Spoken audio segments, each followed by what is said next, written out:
You're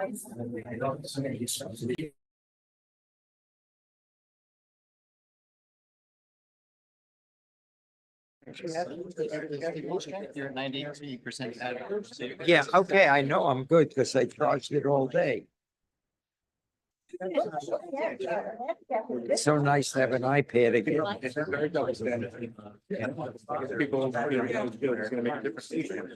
He was over in my grandson. He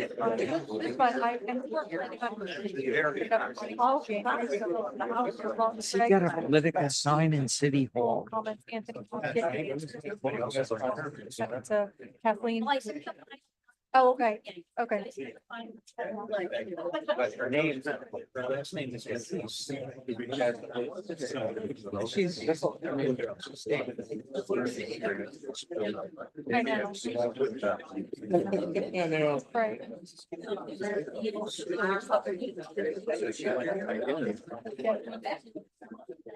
I mean, it should be.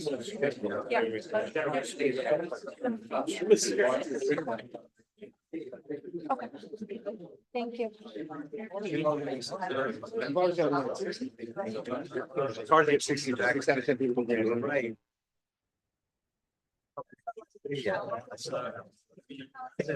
Look at this time. The new one, look how beautiful the picture is. It's scary. Nice and bright and I don't want to speak on this. 6:58. Not you. No, you're just copying. Oh, it's still charging because now it's 98%. I have it plugged in, It's like waiting in line. right behind the water pitcher. No one is, like, we're gonna provide. Yeah, it is. It is. If it was on the right side, I would have plugged in the bills. He's got a strip there. I feel like a poor relative without my own strip. But this is kind of mine right there. I just called Paul, it's not answering. Big crowd. They're gonna be disappointed. You guys are ready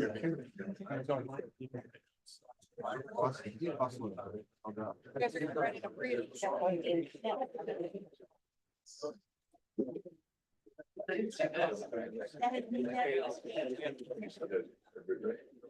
We're ready.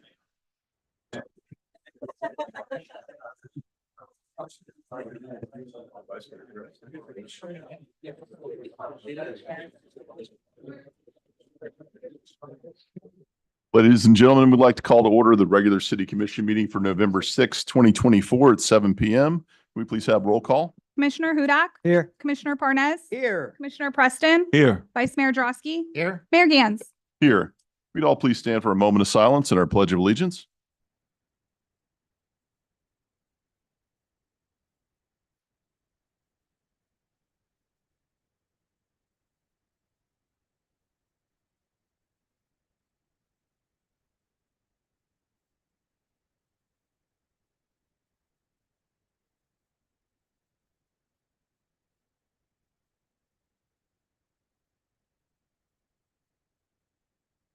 Pledge of allegiance to the flag of the United States of America and to the republic for which it stands, one nation, under God, indivisible, with liberty and justice for all.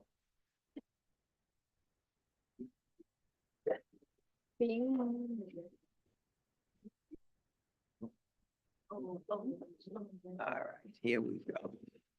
If we could have approval of our city commission meeting minutes for the regular city commission meeting of October 15th, 2024. So moved.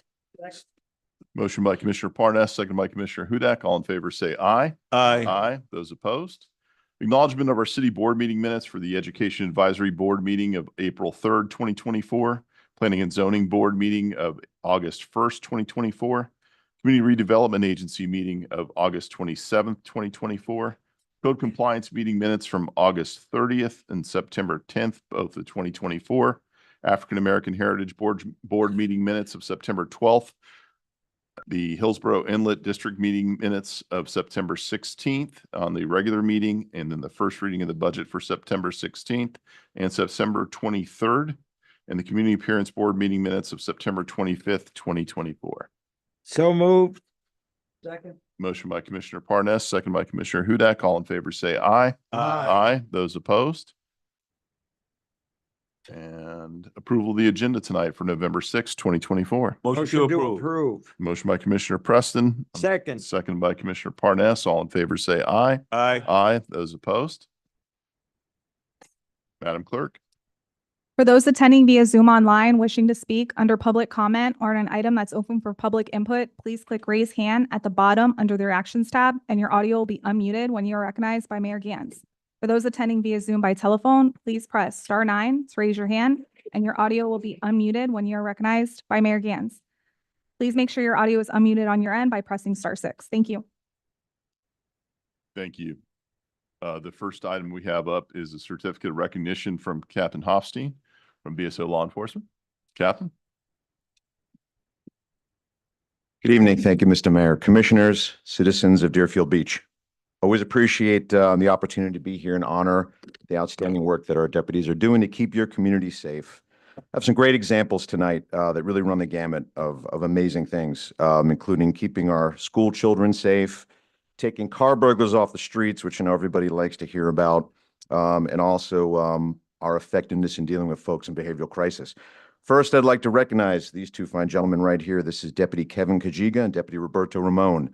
They belong to a very unique unit and elite unit here in the Deerfield Beach District. This is our behavioral response team, which is unique to our district. And these gentlemen are subject matter experts and dedicated to addressing and dealing holistically with people in crisis.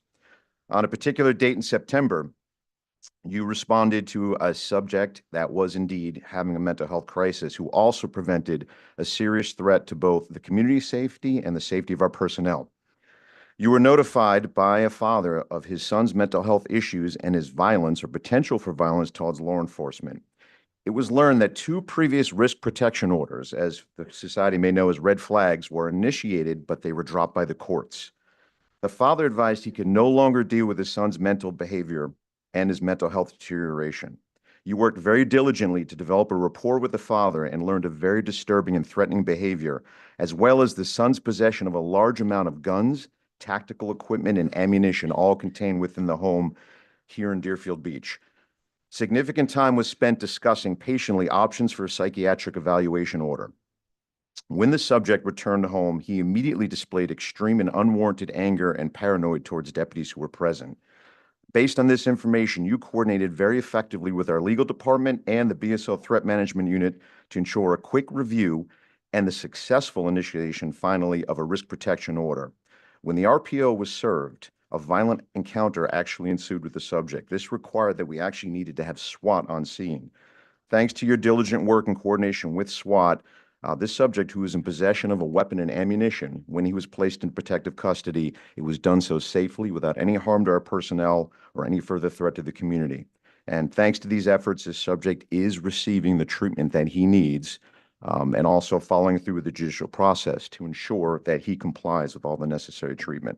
It's really outstanding work, and I just love to be able to showcase what these gentlemen do every day, as you hear all around the nation, what we do to deal with folks who are in a mental health crisis, but they're really dealing with it effectively here in Deerfield. And I thank you and commend you. Outstanding job. Well done. I'm going to move on here to one of our illustrious supervisors, Sergeant Crespo, who's also here with Deputy Matthews, who works our day shift. I'd like to congratulate you two on also being selected as Employees of the Month. I was in receipt of a memo by Lieutenant Andrew Levine commending you for your quick response, outstanding coordination, and incident management, which led to the identification of a student who called in a bomb threat to one of our local elementary schools.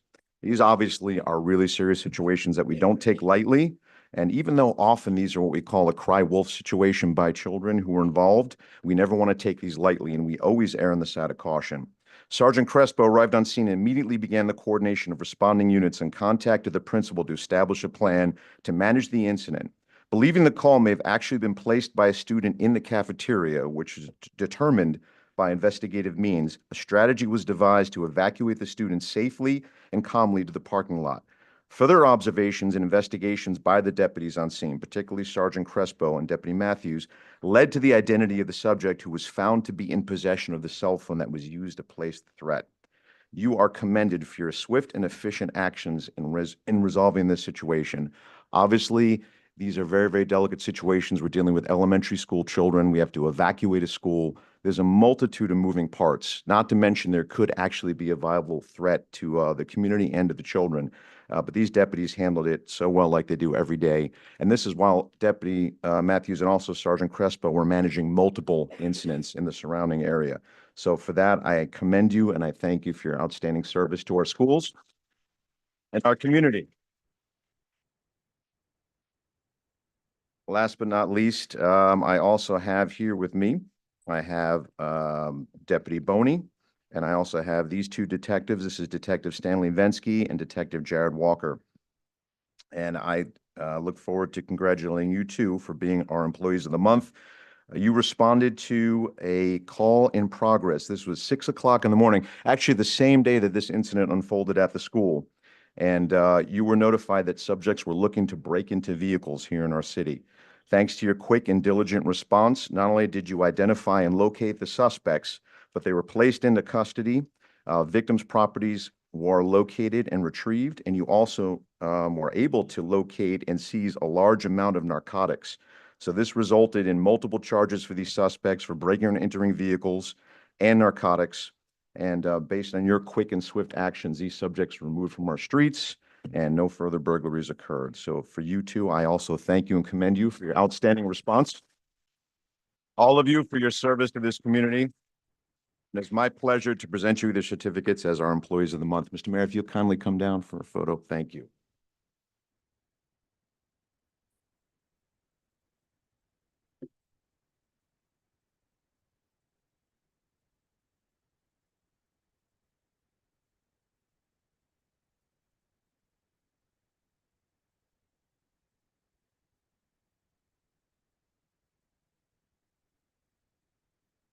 Nap it.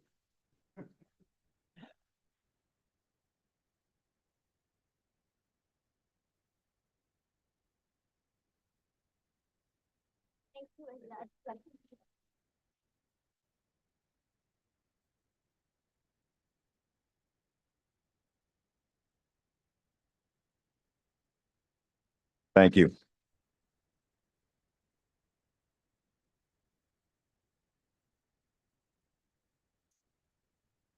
Big fan. City Attorney? Item number 2 on tonight's agenda is an ordinance of the City Commission of the City of Deerfield Beach, Florida, rezoning approximately 1.36 gross acres located at 555 Southwest 3rd Avenue from open space S to residential multifamily, RM15, application 24R201, providing for severability, conflict, and an effective date. And this is first reading. Good evening, Eric Power, Director of Plan Development Services.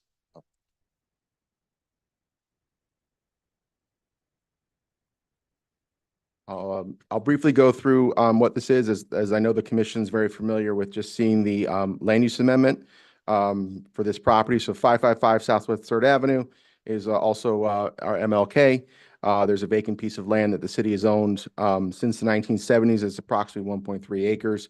Over the last year and a half, staff has worked with Broward County to change the land use amendment of this property from conservation/open space to a residential medium density. Now that that process is completed, we're here before you for the first of 2 readings of the rezoning to change this now from open space to the RM15 multifamily. Again, all units who are built in this property will probably be either townhomes or villas, and they must meet the affordable housing requirements of Broward County. If approved tonight, the next steps obviously is that this requires 2 readings, and that it goes to a administrative review from state and county certification, and then the property becomes available for property disposition. I have a presentation a little bit later tonight to talk a little bit more about property disposition, but essentially what that means is that the land becomes available in which a developer can come forward to the commission, make a request to purchase, lease, or donate the land in order for development. whoever comes to purchase this property or to develop this property, must meet the requirements of Broward County for affordable housing and follow the RM15 zoning district. And I'd be happy to answer any questions. Thank you. Commission, any questions? Okay. Thank you. Is there anyone from the public that care to comment on this item?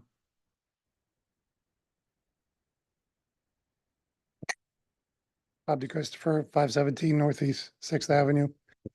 Just a question of why? Why would we change open space from open space conservation to residential? Is it to meet guidelines for housing? Like why would this happen? Anyone online? Ms. Freitag, go ahead. Katie Freitag, 418 Southeast Second Street. Reading through the back paperwork for this change, I understand the reasoning as to why. There is a good amount of open space by the Tivoli Sands area, as well as farther north, there is a park. My concern is this is a residential area right across the street from a school. Part of something I will be discussing later is the fact that I don't know that there will be enough parking depending on how many units they put on this property. We definitely need to pay attention to what code requires in the way of parking spaces per unit, because there will be multiple cars for every single location there. My one concern and my one caveat is if we are to sell, or I should say, when we go to sell this property, I want us to please charge the absolute most we can possibly ×3 to sell this property, get the very most we can. And we need to stick it to the developers just like they stick it to us every single time they come in before the DIAs. Thank you. Thank you. Anyone else in the public? And close it to the public.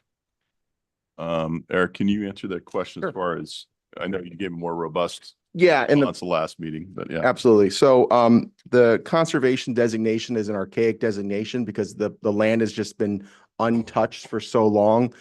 Conservation back in the 1950s just meant that it was an open space. It didn't mean that there's not a preserve. It's not like Tivoli Sandpine. It's just that's the designation that was back then. Because this land has not been touched, the land use has not been amended. Over time, the designation from the county has been changed to what's called S, or open space. That's why the designation for the county it says conservation/open space, because the city still has this conservation, but the county has this land as open space. So there's nothing to conserve for the land. And the precipice for why we were doing this is we are looking for affordable housing opportunities within Deerfield Beach. Everyone's aware of the housing crisis, and we were tasked finding land in which attainable housing could be built. Broward County has a process to allow us to dedicate land for affordable housing needs, which is what this is. No site plan is before you tonight, no developers before you tonight. So any regards to how parking or anything else like that might work would only be determined through a site plan, and they would have to meet requirements of code. Right. Thank you. Appreciate that. Okay, Commission. Motion to approve. Second. Motion by Commissioner Preston, seconded by Commissioner Parnas. We have roll call, please. Commissioner Hudak, Yes. Commissioner Parnas, Yes. Commissioner Preston, Yes. Vice Mayor Drosky, Yes. Mayor Gantz. Yes.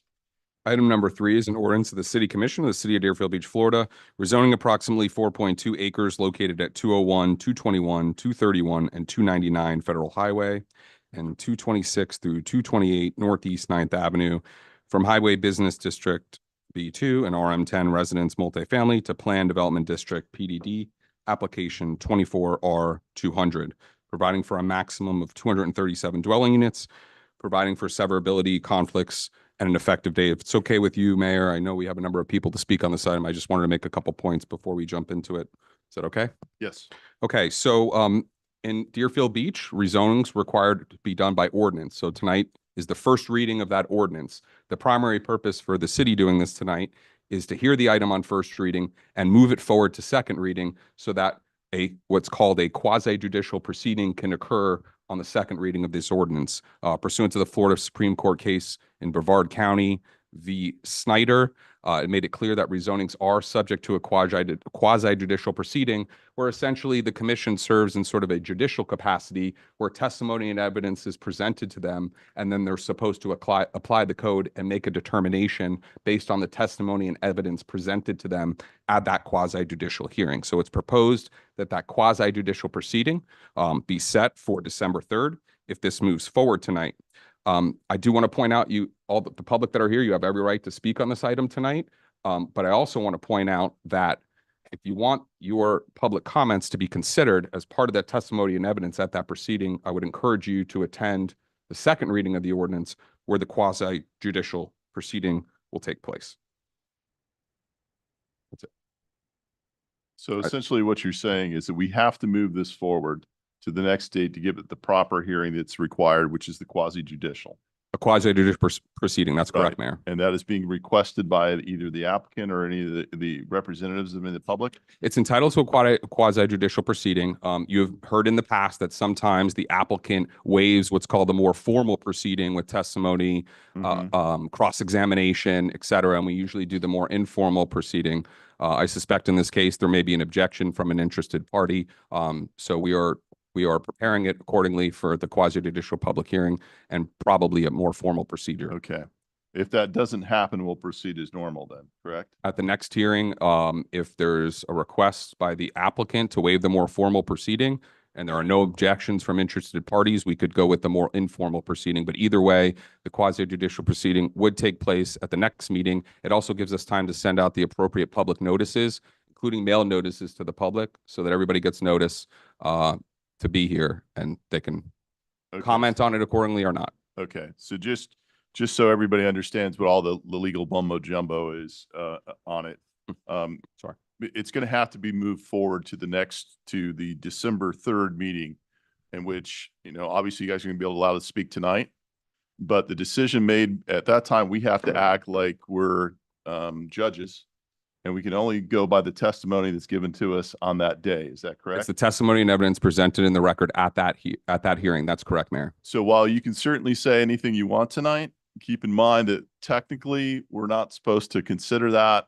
We're only supposed to consider the testimony that's given on the 3rd. I don't like to give you guys meeting fatigue, and I appreciate you all being here for this, but that's just from the legal standpoint is what the policy that we have to follow. So if there's things you want to say and you definitely want it to have an influence on what's happening, make sure that it's said and represented on December 3rd. You don't necessarily have to say it tonight. You can if you want, but technically it's December 3rd, in which we're supposed to be taking that into our considerations. That's correct.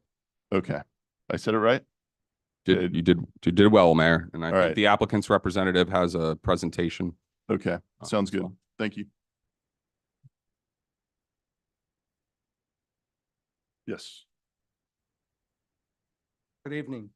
My name is Dennis Mealy, 200 East Broward Boulevard, Fort Lauderdale, on behalf of the applicant.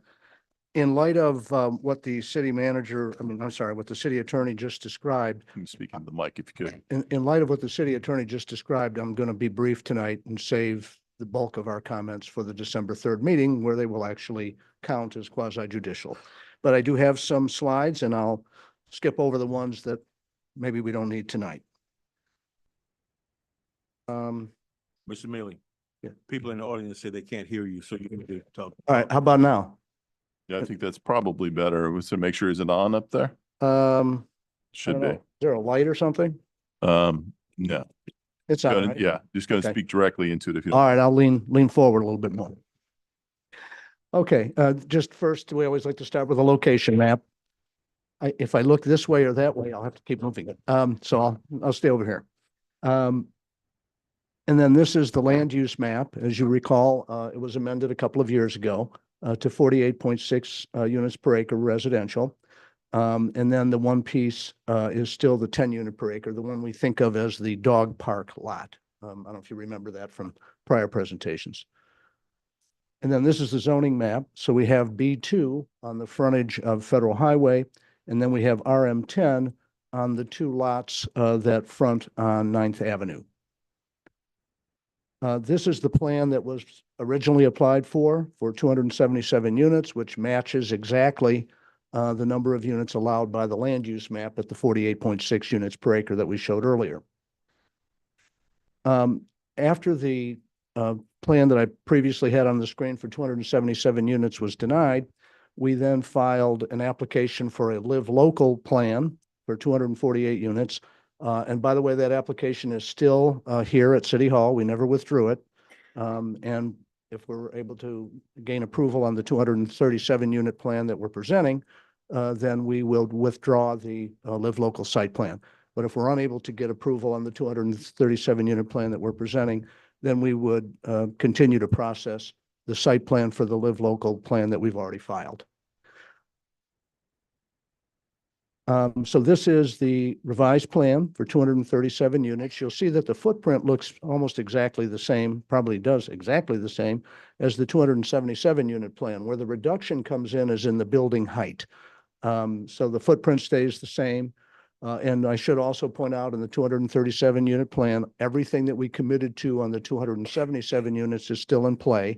All the road improvements, sidewalk improvements, contributions to various city programs would still be done at the exact same level, even though there's 40 units less. This is just showing you some height comparisons. So at the top is the east elevation. That's the elevation facing Federal Highway. On the bottom is the west elevation. That's the elevation going towards 9th Avenue. And so what we're showing here, that kind of tan color in the background, is showing you the 277 unit building, how much taller it is than the 237. Basically, we dropped it approximately 10 feet throughout the center of the building. For the west elevation, that constitutes 50% of the length of the building has been dropped at 9 feet and 6 inches. For the east elevation, it's 65% of the length of the building has been lowered. And you see the numbers there showing the parapet level, the flat roof level, and the peak of the architectural elements towers. This is even more of a difference in height.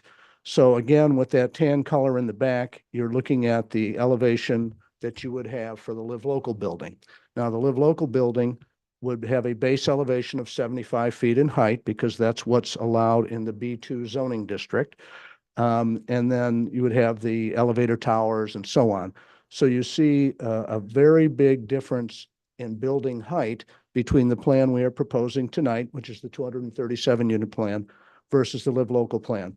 Now, I've heard in various conversations as we've been processing this, that people are doubtful that we would actually do the Live Local plan. Well, there should be no doubt. We filed it. And if that's the way we have to go, that is what we will build. We don't want to do it.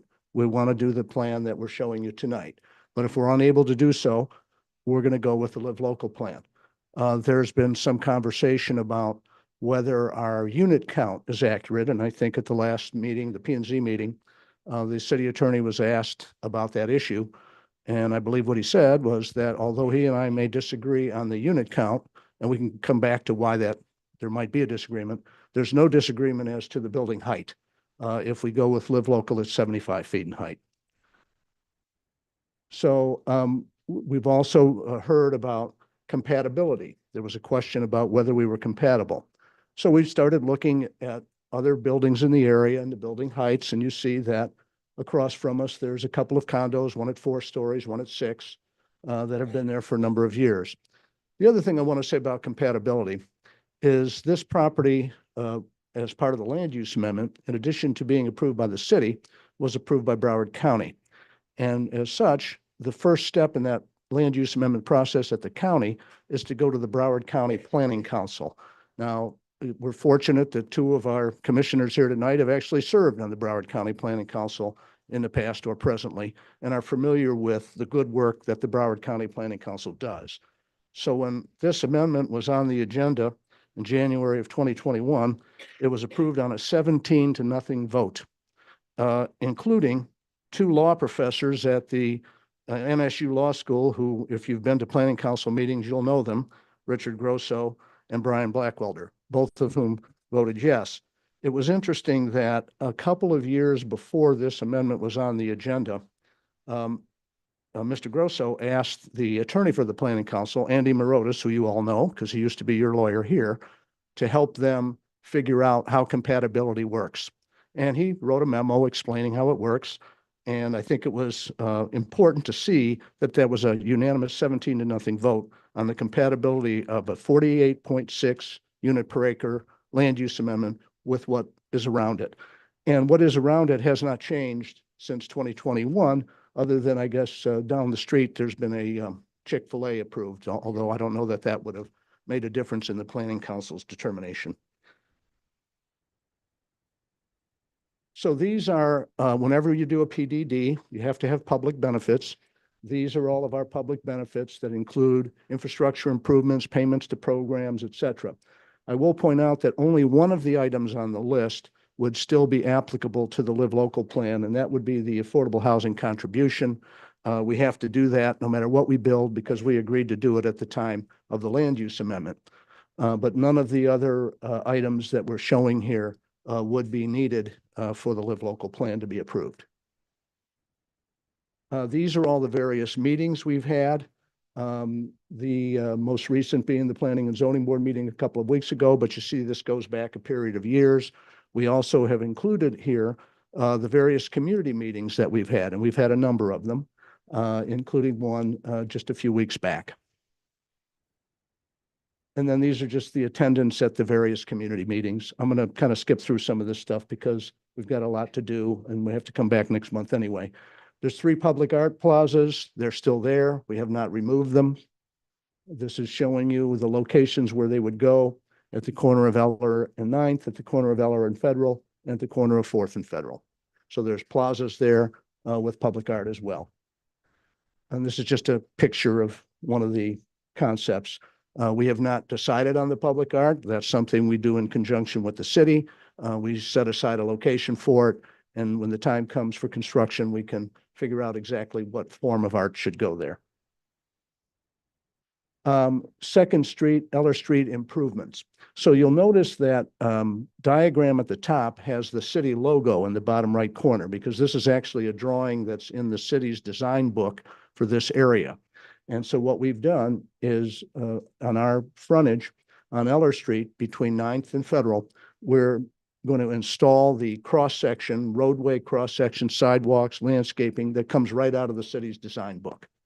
Then we're also making sidewalk improvements on the north side of Eller between 9th and 6th, which will benefit children walking to school, a wider sidewalk, a safer walk to school. And then this is, again, just showing you that corner, what it looks like today.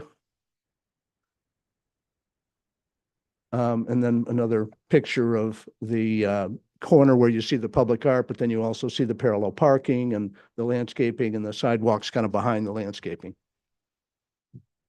And then this is just the landscape streetscape that goes in that same area, Eller Street between Federal and 9th. This is what it looks like today. We're also burying utility lines on the backside of the property and on Federal Highway. And I want to emphasize utility lines because at previous hearings, I said power lines and people thought we were only burying the FP&L wires and none of the others. We're burying all of them. And then doing the same thing along Federal Highway. We had also agreed prior to the time that we were able to get FDOT to approve a left turn from Federal Highway into the property. We had agreed that if traffic calming was necessary, because I think there was a concern that without that left turn, we'd have cut through traffic. So we agreed to do traffic calming if the city determines it's necessary. Even though we now have the left turn inbound, we have not removed this condition. I don't see how traffic calming is going to be needed now that we have the left turn in, but if the city determines it's needed, we will participate just as we had said previously. These are just revenue comparisons on an annual basis and a one-time impact fee, building permit fee type situation. And then B2 zoning, which is what we have on the majority of the property today, the frontage on Federal. There's a lot of different uses that can go there. I've heard people talking about the Chick-fil-A a lot. Chick-fil-A is allowed in B2 as well, and other similar restaurants. But you can see of all of the different things that are allowed. By the way, a package store really means a liquor store. I think that's kind of old terminology. And then you may recall that when we were here in 2022, there was a concern from the neighbors that the traffic analysis we did undercounted traffic because it was right before the start of the coronavirus. It was in February of 2020. So we redid the traffic study in 2022, in October of that month. And of course, do it on a weekday, the middle of the week. And so what this chart is showing you is the line that is longest on all of these is that yellow line at the top. And that was what we had estimated as the build out of the project. You know, once it was built, say it took 4 or 5 years or 3 years, whatever it took, what would traffic be like at the time the building was completed? And we also had done an estimate because it was prior to 22. Initially, we had estimated the 2022 traffic in that second line, that kind of rust-colored line.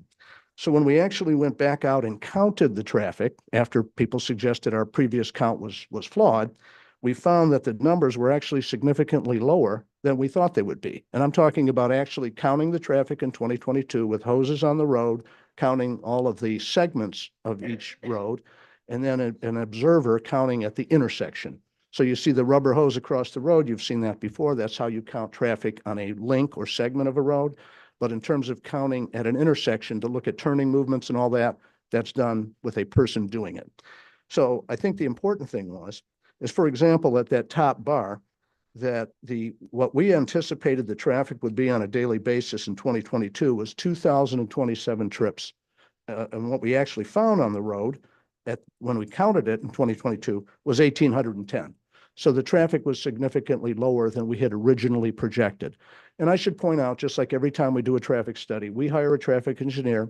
He meets with the city staff and the city's consulting traffic engineer to agree on the method for the study. And then he does the study, and then the study is reviewed by the city's traffic engineer. And only once the city's traffic engineer says it's accurate, do we then move forward to public hearing.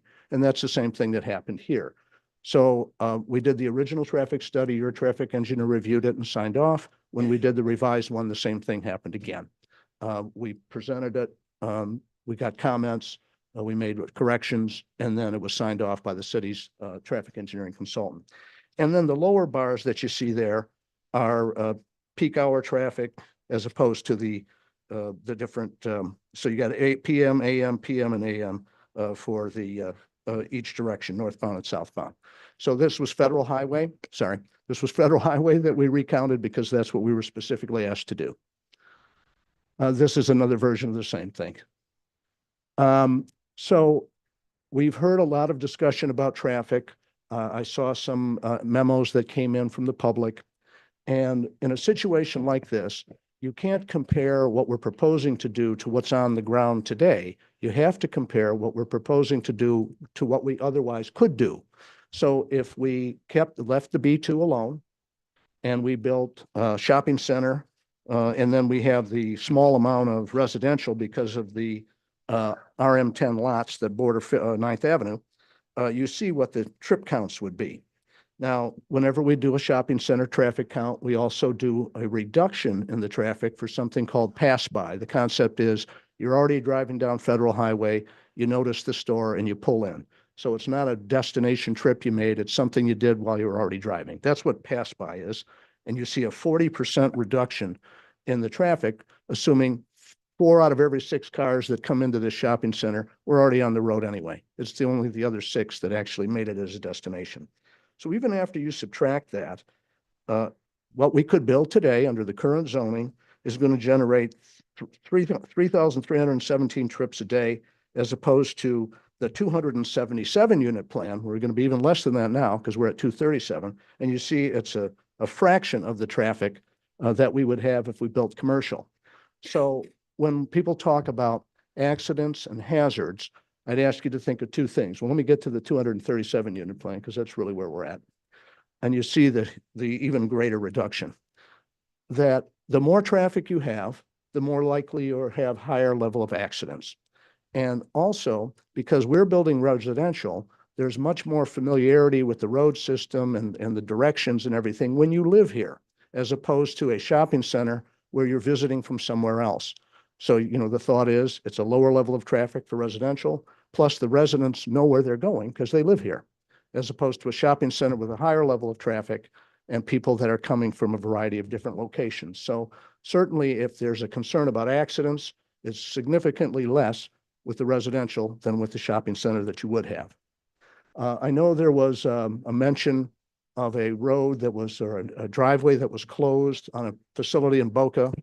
We'll have more information at the next hearing to show why our situation is nothing like that Boca Bayou example that was given. This is the school data. People asked, did we check with the school board? Did we determine the capacity of the schools and the number of students? And this data comes from the school board. These are not our numbers. These are the school board's numbers.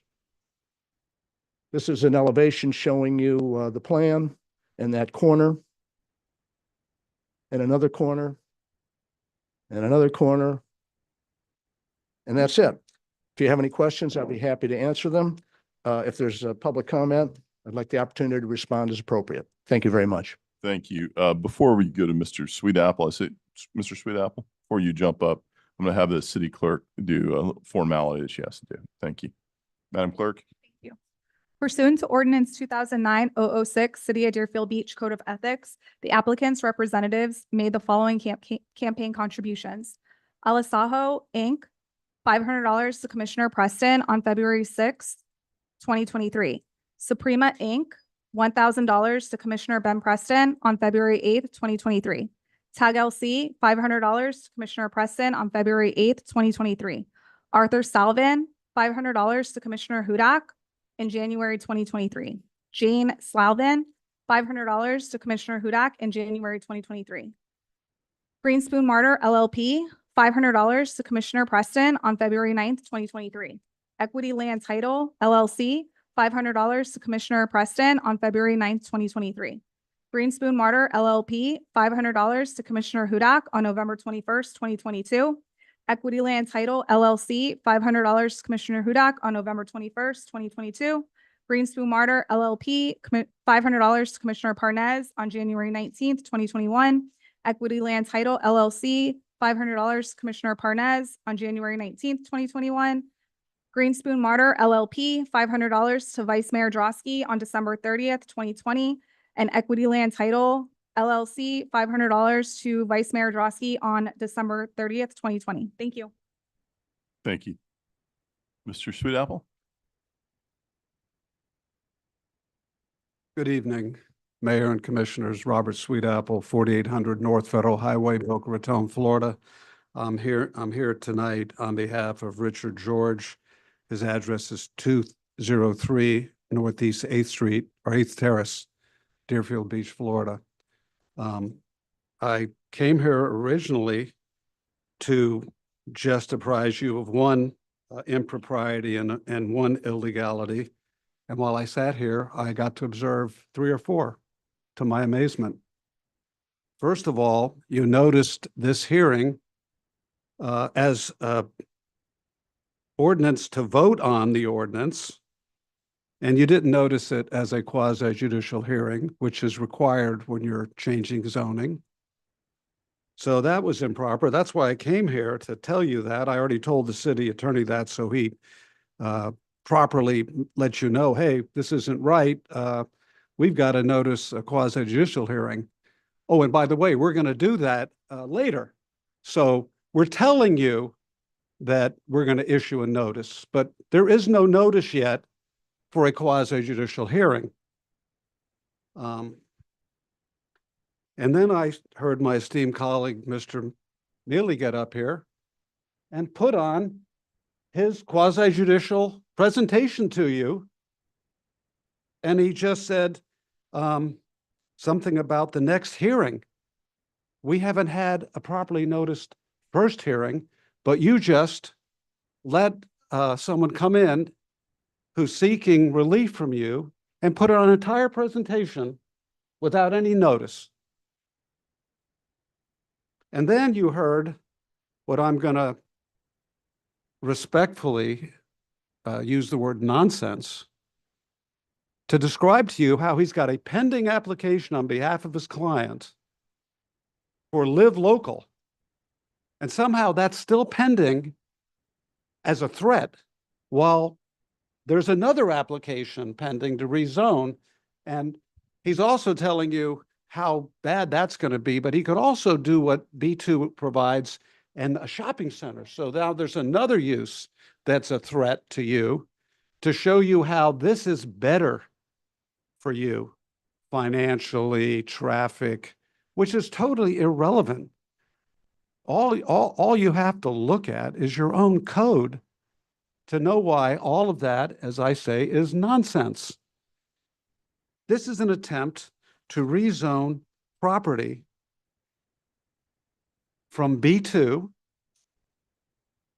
to a planned development district, and also from a residential designation to a planned development district. What does your code require? Well, section 98.668A requires that the lot have, quote, unique property considerations that would prevent the property from being developed under the existing zoning. Would you like another minute, Mr. Sweetapple?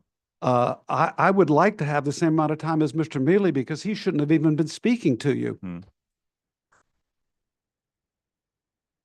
He had a right to. So I'll deny the minute then for you then. I would Mr. like, Attorney, I'd City like, Attorney, I'll let you opine. We're going to pause and we'll decide whether we can give you an extra minute. I would like equal time, because Thank- Mr. Mealy should have been here Thank you. under public comments. You should not have listened to an applicant Thank you, and an Mr. unnoticed quasi. Mr. Sweetapple. Thank you. Thank you, sir.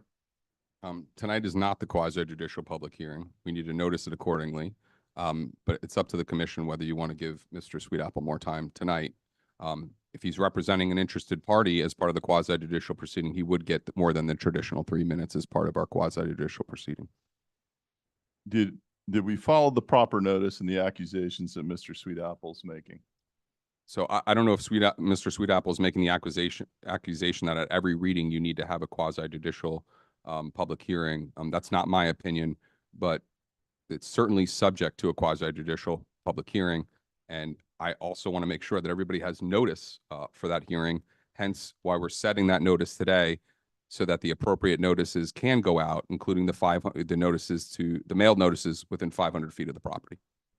Was what we just heard from Mr. Mealy a quasi judicial? Not in my opinion. Thank you. Go ahead and continue, Yep. Mr. Sweetapple. You just made your ex parte disclosures only required at a quasi-judicial hearing. You should be having a first reading only, no vote. You say you're having a vote, and you just asked the applicant to give you a presentation, We didn't ask him to do even that. though there's, and he came up and gave you a presentation, and he referred to the next hearing. So all of this that just happened, and I have a court reporter, is illegal. I don't know why why did you make ex parte, and your ex parte disclosures are not just money you were given by the applicant and all his agents. It's every communication the mayor's had with residents, with lobbyists, with anyone that has an interest. So at the time we actually have a quasi-judicial hearing, that's what you're supposed to do. I sat here and watched a presentation with no notice. I watched argument with no notice. I watched you all make a pretend quasi-judicial disclosure. And I'm telling you, under your ordinance, there's absolutely no basis. This property can be developed. You can't spot zone. You can't take something that's zoned commercial and then come in and say, oh, we'd like to make it residential. And if we don't, you're going to get Live Local, or you're going to get a I'm shopping going center. to give you the time to complete your thought. Thank you very much. You cannot just on a piece of property, and with the standard you have, you would have to show there's an impossibility because of some condition on the land to develop it. Here, you just have someone that wants to change their zoning from commercial to residential to make more money. That's not what zoning does. And all of the residents around have a right to object to it and to require due process. And Snyder requires that when you do these types of things, you give notice you're going to have a quasi-judicial hearing, then you have a quasi-judicial hearing. And all you do if you have an ordinance is you read it And then you go forward, but your first notice should say this is a quasi judicial matter, so residents have an opportunity to prepare. And you should not be taking testimony or getting lobbied or being presented with the presentation from the owner until there is swearing in. Mr. Mealy got up here and gave you his whole presentation. He has to be sworn to do that in a quasi-judicial hearing. So everything that's happened tonight has been improper and illegal. Thank you. Thank you.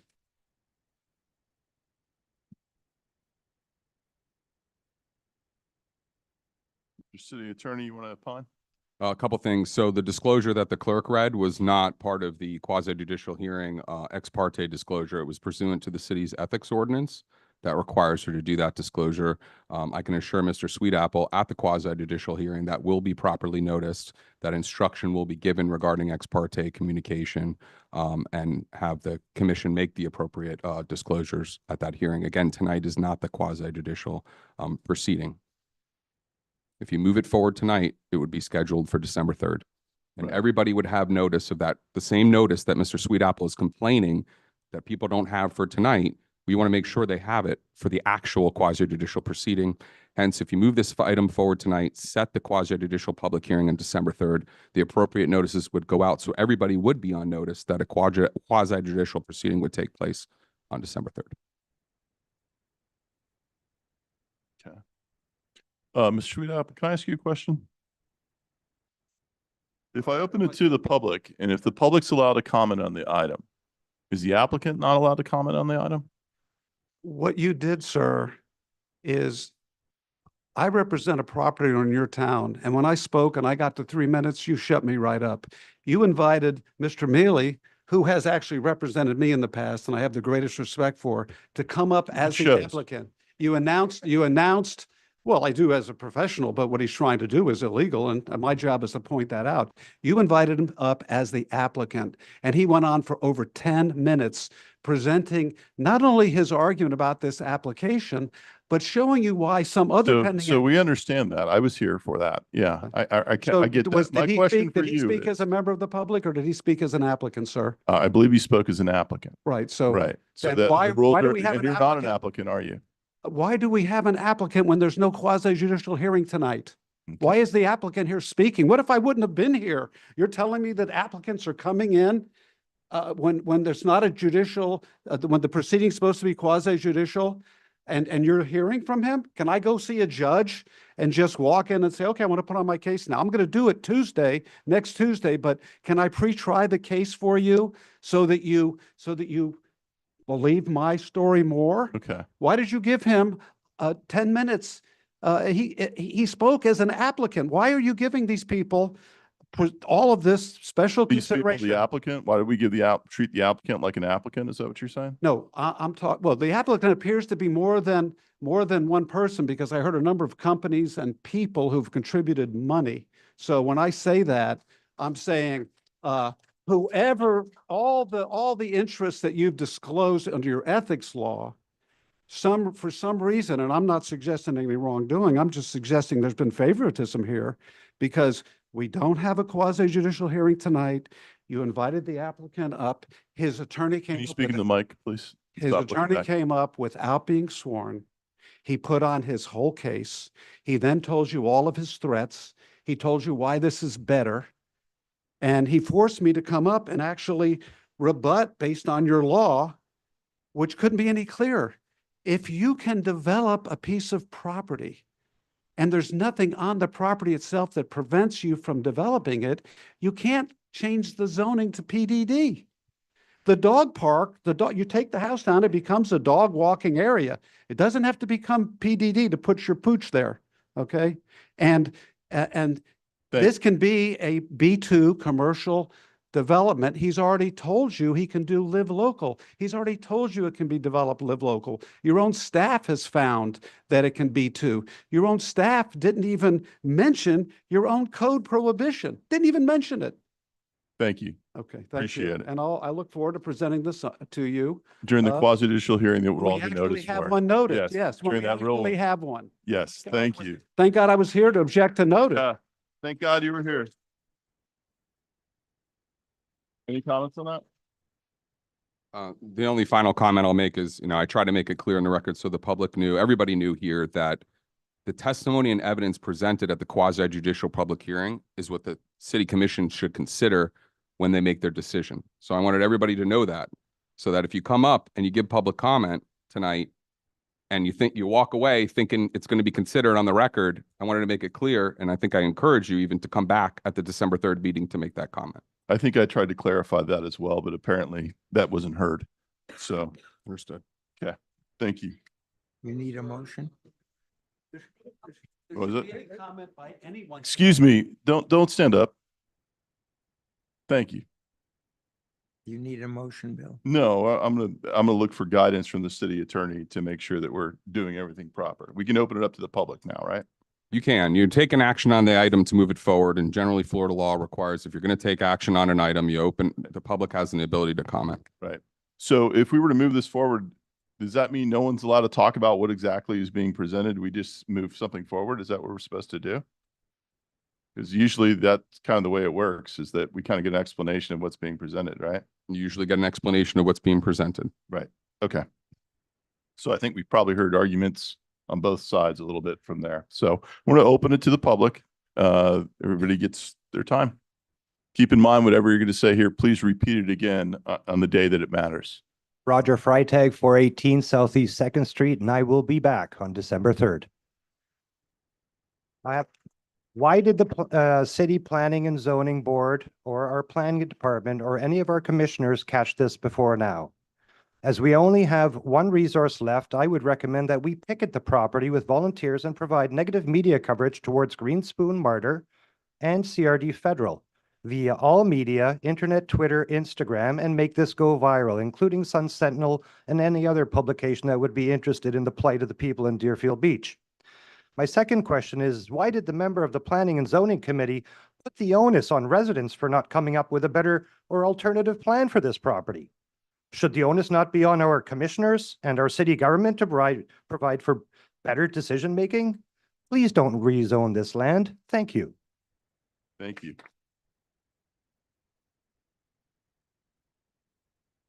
Hello, Christina DeChristopher, 517 Northeast 6th Avenue. Before I start talking, I have a question for the city attorney that I don't know if you can answer now or you have to wait until. Wait to the end. Thank you, Mr. Okay. So I got a little confused because the mayor said we have to move this forward in order to have the quasi judicial clearing. I just wanted to clarify that the commissioners can vote no tonight if they have information that indicates this does not satisfy the requirements to rezone. And also, I think Mr. Sweetapple was going to tell everybody not to talk. So if that's what he was going to say, I just said it out loud. I had a couple questions based off of what the developer had said. He brought up a picture of some comparable condos that are higher than the project he's proposing, but I wanted to point out off the record that those don't abut to single family and duplex homes. Those are backed up to canals with more than the required allowance for forward and back setbacks of those properties, and that there hasn't been an updated traffic study with this application that takes into consideration all the additional trips that are being generated from the Chick-fil-A that's currently under construction. And also, the Live Local plan that he's showing is not the big monster that he keeps threatening us about, because it's almost the same number of units that's being proposed now, with the only significant difference being the height, but there is actually less building near the homes on 9th. If you want to pull up that graphic, Mr. Mealy, while I'm talking, you can. And the height difference doesn't really make that much of a visual impact when you're looking at 50 plus feet from the ground level. It's very difficult to eyeball the difference between 60 feet versus 70 feet. And now I'm going to read what I wanted to say very fast.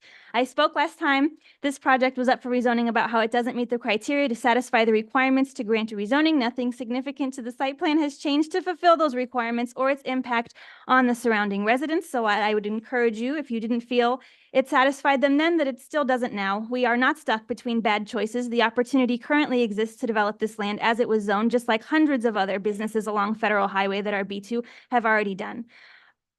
I think that's one more thing.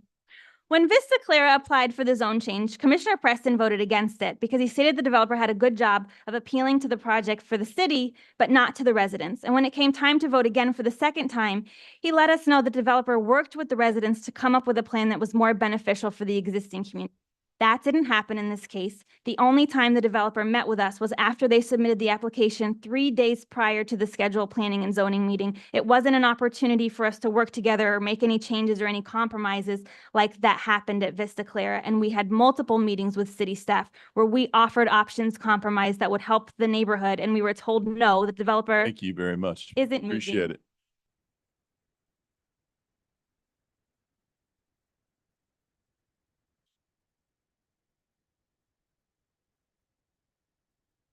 Rick George, 203 Northeast 8th Terrace. I'm sorry, kids again. Rick George, 203 Northeast 8th Terrace.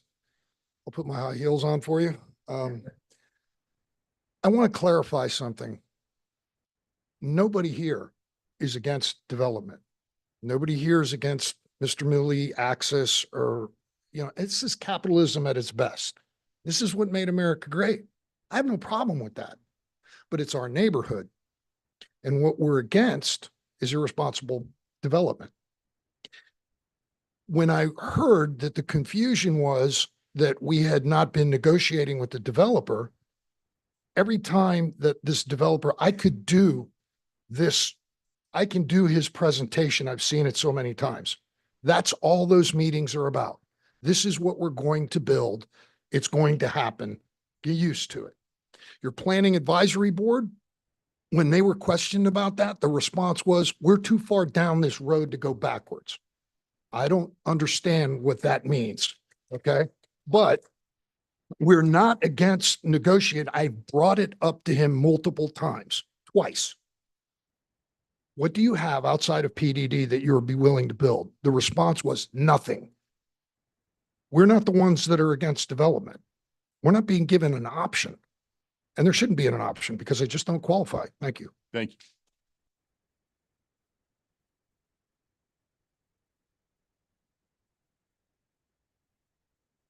Dan Hers, 330 Southeast 19th Avenue.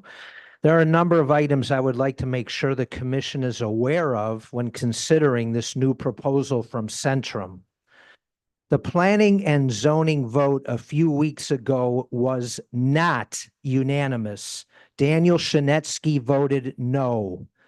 The lobbyist log that is supposed to be updated frequently was only updated this afternoon. It revealed that attorney Dennis Mealy lobbied all 5 elected officials either on Monday or Tuesday regarding this project. I would bet that he supplied talking points to all the elected officials. Centrum, between June 2023 and today, scheduled exactly 1 meeting with the homeowners in the affected development area. That 1 meeting was not an exchange of ideas between the residents and the developer. It was described to me as a cram down meeting, which means the developer said you either accept our slightly reduced density offer or you will have to suffer with whatever we can build under the Live Local Act. Dennis Mealy is trying to play Texas Hold'em with a 2 and a 7 as his hole cards. For those of you not familiar with this poker game, a 2-7 is the worst starting hand you can possibly have. Mr. Mealy would like you to believe that if this current project is not approved, the 75-foot super density building under the Live Local Act will be far worse to the neighbors.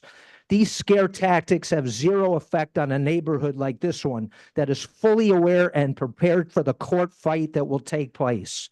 All they are asking you for, commissioners, is to let them have their fight in court with Centrum and do not allow this end-around, baseless threat that attorney Dennis Mealy is trying to pull over your eyes. Thank you. Thank you.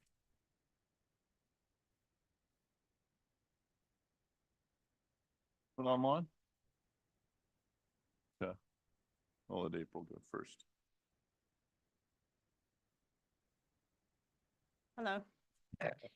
April Bolowich, 899 Northeast 4th Street. Wanted to let you guys know, I have a lengthy safety background with US DOT, FAA, and the FDOT. I'm morally obligated and legally sworn to report unacceptable risk, and this project is the perfect example of loads of unacceptable risk. I'm limited to 3 minutes, so here we go. With 237 units, you could reasonably expect a minimum of 300 cars at the entrance during rush hour twice a day.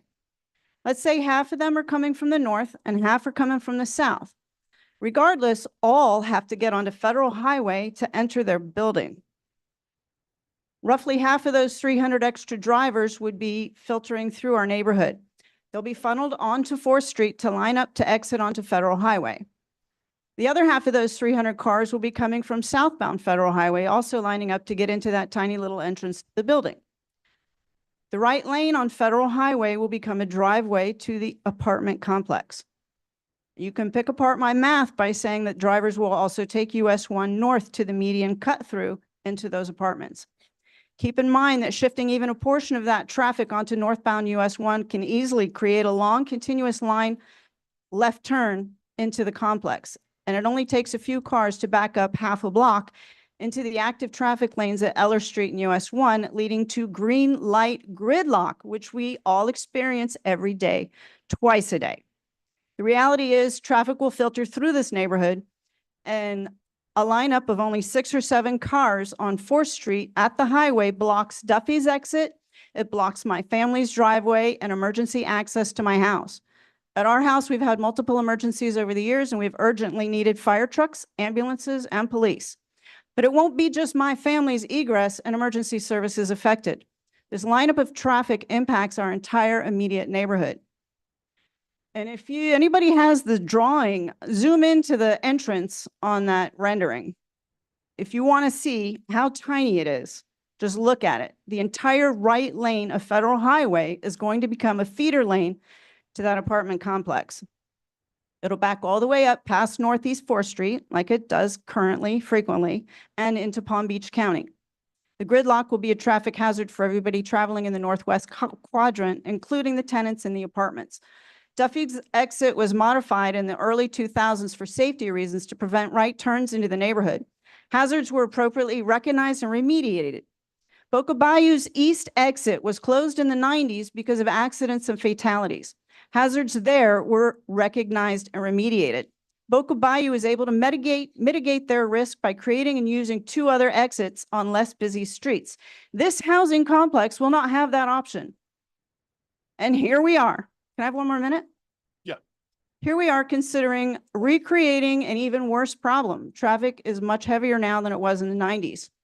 School children who live in those apartments wouldn't be walking to school in the rain, or when school gets let out early, or when they're being dropped off or picked up on the way to work.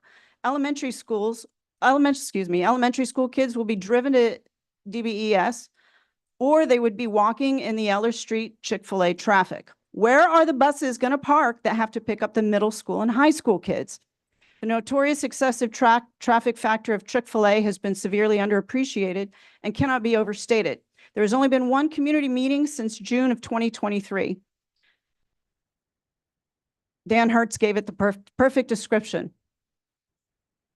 This was a very bad faith effort to involve the community. We were told that what was done and nothing could be done about it. There was no good faith effort to compromise with the neighborhood. We're not against development. We want responsible development according to code. The code is our mitigation for safety. Thank you.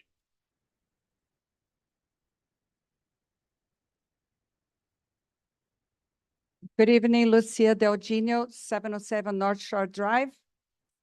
Once again, I'd like to say how it seems like it's always the same propositions from the developers to bring something that is always, sorry the expression, but to look like chicken coop, pigeon coop, bunch of little units. We need a little something a little more sophisticated, hopefully, instead of 237 units. Can't we have just 100? With a little more, adding a little more looks and value to the city? Why do we always have to have all these little units Can you look that they can make the revenue for themselves? What is your revenue as a city? Our revenue. Why do we always have to look to 1,000 little windows in every development, it has to be the same idea of chicken coop. Sorry, but it's a chicken coop. Thank you. Thank you.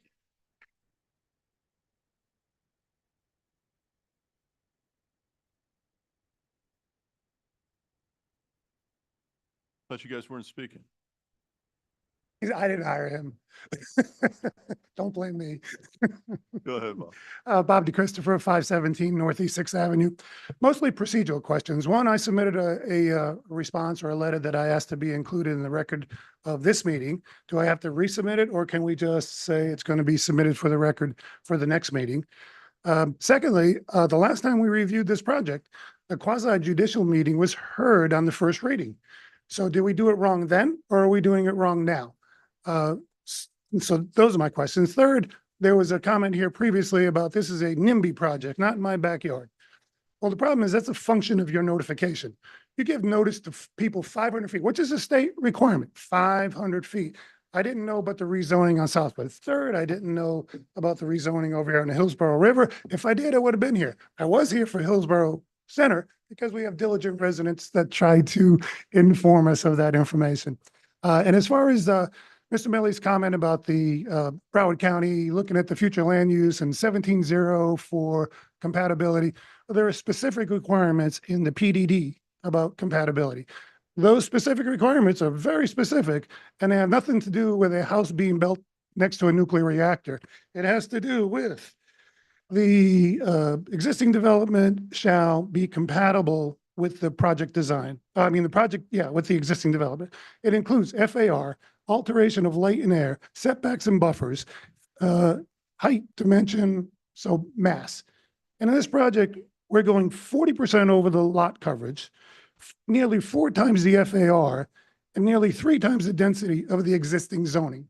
The existing zoning nearby is R5 across 9th, R10 on the east side of 9th, R15 mixed use on the B2 zoning, and B25, RM25 across the street.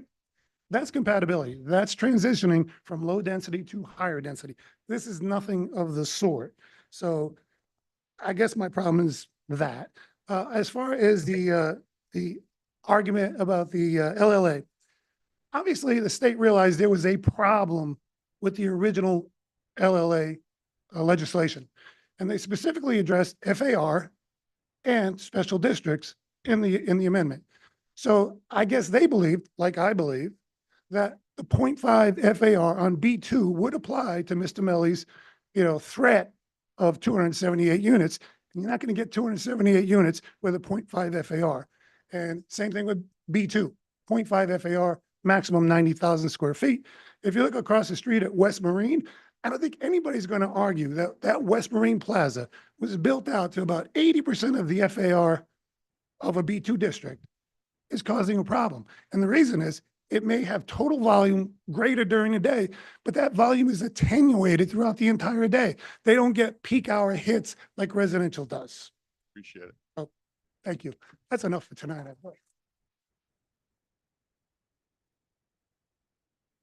Good evening, Sean Cronin from 869 Northeast 4th Street, right down the road. The purpose Sean, of you talk a little bit. Thank you, sir. The purpose of a city council is to govern a city by making decisions about laws, services, and projects that benefit the community. So I'll drink to that. You guys want to head down to Duffy's? First round's on me. We can even bring Mealy. No problem. How are y'all going to drive there?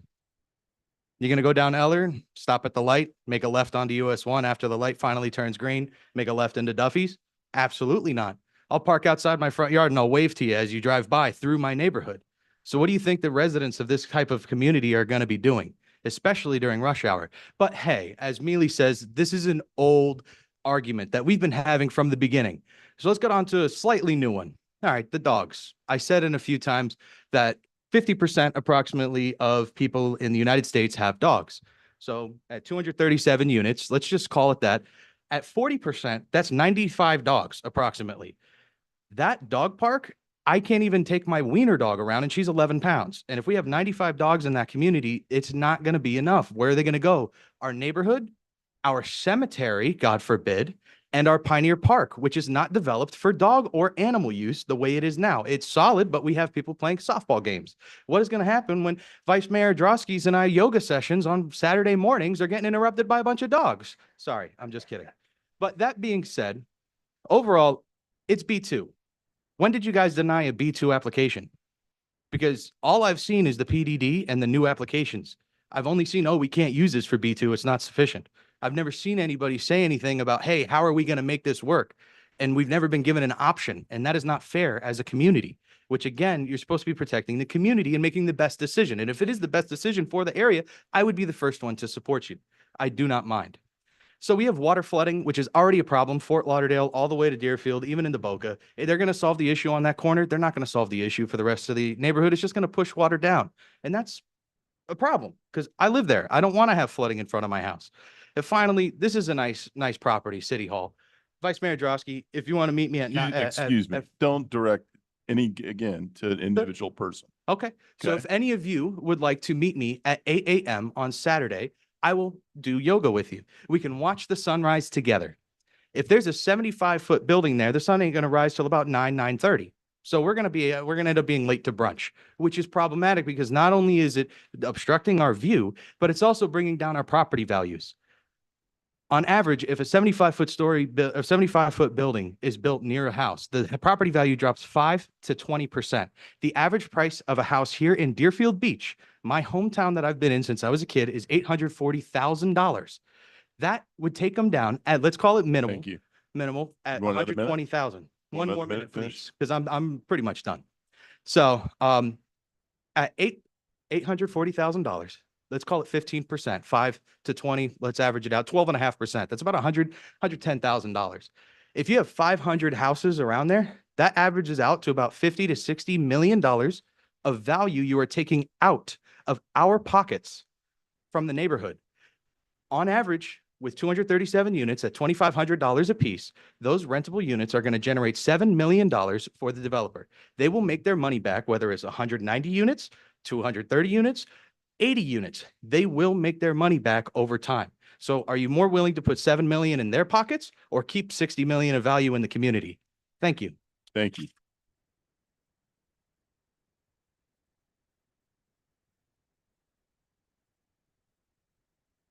Holden Creaky. Hi, Chauncey Chapman, 191 Northwest 47th Avenue. Lived in Fort Lauderdale for a while, moved to California. I'm going to talk a little bit about what happened out there and what I'm seeing happen here. My warped view is that you guys are there to serve us, the citizens, not a greedy developer. Excuse me, don't call anyone names and don't point. Okay. Thank you. All right. In California, on a stretch of road, our city took about 20 small family-owned businesses, convenience stores, small specialty groceries, and 2 gas stations, and they turned that stretch of road into an auto mall to improve city revenue. One of the people they took the property from, it was the second time it had happened to her. She was Japanese, and she was put in an internment camp during World War II. Not a nice thing to do twice to somebody in their life. The Deerfield Beach city manager Hanson once told me that he views each section of Deerfield Beach as a revenue source and measures them one against another. You're doing precisely the same thing that was done in California. You want to ruin 100 multi-generational families by selling out their idyllic home. Gentleman just said, sunrise isn't going to be there, sea breeze isn't going to be there, moderating temperature from the ocean breezes isn't going to be there. It's just going to be a big building with people looking in their backyard. You'll generate, it will be a location to generate revenue generating project that could house 500 or more people, which is another problem. With a huge negative impact on the area where the building will be built, the traffic information is horrible. Mr. Chen, I'm sorry. please. I know. Forgive me. I'm just trying to. That's okay. Just keep it to the mic. Not good at public Focus speaking. on us. That's good. Aye. Thanks for the coach. Again. but First here- meeting. I know. It's been a while. It's Go been a while. And this isn't a nice thing to say. With the huge negative impact on the area where the building will be built, the developer will have his buyer's remorse canceled by Happiness. You'll be able to make some money, and you'll have cash to spend in way overpriced trash cans and silly beach shacks. That's all. Thank you very much. Thank you. Appreciate it. Appreciate the coaching.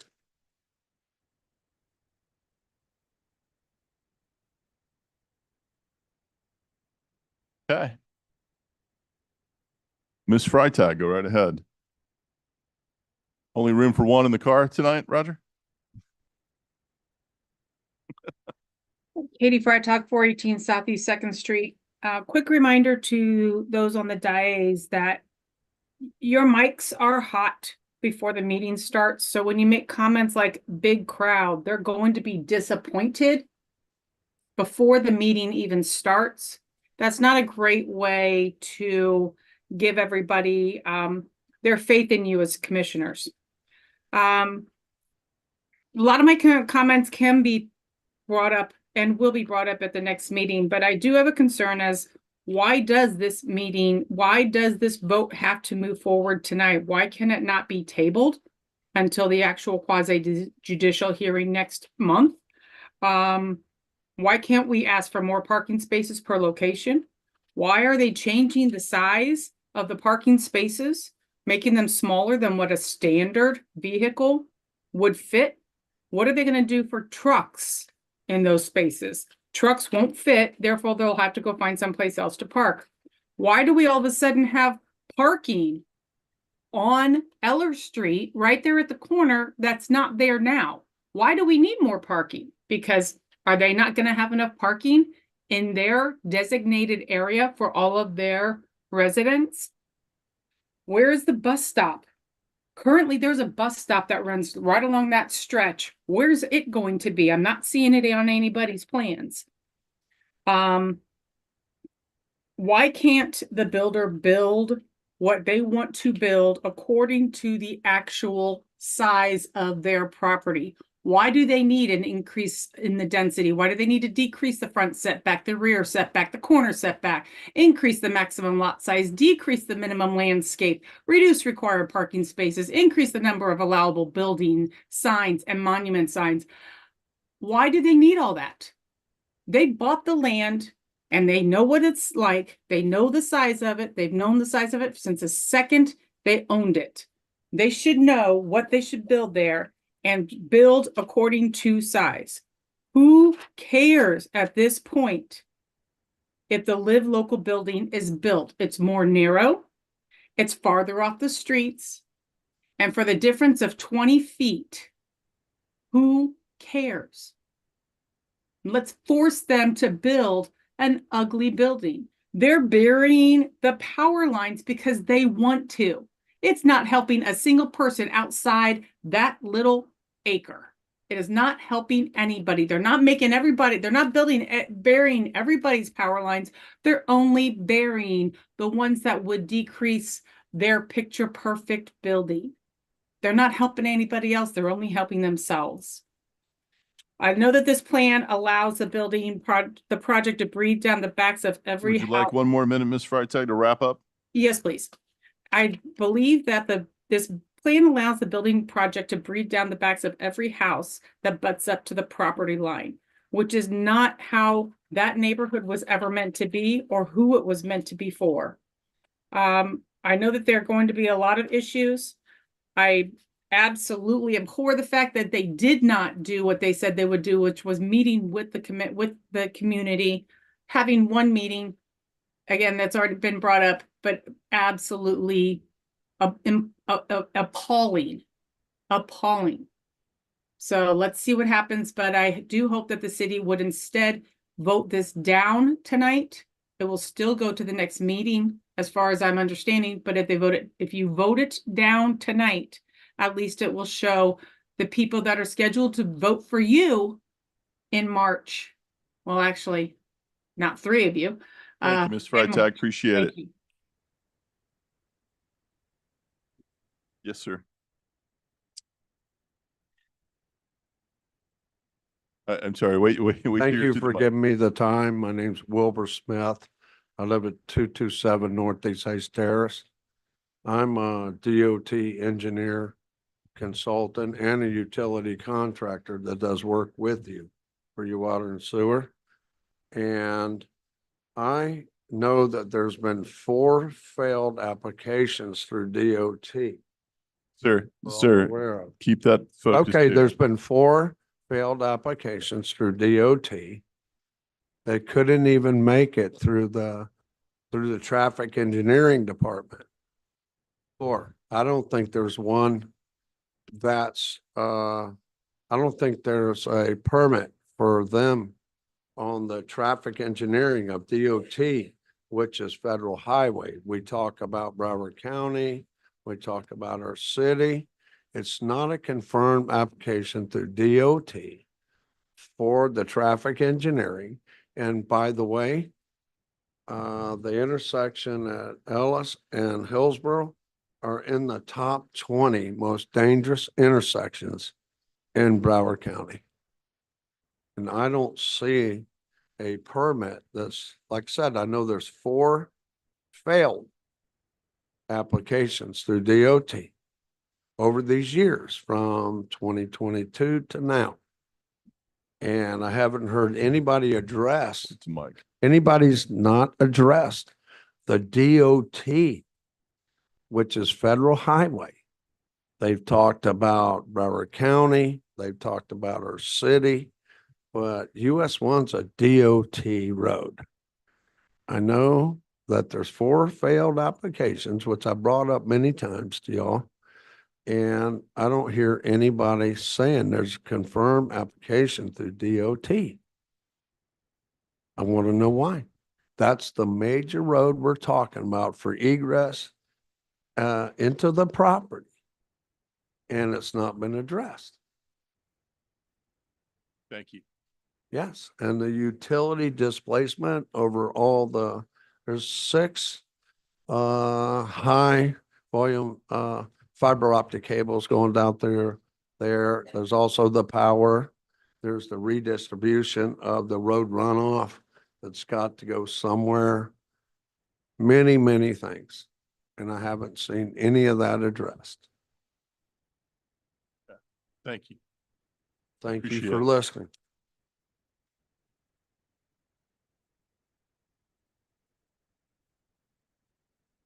Okay. All right, so I'm going to close it to the public. Mr. City Attorney, Mr. Mealy gets opportunity to come back up and make some comments. Is that correct? 'Cause he's the applicant. It's up to the commission. Yeah, I mean, let me just say this. I'll wait. No, ma'am, go right ahead. That's okay.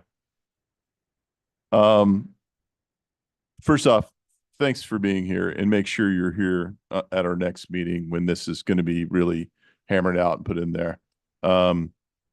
So, and we apologize for the lack of AC that's here tonight, but, and I appreciate everybody not getting up to speak, because I know everybody wants to speak on this item. So we know that it's going to carry weight at our next meeting that we have with the quasi judicial. So I ask and encourage you all to please be here and get, anyone you'd like to come out, but make sure it's for that meeting that you show up for. I have some lights on. I'll let my colleagues speak first. Commissioner Preston and then Commissioner Parnas. Okay, Commissioner Parnas, go right ahead. How many of you attended the hearing to change the property use from one zone to another at either the county commission, which held 2 hearings, the planning council that held 2 hearings, and they were approved and then sent to us? Were any of you, excuse me, Excuse me, let me help my colleague out here. If you're going to ask a question like that, just say show of hands, please. show of hands, how many people were at 1? Wow, 2. That's a lawyer for one side. I'm talking about the residents. Excuse me, you don't get to shout out. You can raise now. You raise your hand. Just it's my show whether you're turn. there or not. You'll have an opportunity. Hold on, colleague, may I? You'll have an opportunity to speak at the next meeting. And since you know what he's going to ask and say, you'll be prepared to say exactly what you want to say tonight then. I know, I know. That's why it's a show of hands and I run the show. So enough. All land, No more questions like that, please. okay, all land use changes go through the planning council. I can be a little persuasive. When Waste Management wanted to knock a building down and expand the dump, I convinced 17 other planning council members to vote no. They didn't get the land use change. So it never came in front of us. Next week, it's coming in front of the county commission. They want to expand the dump, make it bigger, which won't solve our problem. It had to go through the planning council, and now they advise the county commission, and they're going to vote. And I'm assured by our county commissioner that the vote will be no, not to expand it. So let's talk about this item. This item was approved by the planning council twice, went to the county commission, and then came back here. 2 people out of the whole neighborhood said they were at the meetings. We have changed uses before. We have added exceptions. We have added changes. We've made special compensation to people in building in this city. But building will go on. Growing the city is important, unless you want to foot the bill that keeps going up with taxes till you can't afford it anymore. I know communities that are empty now because their taxes reached a point because they wouldn't allow any construction so that they couldn't afford it anymore. I don't know about you, but I got my tax bill today in the mail.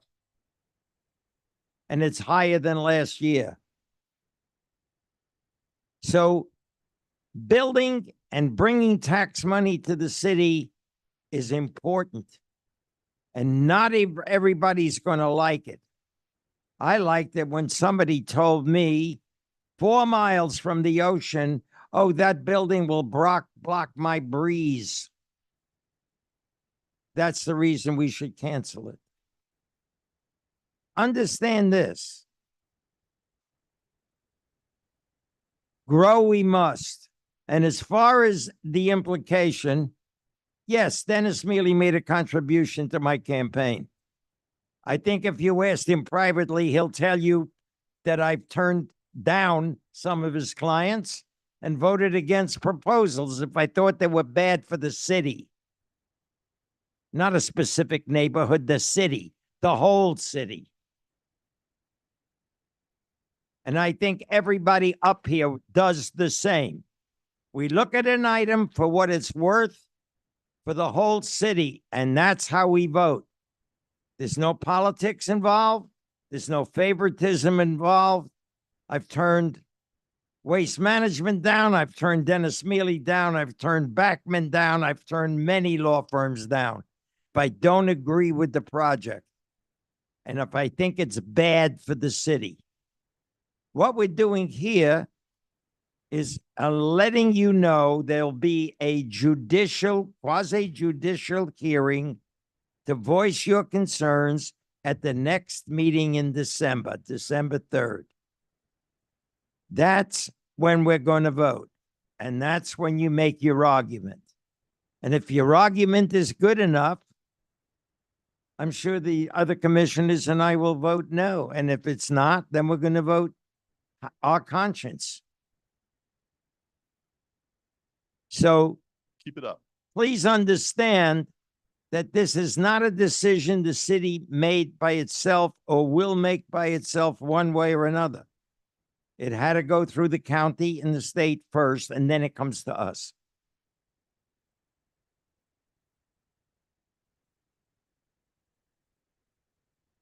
You want to leave?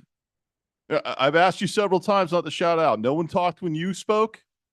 I'm asking you not to do it. You're not helping yourself. Please don't do it. Please. Excuse me. It's simple. I'm sure you will. That's good. I'm glad you'll be back, but you don't get the shout out from the audience.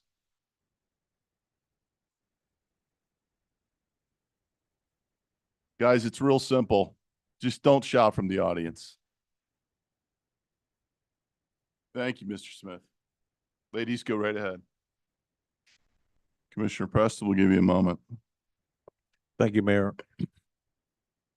It's important that all of you understand that these issues, when they come before the commission, though they may be sensitive in nature and very personal in a lot of ways, there are people that are sitting up here to make the best decision that they can for the city and the people that they represent. And so the suggestion that something nefarious is going on or it's not fair is absolutely absurd, and it's wrong. People are not sitting here. There's nobody here sitting here because they're rich, they're getting rich from this job. It's because they want to serve and they want to do what is right. It's important also to understand that as this process unfolds, there's a multiplicity of information that will come forward that will actually aid in making a decision. I can tell you that sitting in this seat, and I don't only speak for myself, but I've seen my colleagues and how they deal with certain issues. And I've never seen anybody up here make a decision where they have a self-interest and they don't consider the people that they represent. I personally detest the suggestion of that. And also, Mayor, I want to just say to you, Mr. Mealy asked that can he come back up. I just want you to know I'm against it because he gave a good presentation. It was fair. It was good. He's done it. He don't need to rebut anything right now, but if he comes back up, then I'm going to say that time should be given to Mr. Sweetapple as well. So I don't think he needs to. He did a good job in putting his facts out there. And I think it's gone as far as it needs to go. But you, the public, need to have faith in your government. If you're going to go through this cycle of just not having any faith, then why do you elect people? Why do you go to the polls if you're going to do that without trust in government? What do you think the people here are? Name me one person here that's going to get rich off of doing this job or making the suggestion of some deal. It's ridiculous, and it's wrong to do that. People are here for the same reason I'm here, giving up your time to serve the public because you think it's important to do that. I've served with these men. Look at your city. Look at your city. There's a lot of good things that's happened in Deerfield. It's grown in many positive ways. Yes, this is a very sensitive issue between a developer and the constituents, the people that live here. The thing that I look at personally is this. Mr. George said that he's not against progress and the people here are not against progress. Well, that's a big point right there. And I don't believe that the people in this room are against progress. The developer has every right to develop his property, every right to do that. He purchased it. He has every right. But what he doesn't have the right to do is fringe upon the freedoms and the rights of the constituents who paid taxes to the city of Deerfield Beach for the amount of time that they've been here. I take those kind of things under consideration. My loyalty is to the constituents. My loyalty is to the residents, the people who pay taxes. But you know what? What I just said about me is the same for every person up here. I don't stand alone in that. So when you come with a measure of respect and understanding that whatever decision that's going to be made, whether you agree with it or not, is going to be made in the best interest of the city and yourself. So, it's important that we understand it. On December 3rd, I'm sure that we're going to have a very healthy, heated debate. I'm looking forward to it. Thank you. Commissioner Hudak? Thank you, Mr. Mayor. Very good words, sir. Very good words. Again, I want to thank the public for coming out here. This is what democracy is all about. This is what local government is about. You have the opportunity to determine your neighborhood. That's why we're all here. So I do appreciate your time and effort. This has gone on for 3 or 4 years, I know. And it is very concerning in that neighborhood. I'm a part of that neighborhood, even though I'm, I don't know, half a mile away. Again, we are going to do what is best for the neighborhood as a whole, what is best for the city as a whole.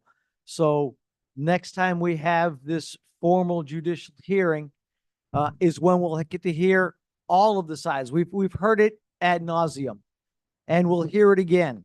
And we're gonna make the best decision that we possibly can. Being up here at the dais, you don't always have the easy home run decisions. Sometimes you have to make the difficult decisions. This is going to be a difficult decision. I don't know how it's going to turn out yet, but I do thank you all for coming out here because I understand the passion that you have for your neighborhood.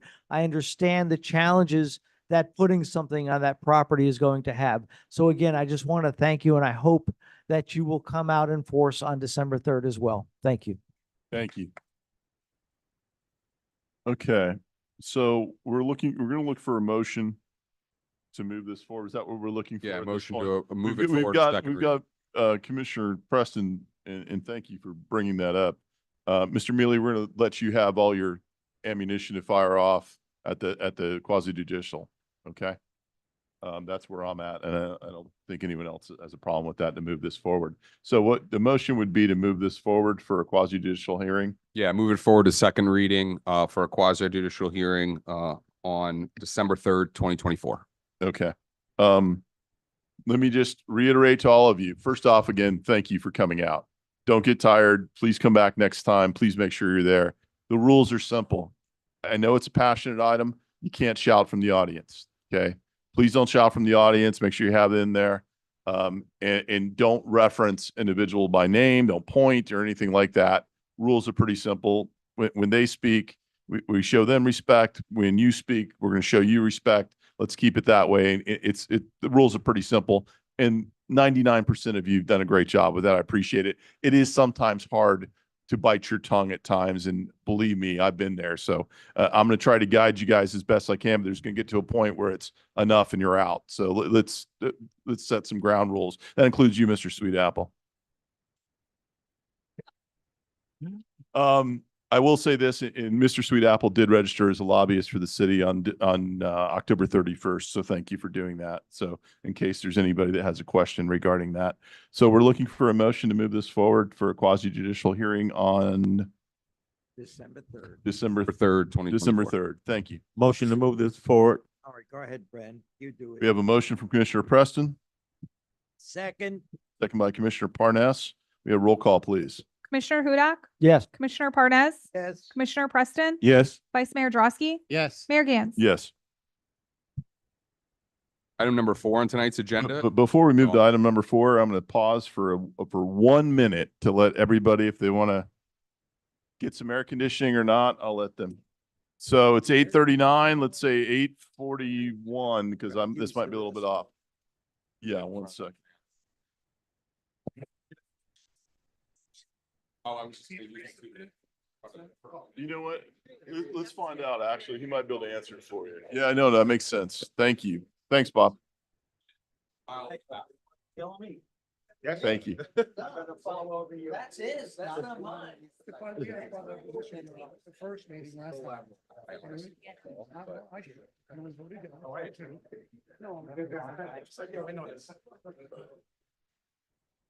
was on the first meeting.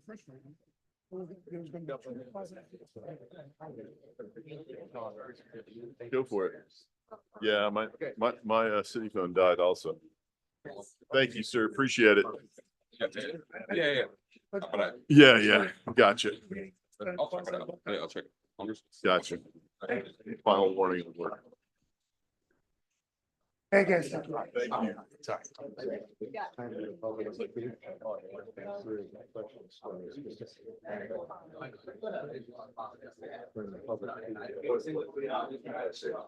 you talking about today? No, I wasn't worried about you. It was others that, if I gave you some leeway. No, you're fine. It's fine. Questions are not for the mayor, for Kildee dropped a new,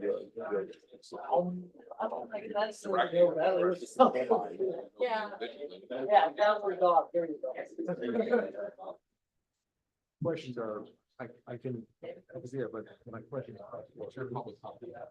My questions are for us. We're gonna reconvene here.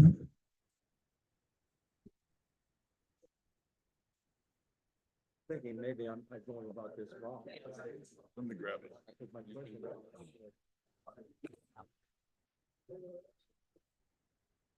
No public comment. So if I do, say I'm. But the mayor may say, hey, direct the board. Yeah, that's what I mean, is that what, like, when I begin and I direct it at the specific commission, the mayor may. We can't direct it to a specific person, is that? He may. He may. What you're gonna have. Well, yeah, I mean, everyone knows what it is. No, there you go. We'll see. We'll see what happens. But the actual asking of a specific commissioner is like. Thank you, Horace. I'd like, regardless of what the question is, can I direct it to a specific person on the council? You can do so and see how See how it works out. chair, the mayor addresses it. The rest for us. No, I really just want to go in front of the fan for a while.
I see him coming.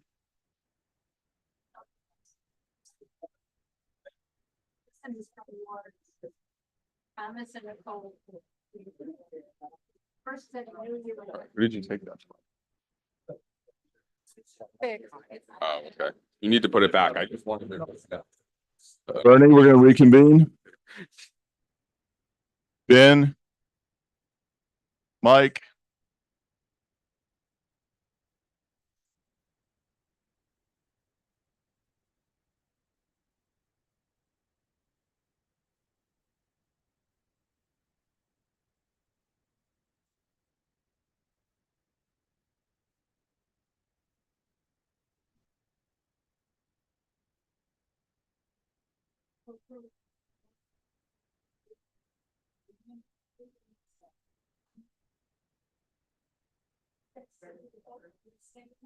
You got everybody? You waiting for Mike? I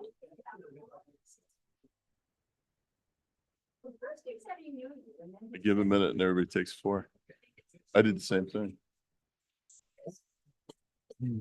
Thanks for the comments, by the way. That's nice. No, I know, it gets annoying. Yes. Next item is to see, I missed the second meeting. If you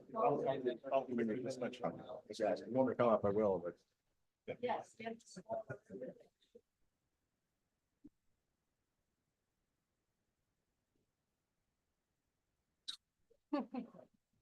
I'm gonna give you this. Welcome to your new job, because I'm during the public, I'm gonna get up. I have this picture and I'm gonna, it's very uneventful. Ladies and gentlemen, we're going to go ahead and reconvene and move on to the next item. Okay, item number 4 is an ordinance of the City Commission of the City of Deerfield Beach, Florida, adopting the updated 5-year schedule of capital improvements set forth in tables 10.2 and 10.4 in order to update the capital improvements element, CIE, in conformance with section 163.3177 Florida statutes, as more specifically set forth in Exhibit A, providing for conflict severability and an effective date, and this is second reading. Good afternoon, Commission. This item is with the adoption of your annual budget. You also adopted the capital plan. This is updating the 2025-2029 capital plan and the CIE of the comp plan. This was approved on first reading on September 23rd. It's presented to you for second reading, at which point it will be sent to the state, the Florida Department of Economic Opportunity. Thank you. Commissioner Preston, did you have a question? Thank you, Mayor. Mr. City Manager, is there any additional information that the dais should be aware of since the last reading? No, sir. Okay, thank you. Thank you. Is there anyone from the public that care to comment on this item right now? Anyone online? Roger Freitag, 418 Southeast Second Street, Deerfield Beach, Florida. I have no comment. I was just curious, what are the capital improvements that the city is looking to use this money for? Thank you.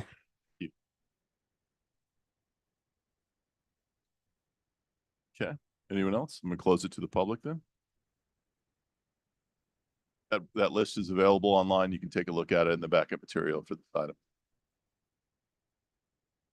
Motion to approve. Second.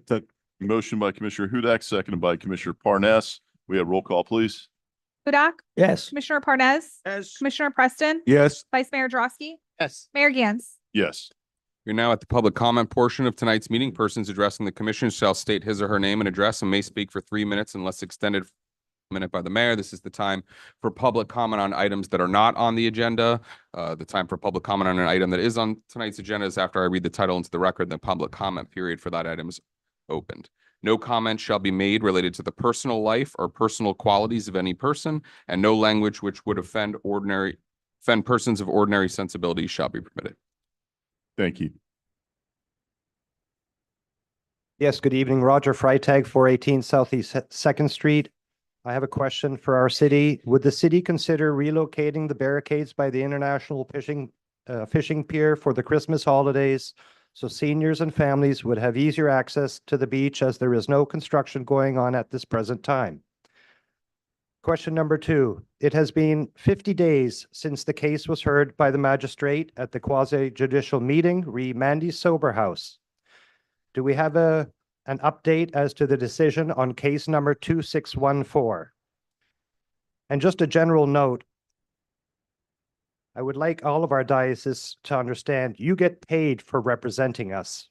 Those of us who come here of our own free will, our own free time, after you decide to make people work from 7 till 7:30 in the construction industry, every time I come here, I lose time from work. So let's not talk about who said what and when and what you did. Let's move forward and try and be helpful to all of the people, including the diocese, and move forward without getting angry at each other, because you know what? You call us out, we're going to call you out. Thank you very much. Have a wonderful evening. Thank you.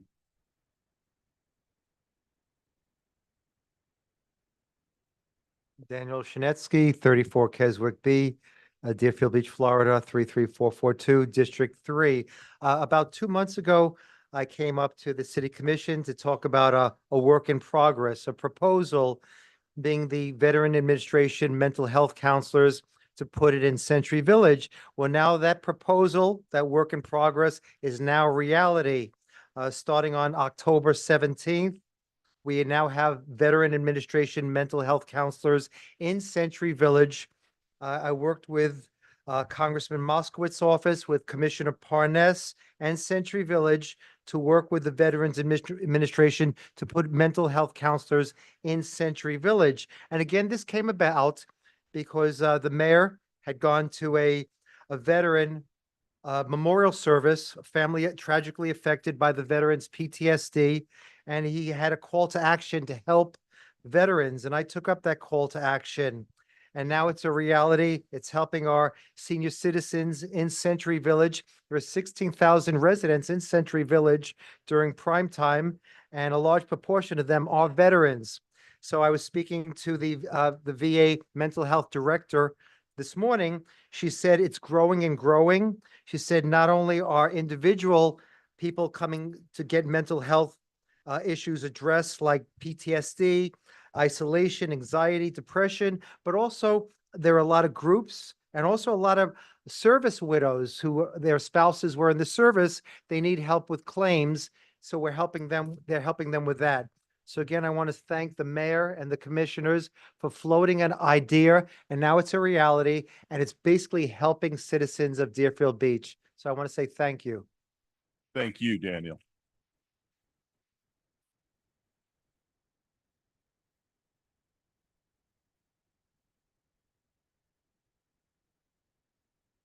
Peggy Ross, 103 19th Avenue, Deerfield Beach.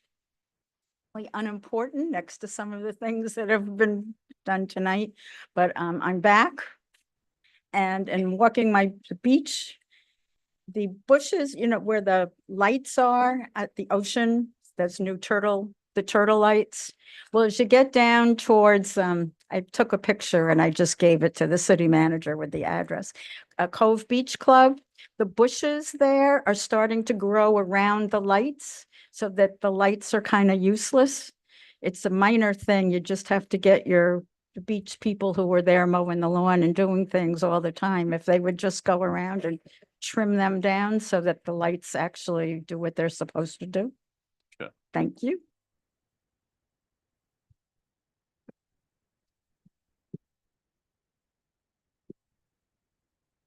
Dan Hers, 330 Southeast 19th Avenue. I am so proud to have embarked on a wonderful journey to become the next mayor of Deerfield Beach and try to have the city reach its full potential. By far, the most important plan I have over the next 4 months is to listen to the people during this campaign and hear what they would like to see happen here and what direction we should go in. After all, the main responsibility of a public official is to carry out the will of the people as best he can instead of carrying out what is best for their own pocket. The people that know me best are often surprised when I go up to the podium during commission meetings and give one of my many 3-minute tongue lashings to the ex-city manager or elected officials. They know that is not my true personality. I am really a very sweet and sensitive guy who will represent the city out in public in the best light possible. However, when it comes to watching over and protecting the taxpayers' money, I will always have your back and have your best interests at heart, always. I've even decided to make that part of my campaign slogan, your voice, your best interests, always. On my end, I plan to run a very clean campaign that will focus entirely on the issues and how Deerfield Beach can achieve its full potential and become the best city in all of Broward County. However, if any of my opponents try to run a dirty campaign and try to get away with dirty tricks like the ones pulled off in the last contested mayoral election in 2017, I will be prepared to expose all the guilty culprits, whoever they may be. It's only right that the registered voters of Deerfield Beach make their decision as to who they want as their next mayor based on the issues and the vision of each candidate and nothing else. Thank you. Thank you. Okay, I'll let it go. My name is Philip Bradley. I live at 4330 Northwest 12th Avenue in Deerfield Beach. Now that the commissioner for District 4 has formally declared that he is running to become the next mayor of Deerfield Beach, perhaps he can answer some questions that he previously has not. One, you were supposed to appoint a person from District 4 to the Education Advisory Board. Why did it take you 11 months to make that appointment? Two, why did you not participate in either of 2 budget workshops and not ask a single question when all four of your colleagues chose to participate and ask intelligent questions? 3, many people are still upset about the city spending $1,300 each for the new garbage cans on the beach. Why did you say repeatedly at the May 23 meeting of the commissioners that you didn't ever want to hear about this $1,300 garbage can ever again? Why did you spend $10,000 of the taxpayers' money for a platinum sponsorship for the Broward League of Cities dinner?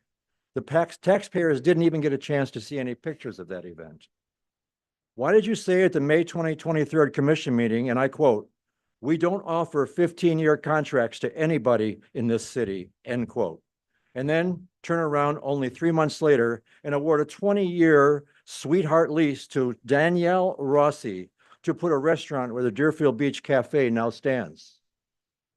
Why did you tell the city manager to reduce the operating millage property tax rate after he refused to do it and you attempted to increase his pay that year by 10%? Why did you get the board members of the Packer Rattlers Black Youth Football team? Why did you grill them for over an hour before finally approving an extra $10,000 for them with many stipulations? But you spent 0 hours asking questions during the 4-hour plus budget workshop beginning on a $360 million budget for the city. You want to be mayor of Deerfield Beach, Commissioner? It's time you start answering some of these questions tonight. Thank you. Thank you. Anyone else? Yes.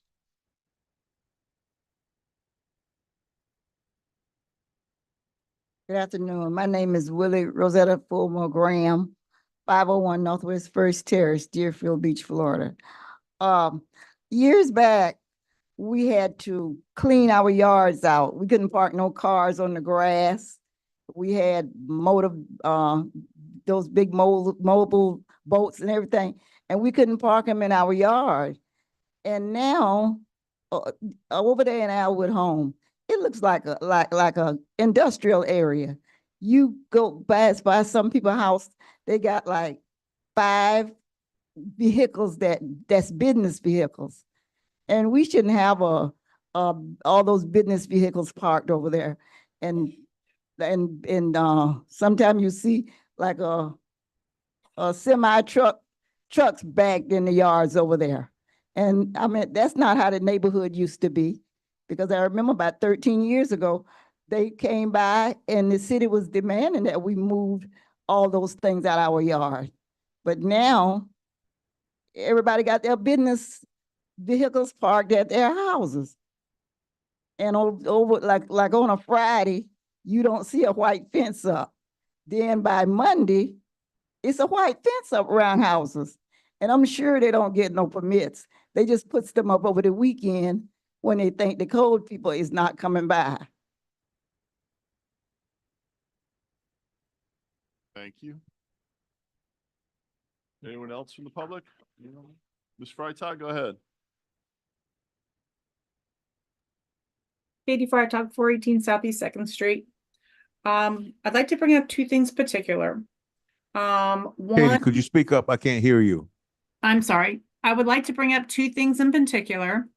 One of them is something that I find wholeheartedly the downsize to the buildings and the developing that we're having in our city. It has to do with the parking space codes.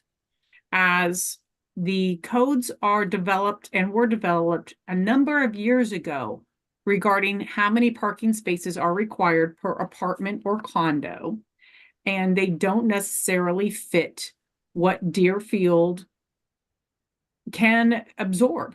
For example, if you drive down 2nd Avenue at any given time, just south of City Hall, you will see that lovely Brynhilda Richardson Knowles Park.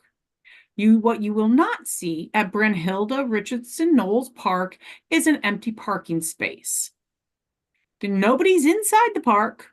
Maybe a couple people walking their dogs, but that's it.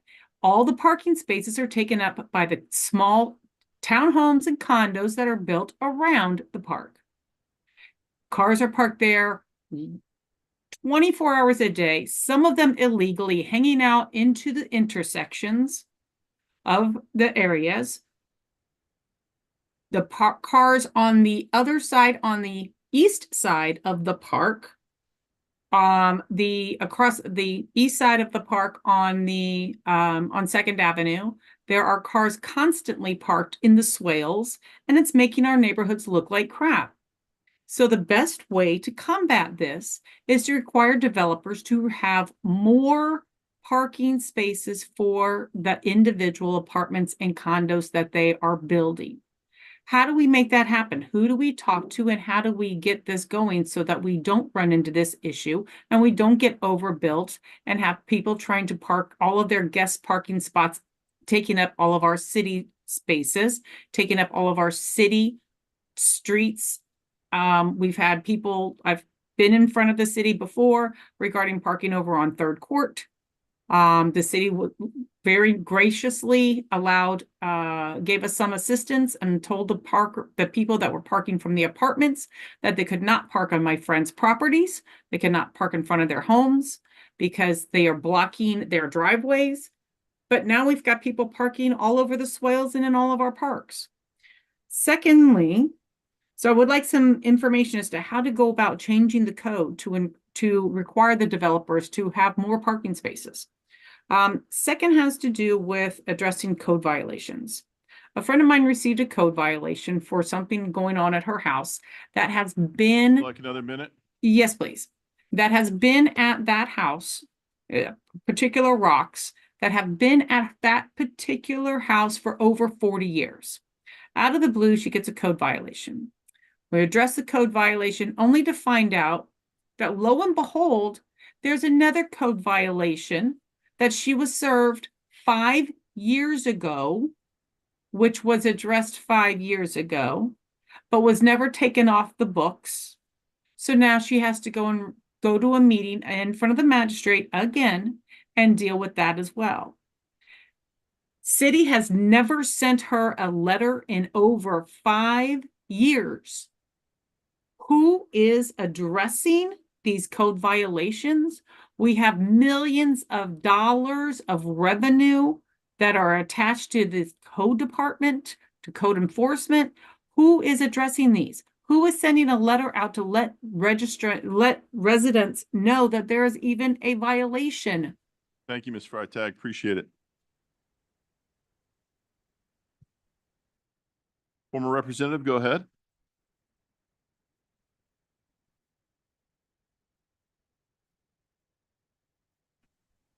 Gwen Clark, Reed, 1430 Southwest 6th Way. I just had a problem here at my house, Mayor and Commissioners. Noticed not an increase, but I guess it's an increase because they're everywhere, I've been told, about these rats.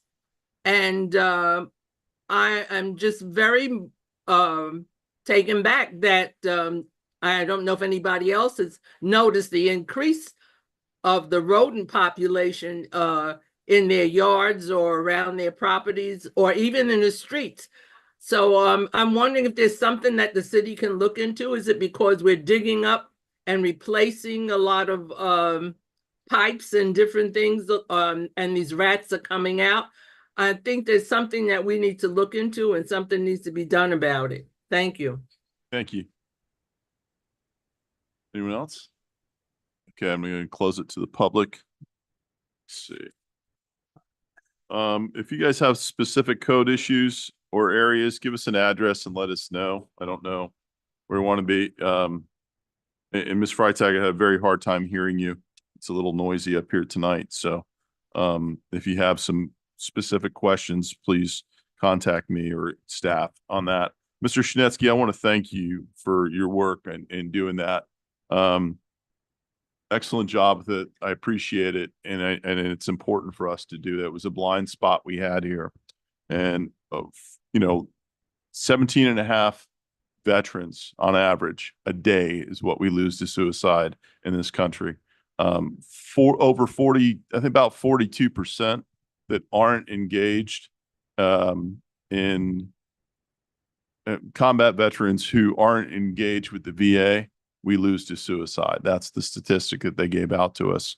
That's going to go a long way to help. And I appreciate what you've done with that. So thank you for taking the charge and doing something with it. I do appreciate that. Ms. Ross will try to trim again, it was really hard to hear tonight. So we'll trim the hedges around the turtle lights to make sure they're doing they're supposed to do. If we could just feed the turtles the leaves, that would be a lot easier, but I guess we can't do that. I know it's going to be 'tis the season. And Mr. Riley, I'm glad you were able to find City Hall. I don't think you've ever been here before, but I'm glad you're here. I think it's 'tis the season during the campaign. We'll start getting more and more of these types of grandstanding, and I think there's probably a proper venue for some of that. And I'm sure Mr. Vice Mayor Drosky will be really easy to get a hold of. You can call him anytime. I think he's probably the easiest to get a hold of, so I'm sure he'll be able to answer your questions for you. But in case, I'll answer one of them though. $10,000 for Platinum Sponsorship of the Broward League of Cities. He was the president of the Broward League of Cities. You might want to look up what the Broward League of Cities is, because I have a feeling you probably don't know what it is. If you don't, I suggest you look it up. If you do, you would probably understand that it is tradition for every president, which is a high honor to actually hold that position. We've only had two in the city of Deerfield Beach, Representative Gwen Clark-Reed, who was just on the phone, and Vice Mayor Drosky to actually lead that organization that does a tremendous amount for us. When the president's city usually does honor that. I'm very sorry that you don't understand that, but I hope that's a good explanation for you. And I can tell you what the Broward League of Cities does for us is tremendous. And having him as the president was a huge thing for the city of Deerfield Beach, just like it was when Gwen Clark-Reed was on there. So again, thank you for your service on that, Vice Mayor. We appreciate it. That's what it was. But thank you, Mr. Riley, for that. I think that's everything. Oh, the magistrate. Did we get anything back from that magistrate on that? I believe the closing statements were due about a week and a half ago. The city submitted theirs and the applicant submitted theirs, and we're just awaiting from the special magistrate the order. I anticipate probably within the next week or so. Excellent. Thank you so much. Appreciate it. Okay. All right, we are now on the consent portion of tonight's agenda. Items 5 through 6 are currently on consent. Okay. Is there anyone from the public that care by show of hands would like to speak on item 5 or 6? Okay. All right. I'm open to the public then. Ms. Freitag, which item would you like to speak on? Item number 5. Okay. Would you read that in the record then, Anthony? Item number 5 is a resolution of the City Commission of the City of Deerfield Beach, Florida, approving and authorizing execution of a First Amendment to the contract with Landscape Service Professionals LLC for citywide landscaping and irrigation maintenance services to revise the scope of work and include additional services and locations for an increase in annual cost of $122,313.04 and contingency costs of $18,347 for a total annual contract price not to exceed $1,242,592.04, providing for implementation and effective date. Freitag, go ahead. Katie Freitag, 418 Southeast 2nd Street. I'm realizing that this is not a new contract, and I remember sitting in the chambers when this was awarded, and I cannot remember if there was anybody else besides the first awarded business and the second. But the key factor here is, as this is not a new contract, and as in other bids, when you change the scope and funds, it opens the city to potential lawsuits by the other bid applicants. Would that not be the case in this as well? If there was another bidder that bid an amount, a third bidder during this process that does not get access and ability to rebid this additional scope and these additional funds. Can somebody give me some clarification on that, please? Anyone else? Okay, I'm going to close it to the public then. Item number 5, I would imagine that our city attorney's pretty much got that. I'll let you answer to it though. Sure. So I think the original bid on this one did include the potential for additional services. My understanding is that the unit pricing that was bid was the basis for the additional services that are before you proposed in this item. So it was the bidded pricing that this is based on, but adding locations and quantities. The same way from time to time when we ask for goods or services, we bid the price and sometimes we need a little bit more in terms of quantity. Appreciate it. Motion to approve. Item 5. We have, motion to approve item.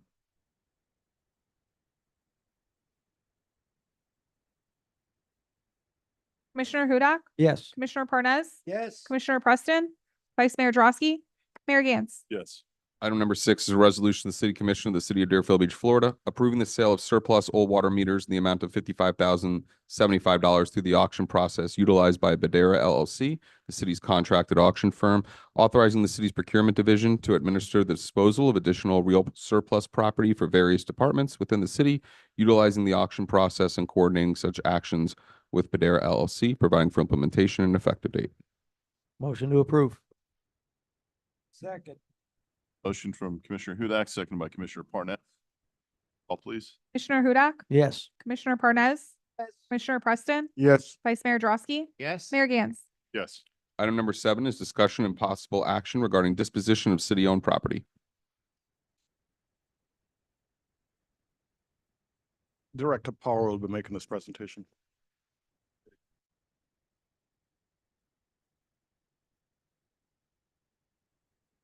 Good evening again, Eric Power, Director of Planning Development Services.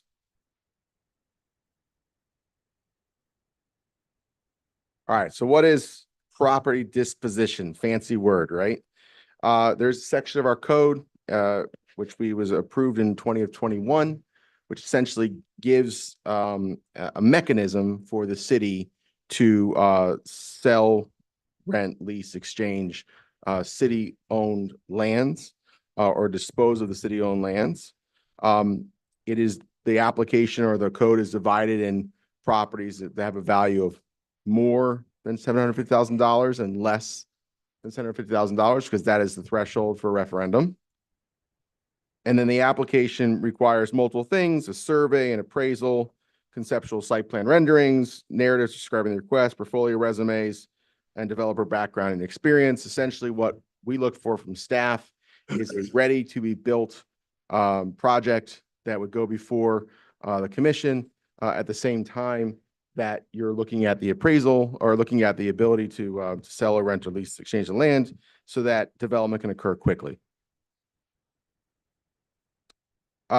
So by state requirement, we have what's called an affordable housing public land list, which is available on our website. And it does show available vacant land that is owned by the city. To point out, though, the public land list is a mixture of properties that were deeded to us by the county, remainder lands and donated lands. It is not including city parks, city hall, the main beach parking lot, or any area or property that the city utilizes. So vacant land that might have a well or a lift station is not available for sale because it is being utilized by the city. So there are multiple properties that the city owns that are not part of this list. But essentially the list is vacant land that we could essentially give or sell to a developer for any purpose. Many of these lands have an issue, right? Like there's a reason why it's city property. There's a reason why it's vacant. It's got a problem. And that's what we're going to discuss tonight. And not all properties on the affordable housing list are actually designated for affordable. They have some different zoning districts, and we'll discuss that a little bit as well. So just some updates to what we've done in the past few years. Broward County had given or deeded the city over 10 properties several years ago that we are required to update every 5 years with the county. I'm happy to report that at this moment in time, we only have 2 of those properties left. 7 of those properties have now become habitat homes, which developed in the last 18 months. We just discussed earlier today the 555 property. And the only property in which this commission has actually gone through the property district application for was for 167 Southwest 3rd Street, which was a single family home. And that CO was issued on March of 2022. So the discussion items essentially are these properties. I'm gonna go through them one by one and kind of explain the issues. And at the end of the presentation, what I'm really looking for is any comments from commission or any direction from commission on how you feel about these properties, because it is staff's responsibility to work with and negotiate potential applicants and to provide the amount of directive that we need so that when they come before the commission that, you know, they're given, you know, that full and forward transparent process. So the first really 3 properties we're going to talk about is 438 and 448 Northwest 4th Avenue. The obstacles is that it is Zone S open space and there is no access due to the right-of-way not being completed. These lots are remainder lots which were granted to the city by the Deerfield Beach Golf Club in 1980. They've held the same zoning as the golf course since that time. They've never been touched. The golf course was converted obviously to the industrial warehouse, and the new developer established a wall to the west and the north of these properties. The costs for the city to install a new road, sidewalk, underground utilities in order to get to these 2 lots would be upwards of $200,000 for the city to do that, to then make these lots available for sale in some capacity, right?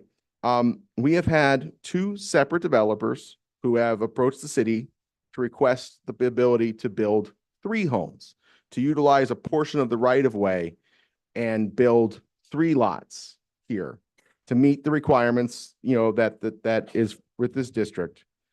And essentially, in return, these developers would build the road, the sidewalk, the underground utilities that are necessary in order to access these properties, which again, you know, is probably a few $100,000. The city has paid for an appraisal of these properties. In the appraisal, we did inform that we were looking at potentially building 3 lots here. The appraiser did come back and said that the land for 3 homes was worth $199,500. The properties have had problems with illegal dumping and illegal activities, it's very difficult to see from the road. So from a code enforcement situation, we have had problems with these properties. We think the city would like to see these be developed into single-family homes. Really, what would probably be proposed to commission is not a sale of this land, but a donation of the lots in lieu of them or the developer building the access to the lots. That would really be the only way at this moment that I think development would occur on these properties. Either the city did this work and we found funding for that, or a developer would do the work and then essentially ask for the lots themselves. So in order to put these lots that right now aren't serving anything and haven't done anything since 1980, to put them on the tax rolls in which we'd actually make some income from it, is to donate them to the developer, to allow them to develop, get it on the tax roll, let them put all the things they need to do to be able to have access to it. So we didn't have to spend $200,000 to try to squeak out That would be money correct. on it. Right. Okay. What is the value of this property? $199,500 according to the appraiser. Okay, so it's $199,000, and essentially they're going to put $200,000 in to be able to access it. At least $200,000 with improvements back into the property. Okay, so we could go all that. We would go all through all that trouble and spend the money, $200,000 we would get to access it, just so we could sell it for $200,000. Potentially, yes. Because unlike what was stated earlier tonight, we can't sell it 3 times above what the actual rate is. I believe that's probably correct. Yeah. Yeah. Okay. So the reason why I want to bring this forward is that we are working with 2 different developers who have both submitted applications to this property that would be coming before to commission. And, you know, this potential conversation would be in front of commission. Is this something that commission would be looking to do? Because that is the ask from the developers versus, you know, them paying the fair value of the land and either the city doing this work or also requiring the developer to do the work.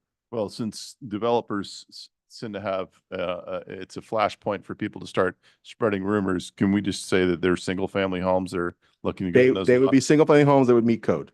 Okay, so it's not like we're building 70-foot towers or anything like that over there before No, people they'd decide be- to start running their mouths. Right, they'd be very consistent with the existing homes that would be in the neighborhood. Okay, appreciate it. Thank you. Mhm. Go ahead. Well, essentially, that would be the request from this particular property. So I'll move on to the next one. This property was actually brought to our attention by a developer. This is not a lot of record. This is a right of way. So the obstacle is it's not a fee simple lot. This has actually always been right of way, back in research of the records. So no property has ever actually been here. So it's not part of the current available lot list. And the city would have to, again, pay for a survey, register this lot with the Broward County Property Appraiser, obtain an address and a folio number in order to make it a lot of record. And then, bring this forward to determine if there are any existing utility easements on this property or if there needs to be access to utilities for this property. More than likely, there is access to utilities, obviously, because there's properties on all three sides. So there should be there, but this lot has also been a problem for the city with illegal dumping and things like boat storage or vehicle storage and things like that. So we've had problems with this property before, and it would benefit the community in this street to have another single family home on this property. So really the request would be the city would staff would come back at a later date with costs for a survey.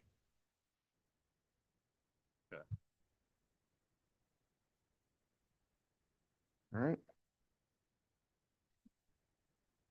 Sorry. Okay. The next two are the last two that I was referring to with Broward County.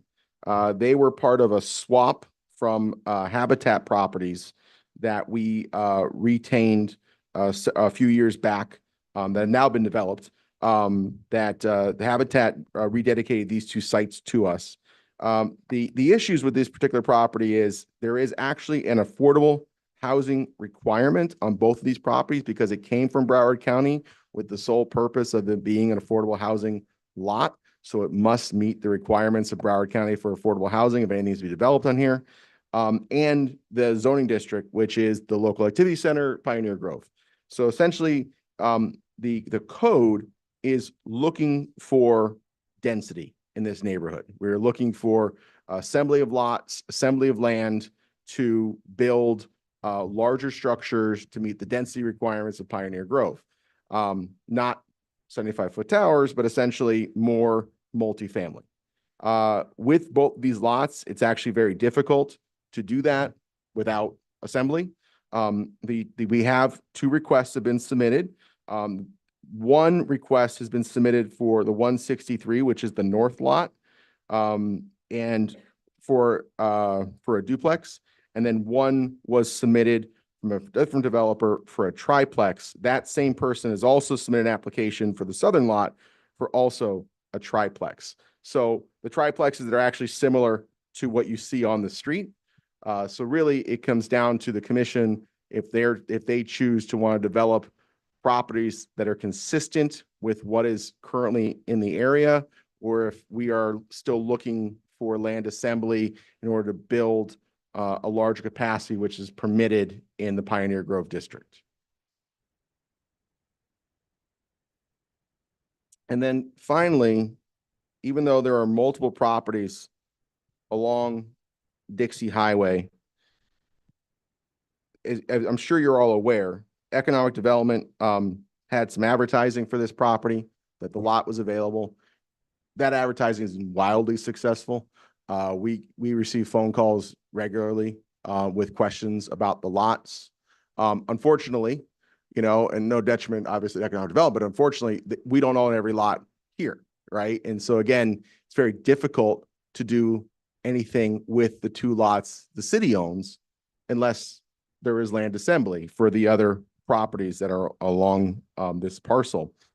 The the responses that we've received essentially because the property is landlocked is that it's not developable by the applicants who have called us.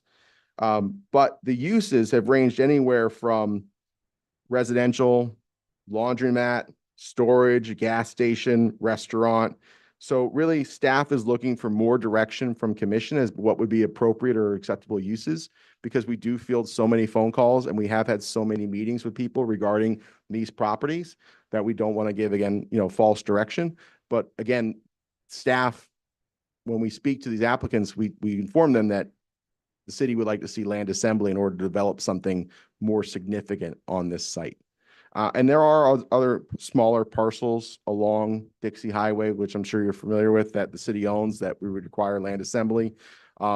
We are working with another applicant potentially on another piece of land in which they are working for land assembly. I did not bring that forward today because that would be then showing the property and potentially ruining his deal. So I didn't want to do that. But there are a couple other properties along Dixie Highway in which people are looking for development, but again, requires land assembly. I know that this particular intersection has been problematic in the past. I mean, we remember the Wawa issue.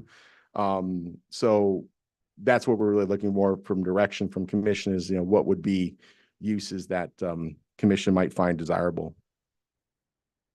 Okay, thank you. Commissioner Preston, then Commissioner Hudak. Thank you, Mayor. When you were speaking of this, these sites that would be developed for single-family homeowners, and if rather than the city incurring the cost of building access, and that would be done by the developer. My thing is that I would want any opportunities that are extended in that manner for it to be for local. I don't know who has, who Sure. the people are, but I think those kinds of opportunities should be given to local developers. And I think that we ought to be able to move in a direction like that, because now what we have is a little bit more stability as far as single family housing is concerned. So I would actually like to see the city move in that direction so that we may be able to provide that opportunity. It's not just for the developer. We're putting single family structures up, which is needed in the city of Deerfield Beach, particularly in my district. And so I would like to see something like that. Right. Thank you. Thank you, Commissioner Hudak. Thank you, Mr. Mayor. A couple of years ago, we had all of these studies about the Dixie Highway corridor, and the bottom line is that the community did not trust the city to make the decisions on what goes into these properties. And I think this is an ideal opportunity to actually partner with the community to see what they would like to put in this area. To work with the community as opposed to the city saying, hey, this is what we think should be there. I think we should work with that community so that we can start building up trust, so that we can start building up this Dixie Highway corridor. I just think this is a great opportunity to show the community that we are indeed trying to be transparent, that we are indeed trying to work with them to help develop these areas.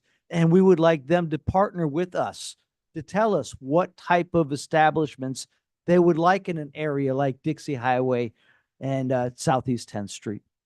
We can certainly include that. Right now we're working with the consultant for the Central City Corridor Plan, so we can certainly work those questions into those meetings. I think it's great to get the community involved. The other property that you brought up with the roads and all of that, it's kind of a sore spot with me.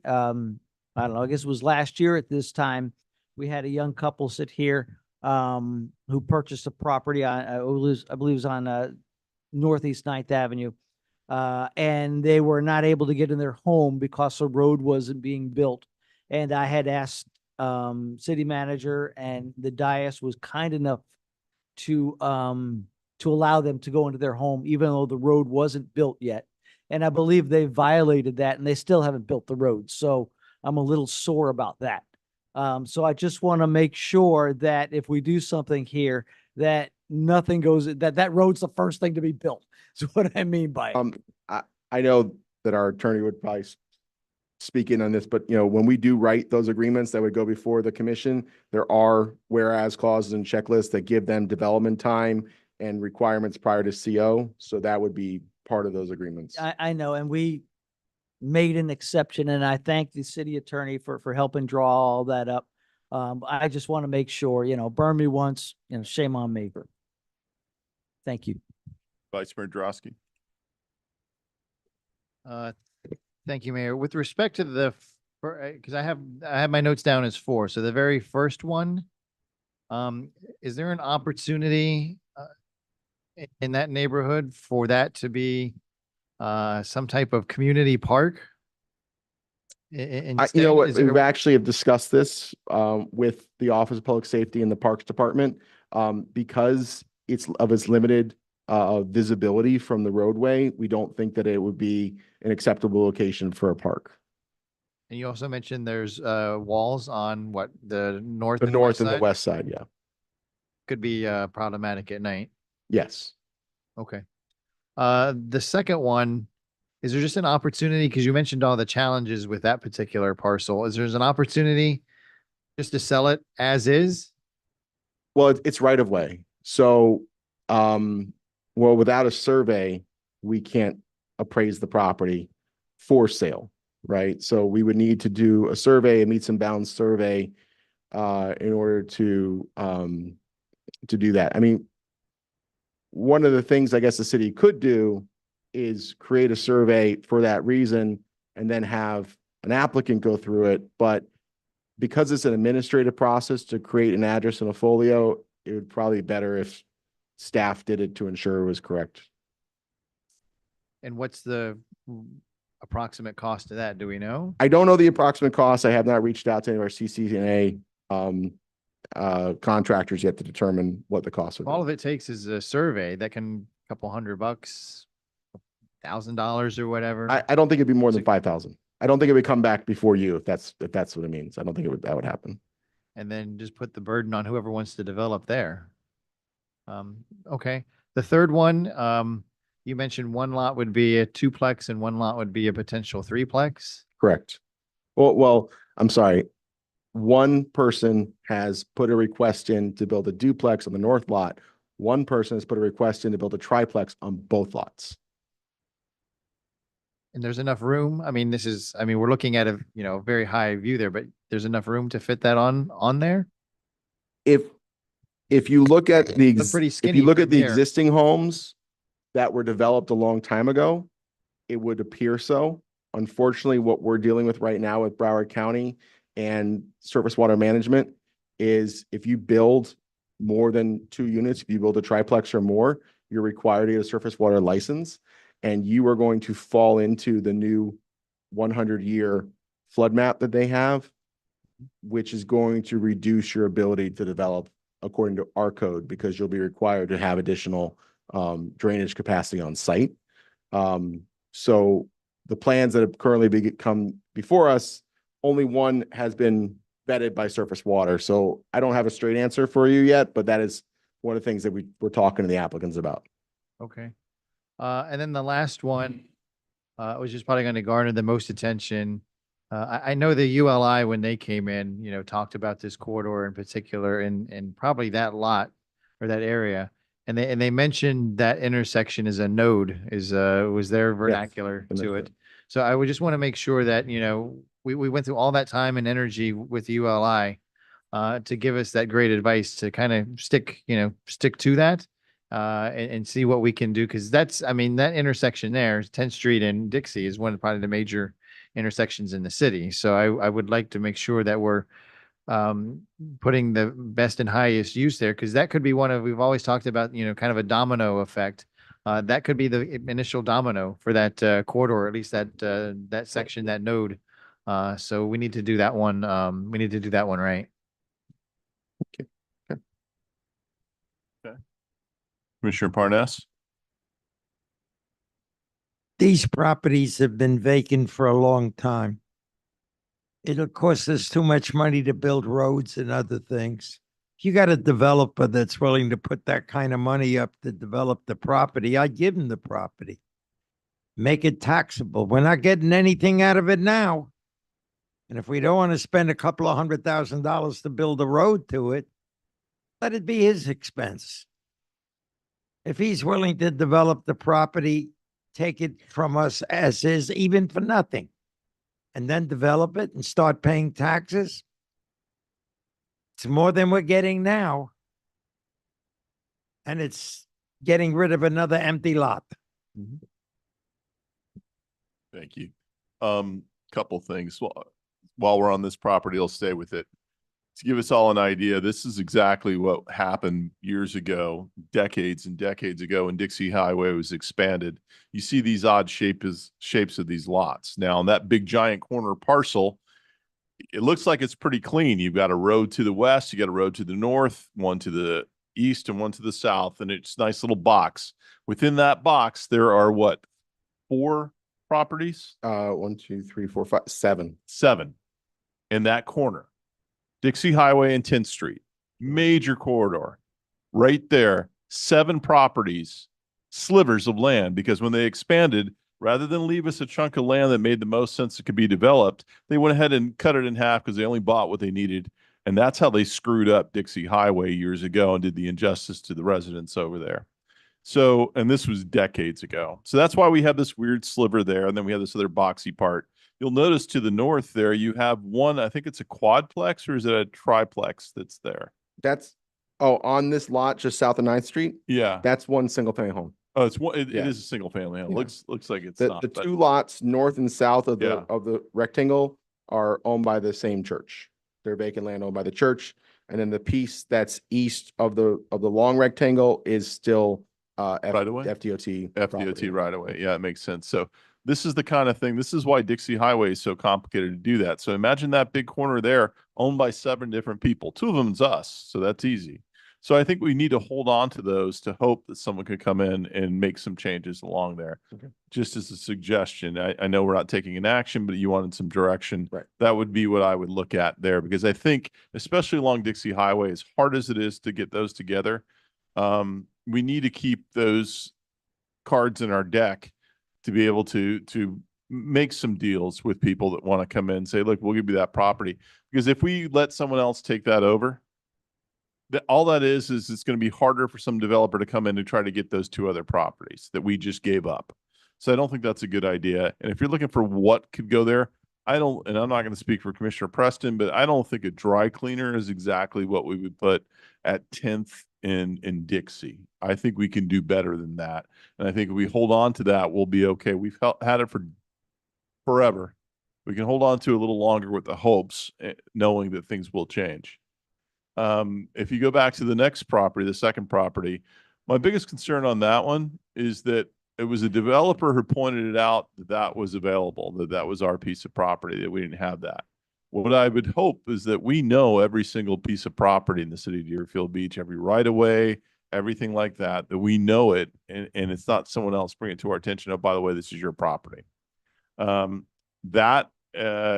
single family home there would make sense and be fine. And when you have an empty lot like that, sometimes those become issues. It looks like it's too small to even do a pocket park, but then becomes a problem for us. But that one, I would be open to go either way on that. But what I hope in this situation is that we don't find out from somebody else what property we own. So I know some of the stuff's archaic. We find things all the time, and we have land that we own that's underwater in the intercoastal. I mean, stuff like that happens, and it's weird stuff, that legacy things from the 50s and 40s. But we need to know this a little bit better. The first property makes perfect sense to, if it's an even swap out to get it on the tax roll, that makes sense to me. So situations like that make sense. There are all sorts of little small parts and parcels within the city that are small little rights of way. I don't expect us to know every single little piece of right of way. And I'll go back to one. This is the lovely lie that still spreads around out there. When the storage center was built over at the old Deerfield Beach Building Supply, that didn't have any variances or anything that came before us.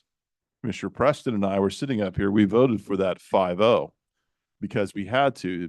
City attorney told us it's either that, because it's zoned for it, you're going to end up getting into a Burt Harris Act. So if you notice and go, the record, there was no variances. It was 5-0. Years later, after they had built the property there, when Commissioner Battle was up here, not Commissioner Preston, she opposed it then because there was a small little right of way on there that just made sense for the city to give it up and give it to the person who'd already developed the property. But in their complex on their property was a small sliver of land. So the lie that likes to be told that, oh, we gave up something on that is just a complete lie. And if they would look at how it was voted, you could see that. So to avoid that kind of BS in the future, it's good for us to try to find as much of this little rights of way on little odd slivers of land on property, because it's, you know, those things don't make sense for us to hold on to that. We actually have a sliver of road in the city of Deerfield Beach that we maintain that we do not have access to, the trailer park over off 10th. How crazy is that? There's a sliver of land that we're required to pave and take care of, but we can't get to it at all. It's actually locked by all private property.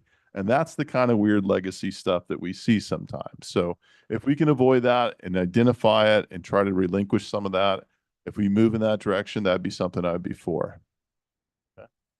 Commissioner Preston? Thank you, Mayor. I totally agree. But I wanted to say to my colleague, Commissioner Drosky, at 10th Street and Dixie, but the mayor already brought up, it's complicated because of there's so many other little entities that is associated with it. It's not as easy as it might look to be able to get something going there. And you're right, it could be the catalyst, it could be the domino effect of something good, but because you'd have to get everybody on board to say, okay, this is the vision and here's what we're willing to do. And I think that in and of itself would be difficult. It's a challenge. But we should move towards something like that. And anytime that we have a local developer, somebody here that can help bridge those gaps, I think that we need to move in that direction, because for the longest time, as my colleague said, the land has just been sitting there. It's time to start moving it. It's time to have a vision. It's time to have an idea about what we want to do. Is it complex in nature to be able to initiate the conversations where you can get everybody on the same page? It is, but there is a workable solution somewhere in the conversation. We just haven't found it. But it's there. And we have to, I think, push till we get it done. I don't think Deerfield Beach is unique in this situation, that we're the only people that's ever had a situation like that, where there is multiple, you know, it can be fixed. We just got to work at it. And I think this conversation that we're having, and I'm totally with the mayor, if we can have an even swap out, if somebody wants to develop a piece of property right now, let's give it to them. Let's go. Let's move that forward, as Commissioner Parnas said as well. Get it on the tax roll. So I'm totally for that. Thank you, Mayor. To give you one other direction a little bit, thank you for those comments. Pioneer Grove, I would not look to give up even small slivers like that to just put what's already there. The whole point of Pioneer Grove is to revitalize that area and put something different in there. Those are, again, cards we want to keep in our deck, or bullets in our holster, whatever you want to call it, should someone come in. Because while I don't anticipate someone coming in and buying out the property that might be to the east of it, if you look to the west, looks like there might be more of an opportunity. And again, if the goal is to have someone come in and buy, a developer come in and do something that's a little bit different and change it up, putting in a duplex or a triplex right back next to duplexes and triplexes, we're trying to get away from that. Right. Okay. So I think Another land I would rather situation. hold on to that. Yeah. Should a developer come in and say, I want to build, because sure, we could give tax incentives. I would much rather give them a piece of property that we're not using rather than give them tax incentive, if that helps it along. So, I mean, that's just something for us to hold on to. We've had it for decades. It's been like that. Sure, we could go for the quick hit, chase a little bit of money to get a quick developer in there, but it's not going to be worth what we're going to lose to try to regain that should we have someone actually come in and want to build that. So that's what I would hope. And you know, this other item that we changed earlier today, the one that was off MLK, if the city had had the vision 20 something years ago, when the person that bought the other property that's next to it, we would have been able to have a really nice complex there to be able to combine those lands to parcel that together.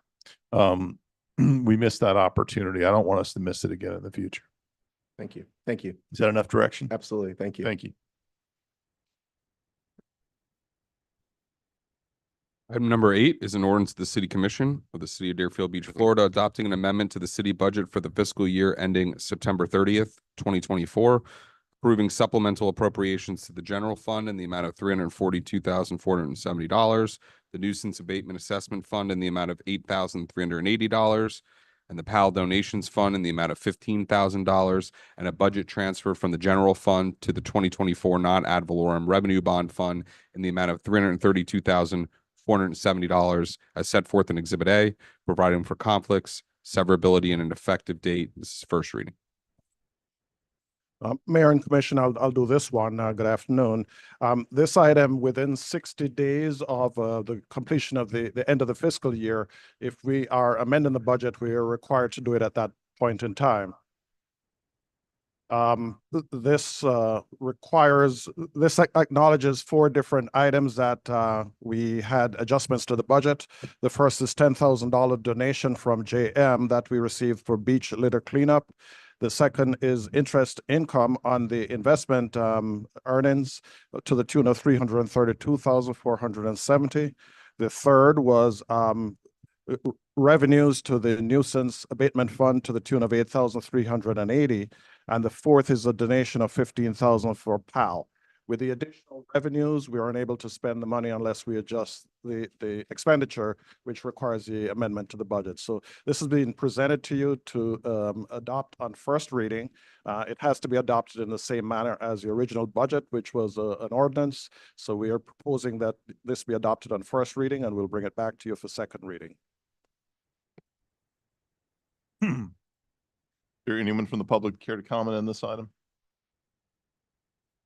Close it to the public. Commission. Motion to approve. Second. Motion approved by Commissioner Hudak, seconded by Commissioner S. All, roll call, please. Commissioner Hudak, Yes. Commissioner Parnas, Yes. Commissioner Preston, Yes. Vice Mayor Drosky, Yes. Mayor Gans. Yes. Item number 9 is a resolution of the City Commission of the City of Deerfield Beach, Florida, approving and authorizing execution of a grant agreement with the Florida Inland Navigation District for the Sawgrass to Seagrass Center at Sullivan Park, authorizing acceptance of the grant in an amount not to exceed 35% of the total project costs, acknowledging the availability of matching funds in the amount of 50% of the total project cost, and providing for an effective date.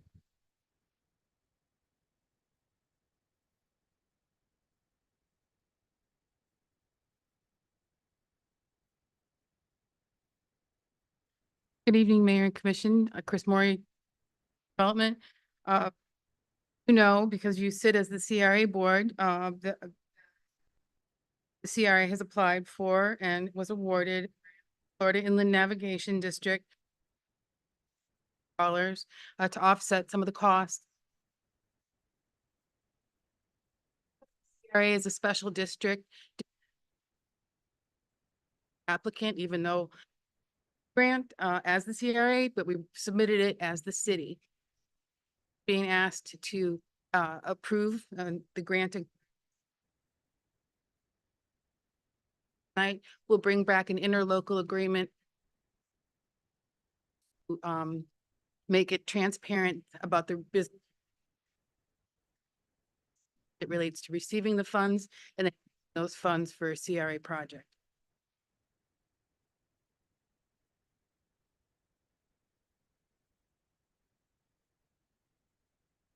The public care to comment on this item?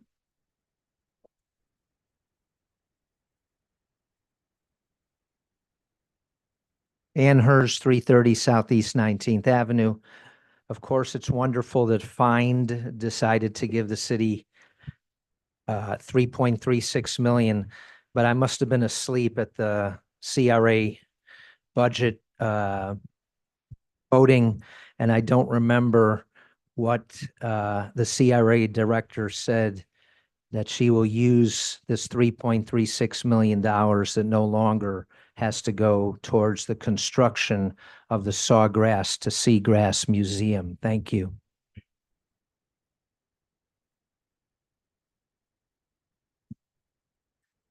No. Motion to approve. Okay.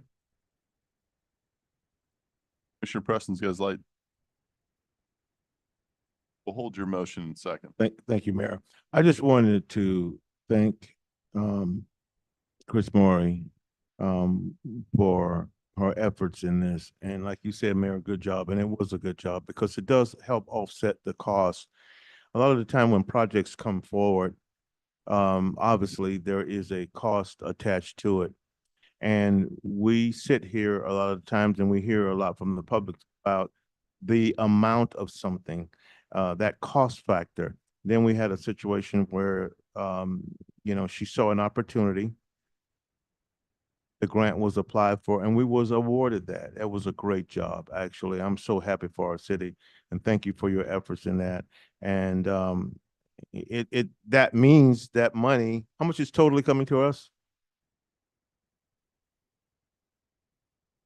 So the grant is a 50-50 match. Mhm. So we're eligible for up to $3,360,000. Okay, I wanted you to say that so people can hear that $3 million is going to be coming into the city to help offset a cost. That's what that's for. So that's a great job. And so, as I said before, you have people in competent positions looking to better our city in the role that they play in terms of leadership. So thank you very much. Thank you, Ms. Moore. And those, what we've already put into it in the construction counts towards our 50%. Is that correct? So we haven't begun vertical construction yet, so we have not lost any matching fund opportunities yet. That's why it's on actually before the interlocal agreement so that we can. Excellent. And set that it- 3.3 million is going to go towards the overall cost of the project. It's going to go to 50% of the main floor of the facility because that's the portion of the museum Right. that Find has an interest in for public access. Pleasure.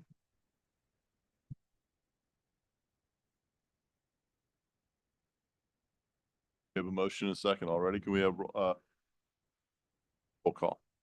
Commissioner Hudak, Yes. Commissioner Parnas, Commissioner Preston, Yes. Vice Mayor Drosky, Yes. Mayor Gantz. Yes. Item number 10 is a resolution of the City Commission of the City of Deerfield Beach, Florida, approving a change order with BCI Construction, Inc. in an amount not to exceed $450,000 and $450,157.80 due to unforeseen conditions requiring changes to the design and compliance with code and jurisdictional agency requirements related to International Fishing Pier renovation project, providing for execution, implementation, and effective date. Hi, good evening, Mayor, Commissioners, Priscilla Sigelnik, Environmental Services Director.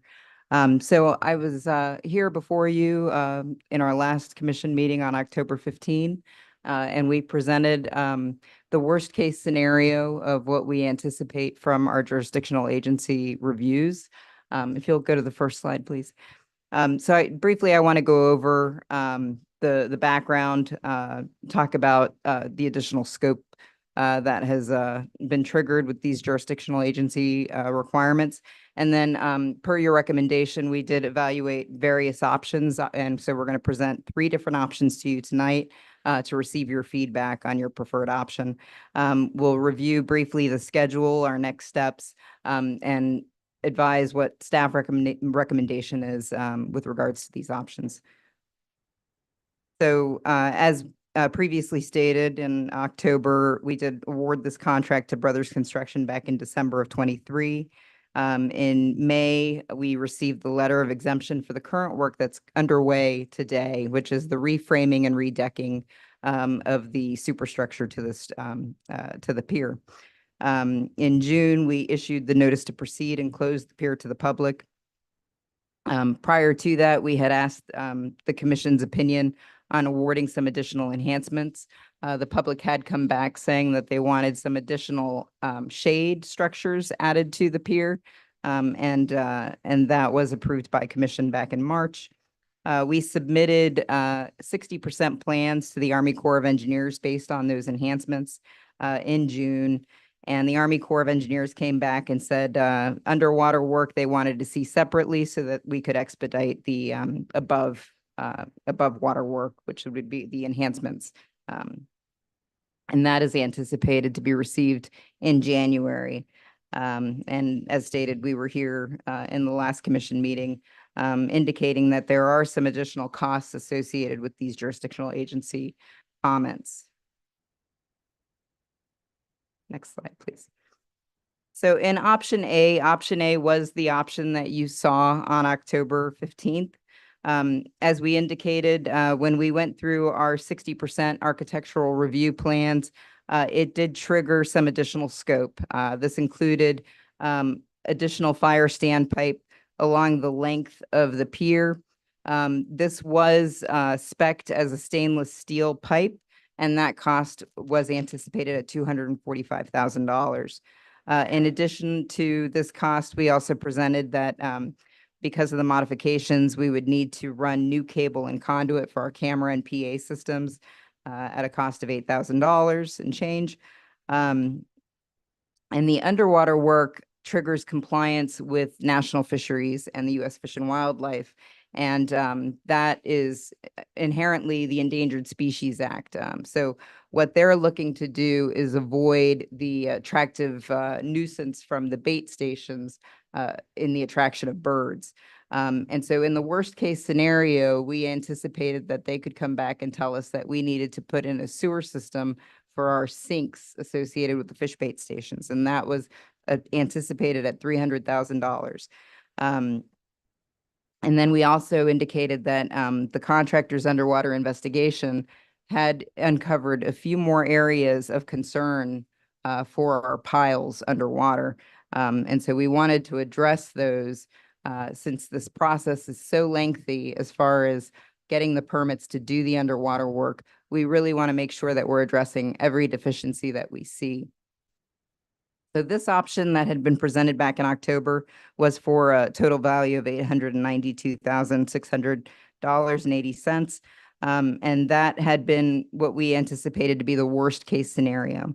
Now, we did meet with the contractor and we wanted to discuss various options. So if we can go to option B, I'll indicate what some of these options are. So we did speak with the fire chief, and the fire code does accept HDPE as an acceptable standpipe. So that would potentially give us a credit of $50,000 towards that original cost.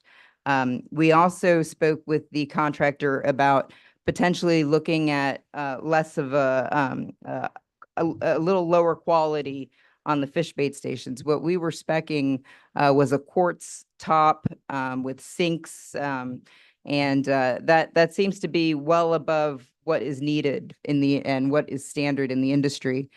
So in research, I saw the plans for the Naples Pier. Now, Naples was struck by Ian back in 2017, and they are currently under contract for $23 million to rebuild their Naples Pier. And this drawing that you see in the center here is what they will be building for their fish bait station. And I thought this might be an acceptable solution to the city, and seems to be more of an industry standard. And what this image is very similar to what is shown in Pompano Beach. It's a standard starboard top with a hose bib. And now what we would propose doing is doing this out of Epay for legs to match kind of our aesthetic that we have on our pier. But there's also a potential for additional canopy, which I thought might be of interest to the fishermen using the pier. And that's what's being proposed in Naples. It has a canopy above the fish bait station. So with the canopy, we're looking at a $45,000 credit. Without the canopy, a larger credit of $55,000 towards that current line item for our fish bait stations. Additionally, we're looking at a reduction from 5 fish bait stations to 3. In Pompano Beach, that's essentially what they have on their pier. Now, in conversations with FDEP, we did learn that there could be potential other solutions to mitigating for the attraction of the bait for birds, and that involves extending an 8-inch fish cleaning tube all the way down to about 2 feet below mean water line. And as long as we're discharging directly into the water, that would potentially be a foreseeable solution. So we would be deleting the fish grinding and disposal system at a credit of $316,000, but we would have about approximately a $30,000 cost in extending this piping essentially to the waterway.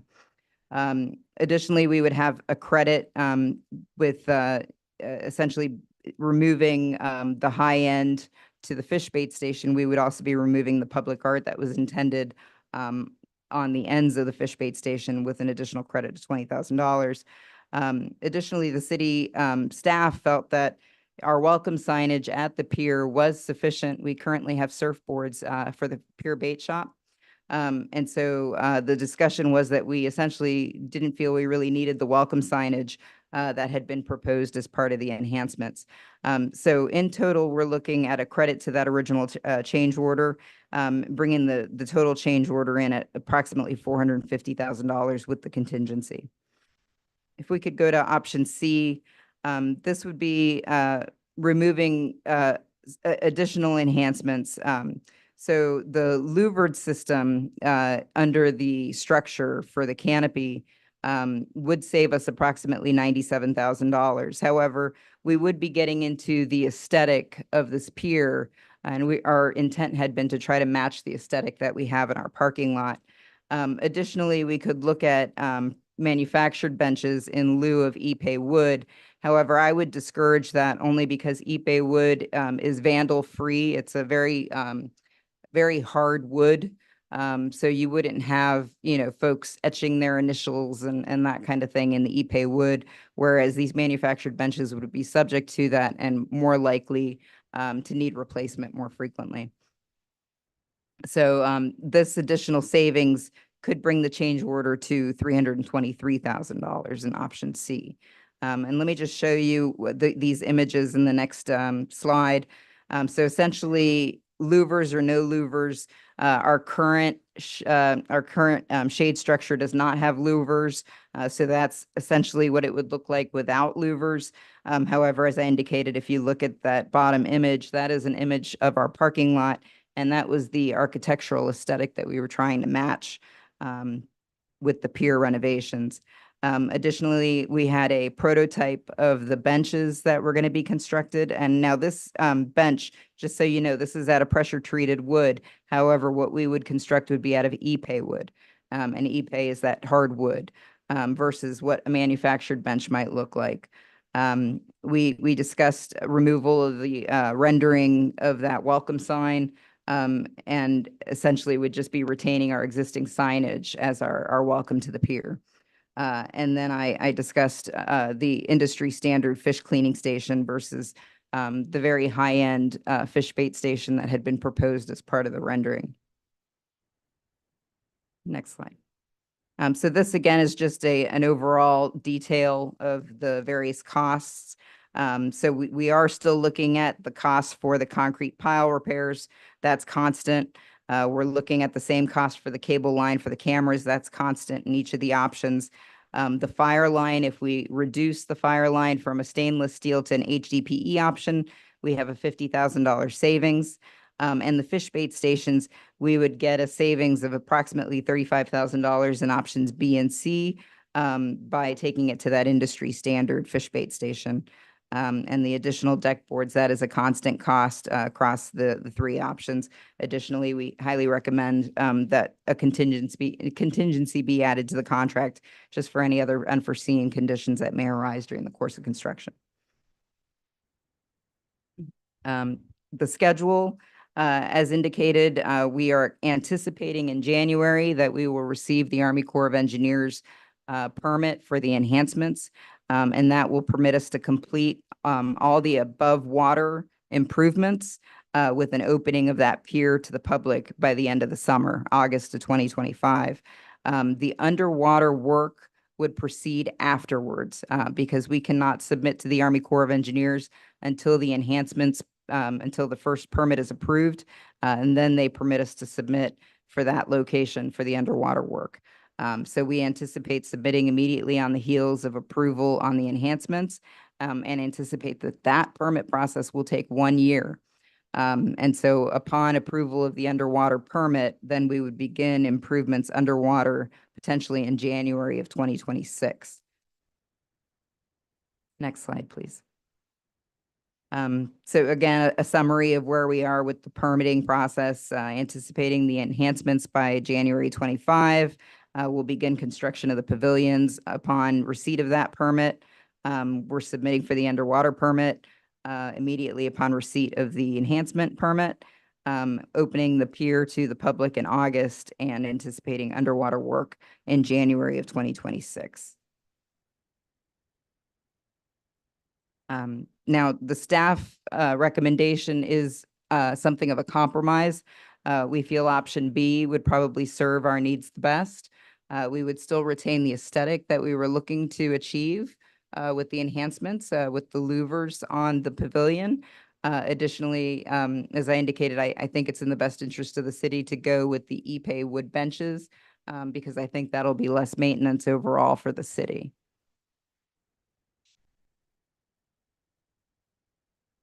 I'll take your questions. Thank you. Commissioner Preston? So when would the pier open? August of 2025 is the anticipated opening for the public. Okay. Yes, sir.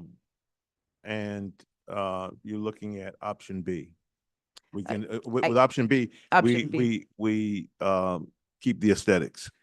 Yeah, option B would be a compromise. Now, the fish bait stations, you wouldn't have the fancier fish bait stations. You would be looking at more of an industry standard with the starboard top, hose bibs, so no fancy faucets Okay. and no artwork. Okay.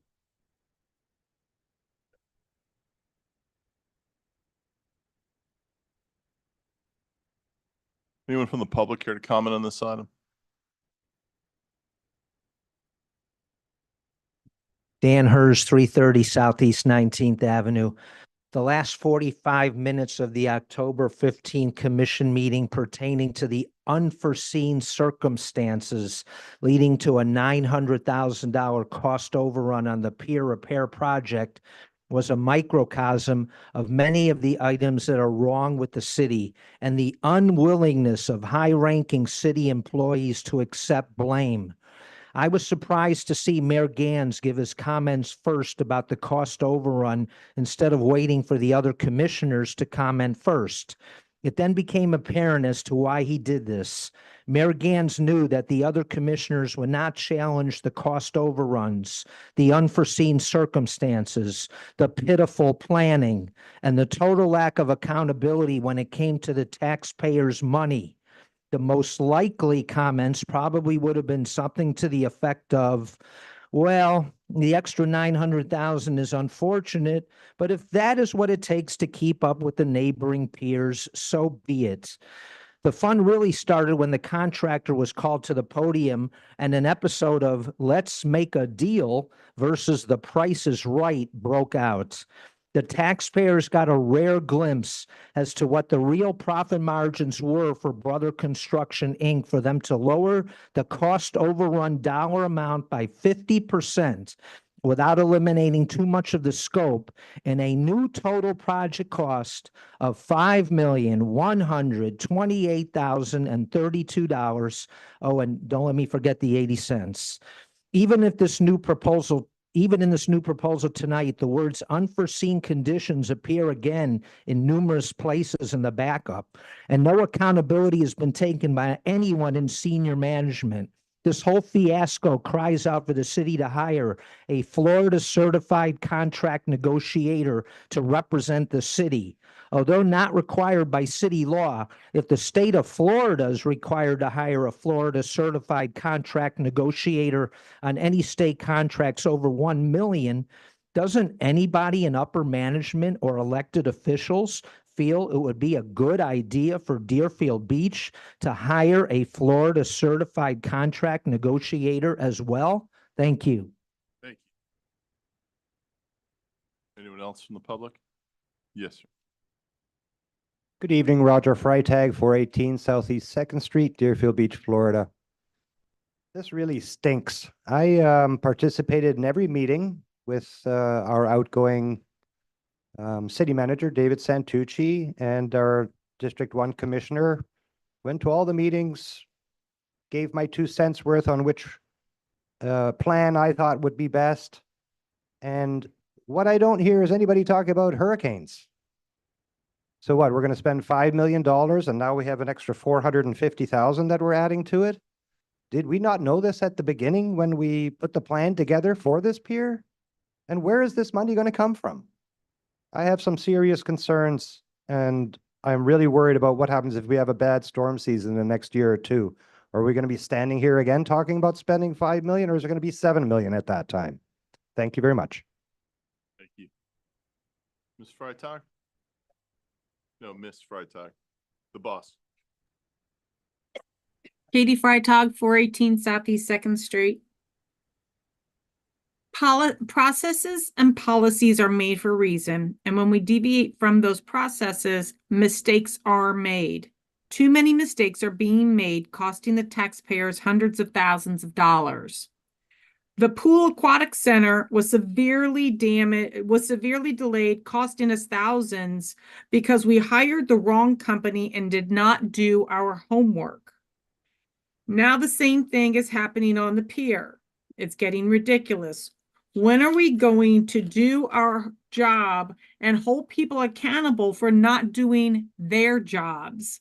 The building department makes it everyone do their homework and we get screwed. Or we get screwed. Now again, the city is getting screwed. Who are we holding accountable? Who are we making sure that there shouldn't be $100,000 in contingencies still floating around?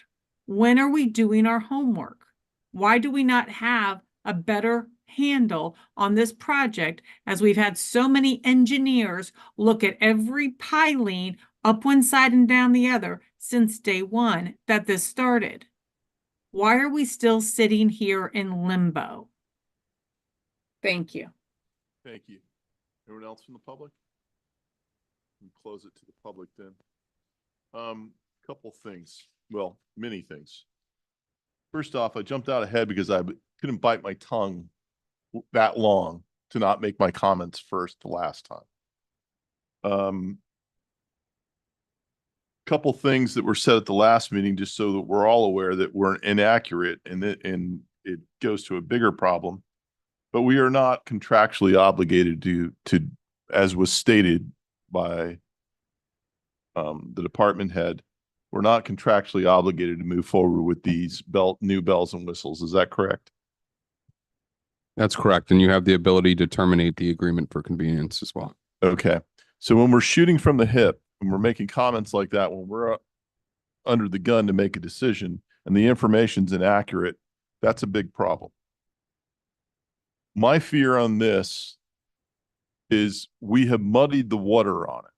In order to make up for the fact that we did not properly give an estimate on these very simple items, and now we're trying to make concessions just to lower the overall hit that we're taking by our inability to hit the mark on this, has really clouded everything.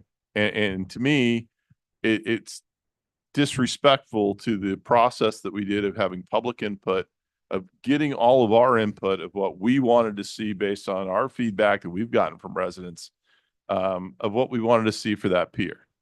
So we do that and we come back, oh, by the way, here's like 4 things that were totally foreseeable, in my opinion. They're going to shoot the cost of this through the roof. I want to know if this is the tip of the iceberg. I mean, I totally get structurally us not knowing that and getting down there. As I said at the last meeting, that makes perfect sense to me. I don't have an issue with that. I think it's inaccurate to say that we're able to look at the profit margins from this company based on what was happening on the fly that night. It never should have been in front of us. Once you knew we had a problem with all of this, it never should have gotten in front of us. Because in the end of that meeting, after all of us being very frustrated and angry and fleshing that out, and we ended up in the same place we are now.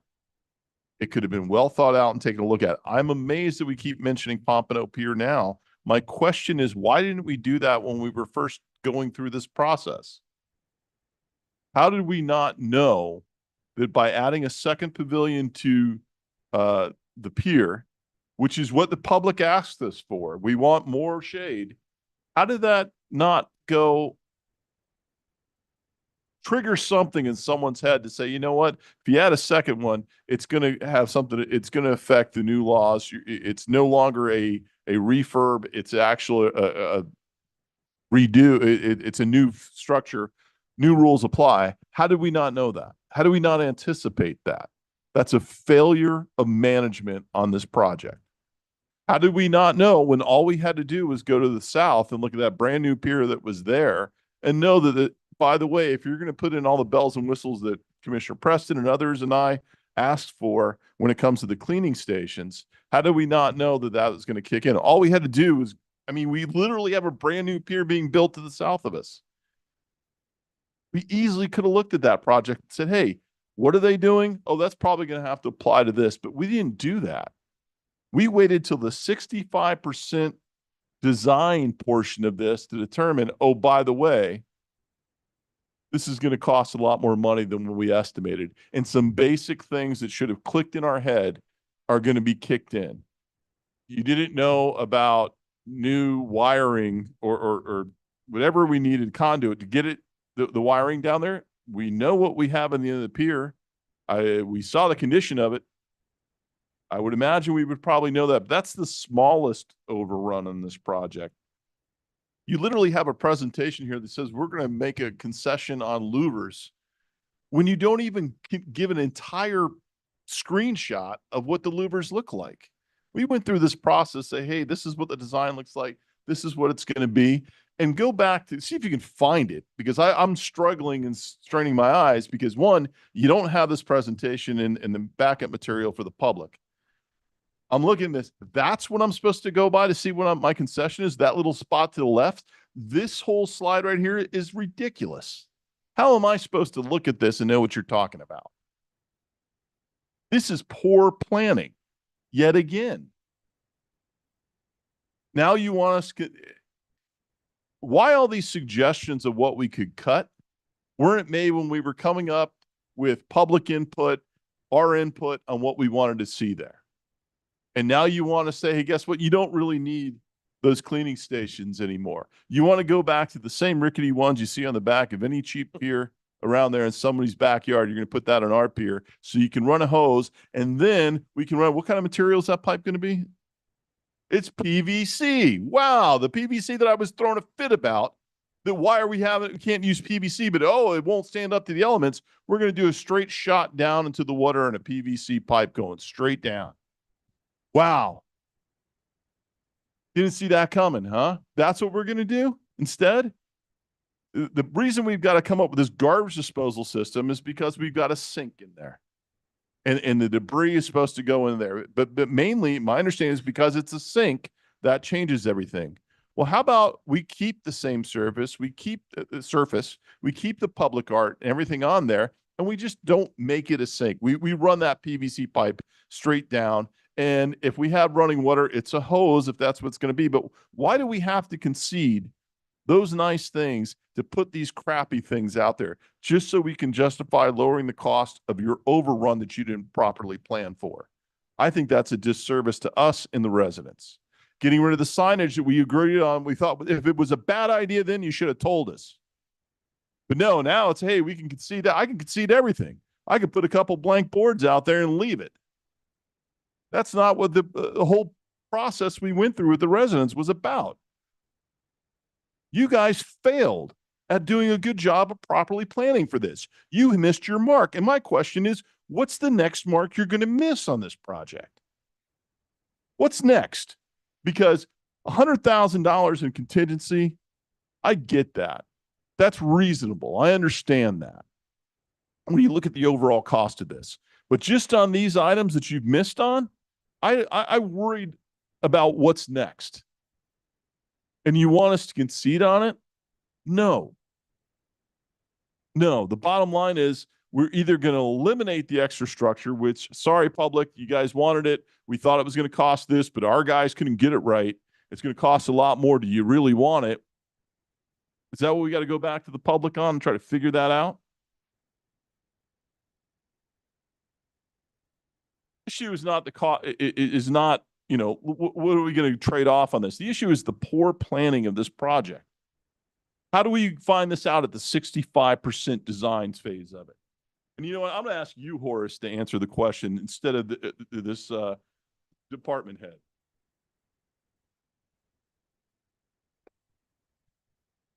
Mayor and Commissioner, my understanding is that we work with the architect, we work with the engineer, and then we get some concepts and then we submit it to the agencies for approval. At some point, when we submitted it to the agencies, we got the feedback and the responses back. Prior to that, my understanding is that we were not aware, we were not told that some of these would have been expected. So we didn't know that new fire laws apply to a second structure that might be put in there. We don't know that that's going to happen, whether it's a pier or anywhere else. I'm pretty sure that that would apply, right? Sir, I had some initial communications with the chief early on in the process, and I had in writing that we were not going to have to extend the fire line. It was when he discovered that there was a second structure. Well, He why did you indicated- not tell him there was going to be a second structure when you talked to him? I would think that would be a crucial piece of information when you're getting pricing. Well, my apologies, sir. What I can tell you is that we had already bid the project. We had originally planned this as a repair and rehabilitation project. We had done the structural design. We had not done any planning or any design. What you all approved in that enhancements were renderings. They were architectural depictions of what we could potentially do. And with that, we went back to the contractor who had been awarded the contract and said, okay, this next section we're going to have to do as a design build. We're going to need you to bring on, and they brought Bolchaz on, which is their marine engineer. And they brought them on. And at that point, you know, they had given us an estimate of what these enhancements would cost, which was the 1.5 million.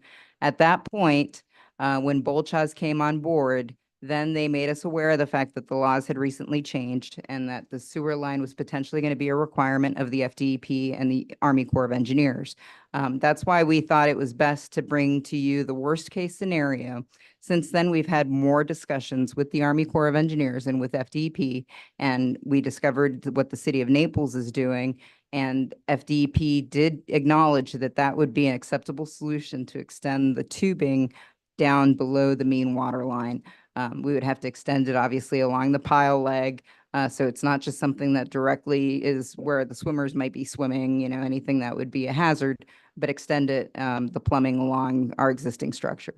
So on that point, so we don't have to get rid of the fish cleaning tables. We can actually do a pipe straight down. We could, with the sinks, yes, we could do an extension. So we can go with the original design, what we have there. I'm assuming in this clustered picture here, the bottom right corner, we can go with that and run a piece of PVC straight down below the water line. Yes, sir, but we were looking for credits to try to offset the overall cost of the change order. that was Yeah, all. I know you were trying to lose some of the nice features to make up for your guys' mistake. So this isn't one I'm willing to lose. All Understood. right.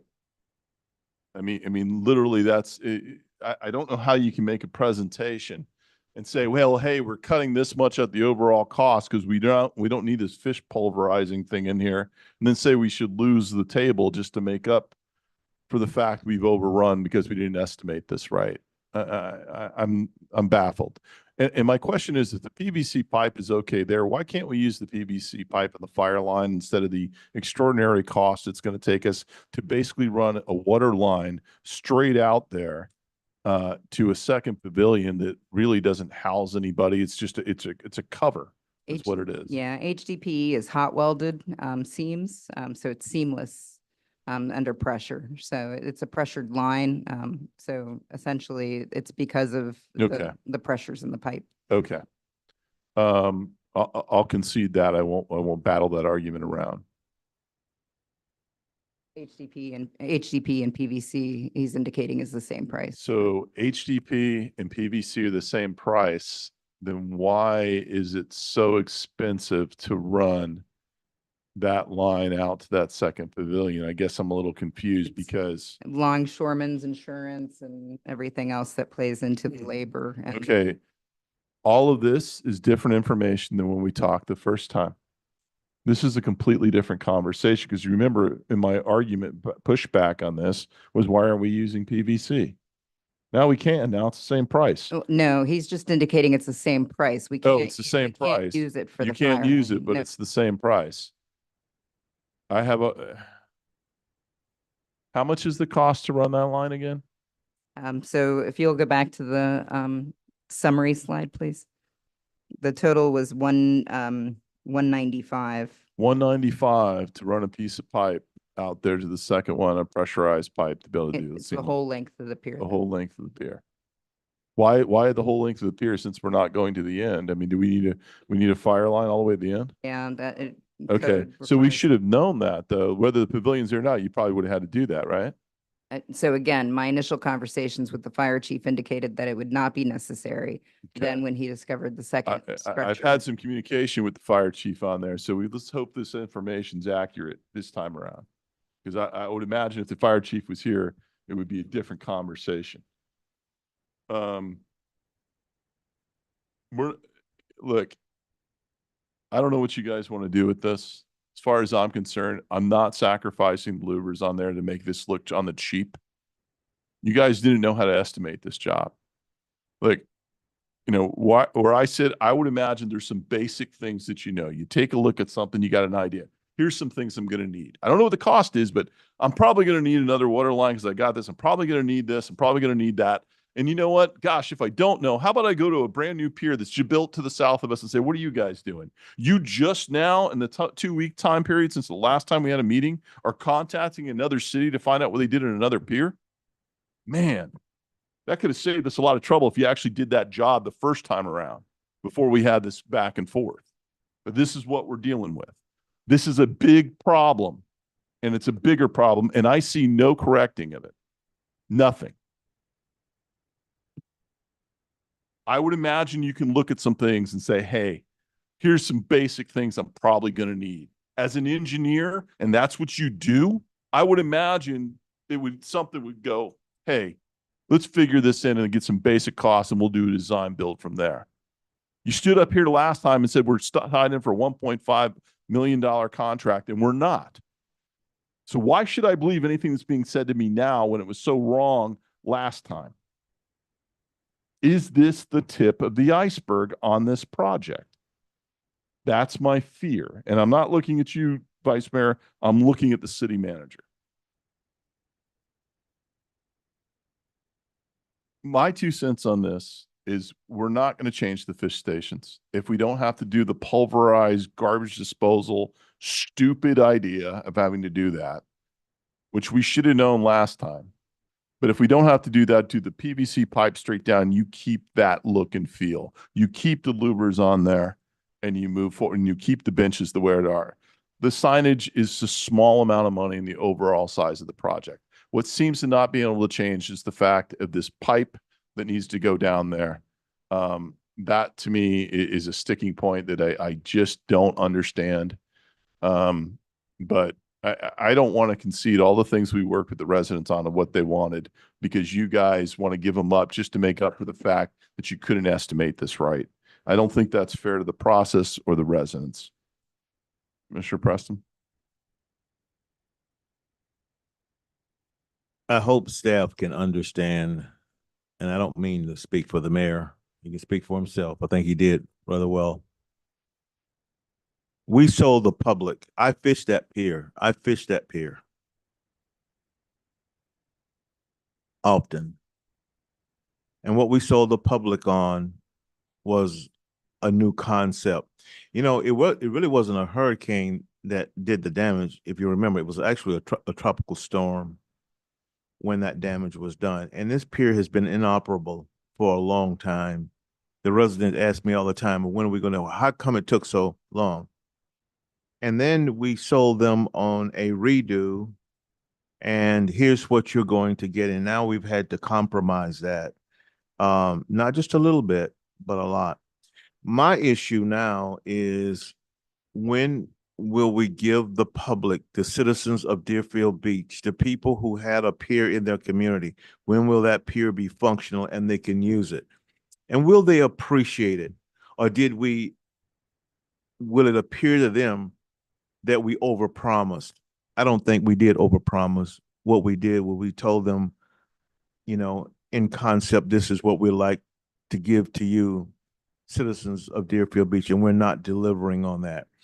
But I too am in a very challenging situation, but I want to see this move forward. And hopefully this is not the tip of the iceberg, but that we can find that compromise so we can move ahead, so we can give the citizens of Deerfield Beach back their pier. They don't have their pier now, and it won't be open until August of 25. It's been a long time since somebody's been able to fish off of that pier. It's been, and that's got to be under consideration as well. And so, you know, actually, I share a lot of, because the mayor fishes as well. You know, you're not dealing with people that don't understand the concept of fishing, what goes into it. We wanted to be better than Pompano. You know where I've been going? To Juneau. Want to be better than Juneau, better than Lake Worth, something that is unique to our city, and we failed in that. We failed in that. So that provokes a frustration. But now I say to my colleagues, what do we do? I mean, you know, I think that we need to really think about how do we compromise this situation and give the people back their pier. Because, you know, it would be very easy to let my emotions rule the day, and I don't want to do that. I don't want to do that. And I don't want to get really upset about it. But the fact is that we were promised something that we're not delivering on, and that's not good. You have a public that sits here and criticizes, you know, and listen, I don't agree with a lot of the things that some people say, but there are people that come up that say responsible things and that questions in a manner that holds us accountable. And so we're not giving the public what they thought they were getting. Just to the north of us, one of the big restaurants up there, Capitol Grill, the guy that runs that place fishes this pier, and he asks me all the time, calls me, when can I go fishing? And it's tough. So this is not good. But I don't want to delay, because if we delay, this thing could go, you know, a lot longer. When are we going to open our pier? And now we're forced to have to compromise. So I'm asking my colleagues to let's compromise in a way that we can live with. The mayor does not want the louvers gone. Is that right, Mayor?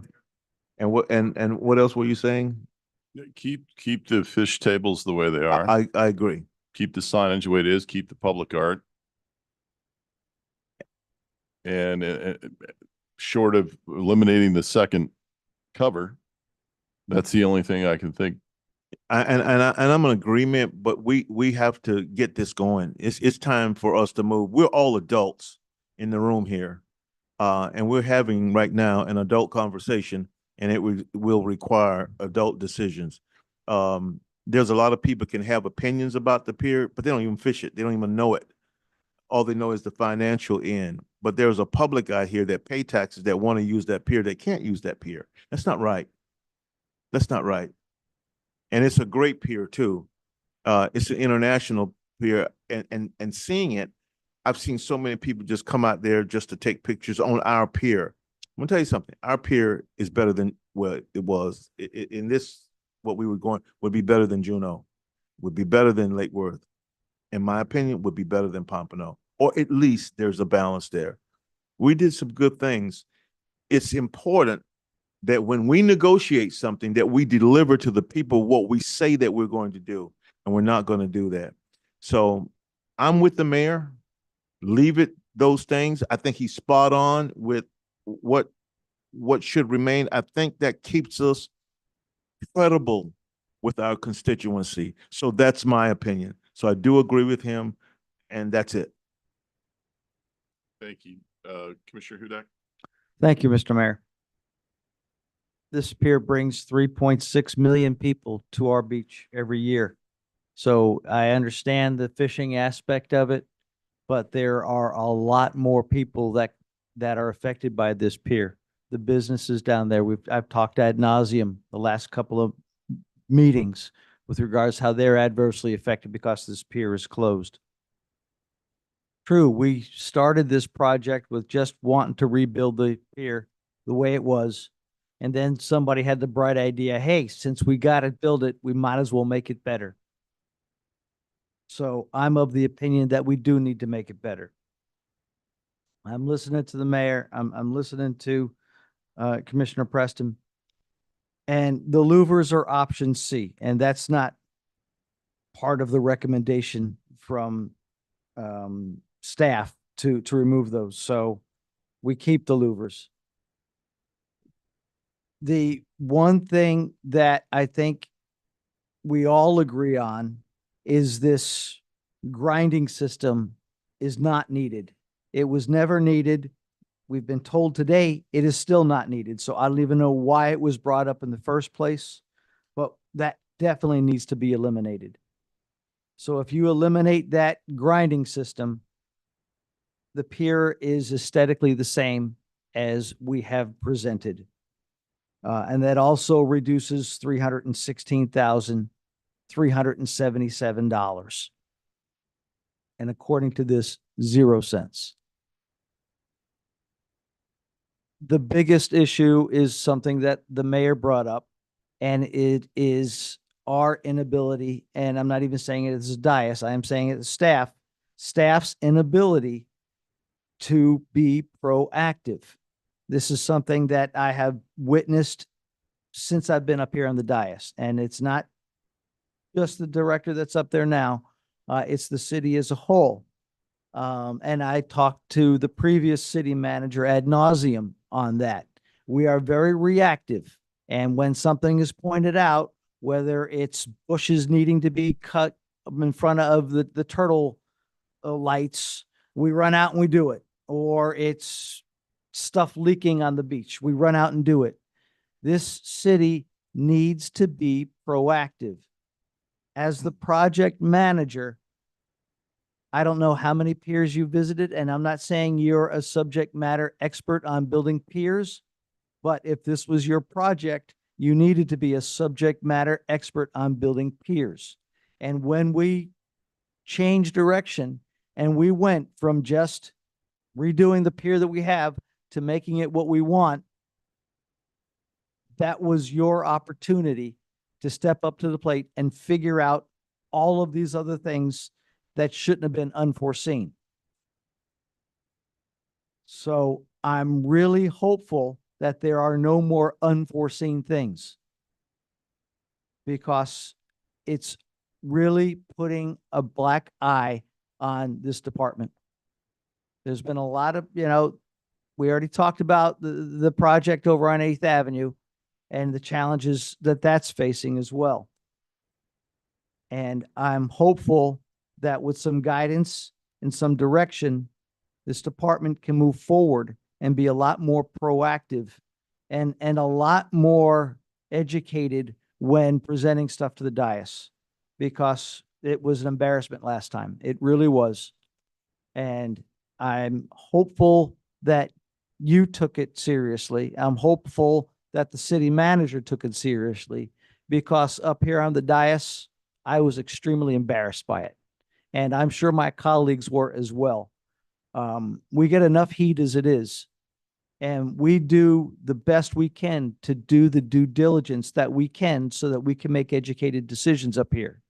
And when we're not given all of the information from somebody who is a subject matter expert, or we expect to be a subject matter expert, that doesn't bode well. So in my opinion, I think the one thing that we pull up, besides changing the stainless steel pipes to PVC, which is something that we've determined is also something that could happen, that we get rid of the grinding and we move forward from there. That's part of option B. Option B was eliminating a lot of things. But what I'm saying is you change the pipe, that's 50 grand. You forget about these alternative sinks and you go with the regular sinks that we had, as opposed to the grinding system. You throw a PVC pipe down there as we expected. Then you've got the signage, you keep the signage. And I still haven't seen the brag board, which tells me the Guinness Book of World Records that have been out there and all of the awards that our lifeguards have done since I've been on the dais. I know that they've been world champions more than once. I still don't see that anywhere on this pier or any of this artist renderings. And then we move forward. The louvers, we already said option C, we keep that. So realistically, what we're looking at is eliminating the $316,000, in my opinion. Okay. Vice Mayor Drosky. Thank you, Mayor. Here's the frustration. We sat at this meeting a couple weeks ago and we discussed the unforeseen circumstances that were not unforeseen. And now we're presented a list of potential savings. But what we did is we promised the residents a certain pier. We had this discussion and we discussed with the residents and the 3+ million visitors that we get there, that we're going to put that this is the world-class international fishing pier on Deerfield Beach. And we're going to give you a quality project. And now, as you can see from one of the slides, you know, you have one of the options is a reduced wood. And then you have the Kmart bait station. And so it's the options that we did not pick. Those were the options that we did not pick. And so I came into this meeting at least at a minimum, to putting the public art and the signage back in place, because those were two things that enhances the experience down at the pier. I mean, you can tell on the bench there, just the public art, the fish on the side, what a big difference that makes. If you're a visitor, we can showcase not only just the public art, but the fish that are actually in the water underneath our pier. We can educate and do public art at the same time. So I came in at a minimum wanting to keep those two additional amenities there. Then the mayor and Commissioner Preston talk about the stations. And they said they weren't willing to compromise on that either. So at the end of the day, when you go through the list, it doesn't sound like we're willing to compromise on much, which is okay because that's what we promised the residents. The problem and the rub that I have is by doing that, we are rewarding the mess up on this project because we're going to be spending over $1 million for what all of these goodies are adding up to. And we're rewarding the mess up. I don't know how we get out of it. I mean, I'd like to pay nothing for it, but that's not going to work. So if someone has a suggestion, I'd like to hear it. But I mean, I don't know how we get out of this without paying for it because you guys want the stations, and correctly so, because I don't want the Kmart version. The public art and the signage all add to the experience at the pier. So this is everything that we want. So it's like we want it, but we don't want to pay for it. I don't know how to get around that. That's my entire life. If you could tell me the answers to that. Commissioner Parnas? I say we cut out the grinding. It's $300,000. And we move forward. The art is necessary. The PCP pipe going straight down instead of grinding stations. Let's make the best out of a lousy situation. Get the pier open. My fear is like being in the restaurant business. You're closed for 3 days. Your customers go somewhere else and find somewhere else they like because they're available and you're not. So let's get the pier done. Whatever mistakes they made, they made. It's not going to go away. So we have a choice. We can dilly-dally this thing for another 3 months, or we can get the pier open as soon as possible. We all agreed getting rid of the grinding stations. Or the grinding mechanism of it. Yeah. Yes, I think we're all in agreement on that. Yeah. So, A huge part of it. yeah, I would move forward with that. You'll pull up option A. So essentially, we would be approving a change order for the fire standpipe, the cable camera. However, that fire standpipe would be the HDPE material. The cable for the camera and PA system. We would be removing the grinding system, including the additional spalled repair areas and a replacement of some additional deck boards. So essentially it would be that change order minus the 316, Yeah, no, I don't think that's accurate. minus the $50,000 for the fire standpipe conversion to HDPE. Okay.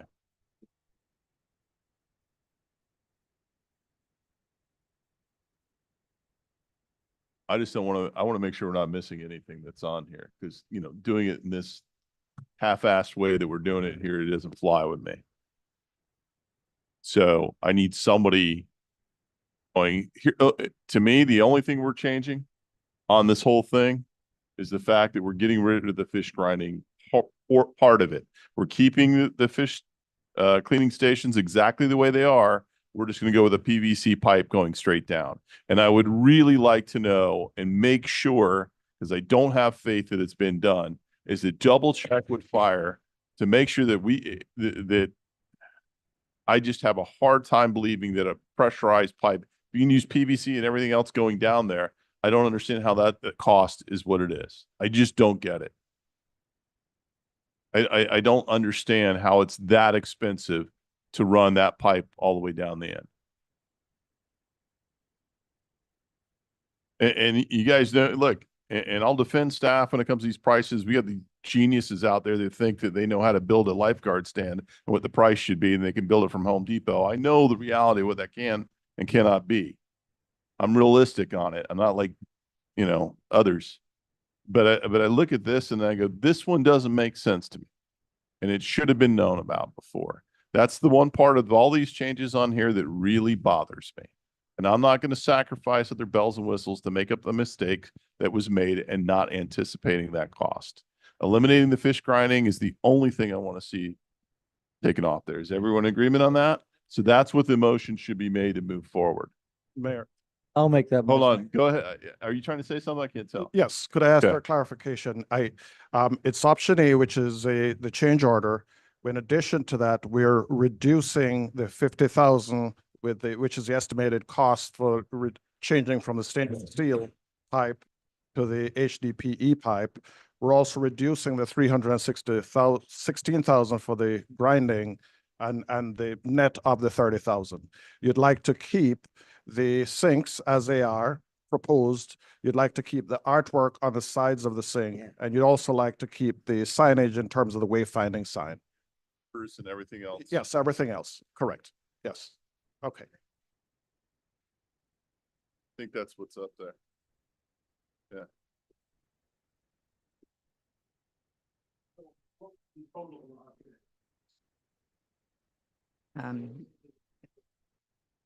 Option A, the change order is proposed at 892,600. With these adjustments, the new change order would be 556,223 and 80 cents. I'm sorry, Horace, could you repeat that? 556,223 and 80 cents. Okay.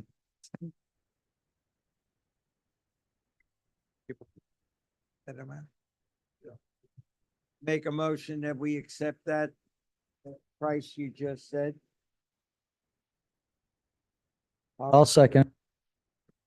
Motion from Commissioner Parnas, seconded by Commissioner Hudak. We have a roll call, please. Commissioner Hudak? Yes. Commissioner Parnas? Yes. Commissioner Preston? Yes. Vice Mayor Drosky? Yes. Mayor Gantz? Yes. Thank you. We are now on comments by administration and legal. No comments from legal tonight. Mayor and Commissioner, we have a few. The first is we have an opportunity of honoring and celebrating the actions of the veterans who have served our country, including 2 who serve on the dais. And the request was made a few meetings ago and to the former city manager to do something to commemorate and acknowledge the veterans in our community. So I wanted to provide a summary of some of the things that we are doing. Through our procurement process, we offer a certification of veteran businesses. We do outreach to educate veterans and small business owners about available resources. And we do offer in the procurement process a veterans business enterprise preference. In terms of economic development, we have started an annual Shop Local campaign that goes through November 26th, and that was launched on November 6th. It's an opportunity to shop locally at a veteran-owned business, as well as to tag your favorite veterans-owned business, which gives an opportunity to market the business and the opportunity for us to develop a database of the business and help to build that database. In our HR area, we also do a veterans recruitment plan and a veterans preference, and we partner with Veterans Florida to post job openings. Our community services department will do something with its members to celebrate Veterans Day. And with our Parks and Recs department, on Saturday, November 9th, we'll be having the Ryan Owens Memorial Run, which at the end of that run will end with the Veterans Day ceremony right after the run. At that event, we have invited the Naked Warrior Project, Patriot Mortgage, a few veterans agencies, including Broward County Veterans Services, anticipating that they'll be there providing some forms of support services. Some of the other things that we are looking at in the future is within our parks to designate some of our parks, depending on space available, at least one parking space for military veterans. And we're looking into a hometown hero banner program where we would solicit the names and images and information about veterans who we can recognize on the form of a banner. And we anticipate that we could start that next year and fly the banners in the Brunhilde Richardson Knowles Memorial Park, since it already has some opportunity there to recognize veterans. And already we have a veterans page on our website identifying and offering some of the activities that we provide to veterans. So that's a brief summary of some of the things we do, but just want to take this opportunity of reminding the community and the public about our events on Saturday, which is the Ryan Owens Memorial Run and the Veterans Day ceremony. That's on Saturday. Thank you. The additional thing I wanted to take the opportunity of letting you know about is a request that we received from the town of Hillsborough to access the Southeast 10th Street for a beach renourishment project that they are proposing. That's proposed, the project itself is proposed for January through potentially March, April next year. And that request comes pursuant to Section 4 of the settlement agreement that we have with them, that we executed with them in 2020.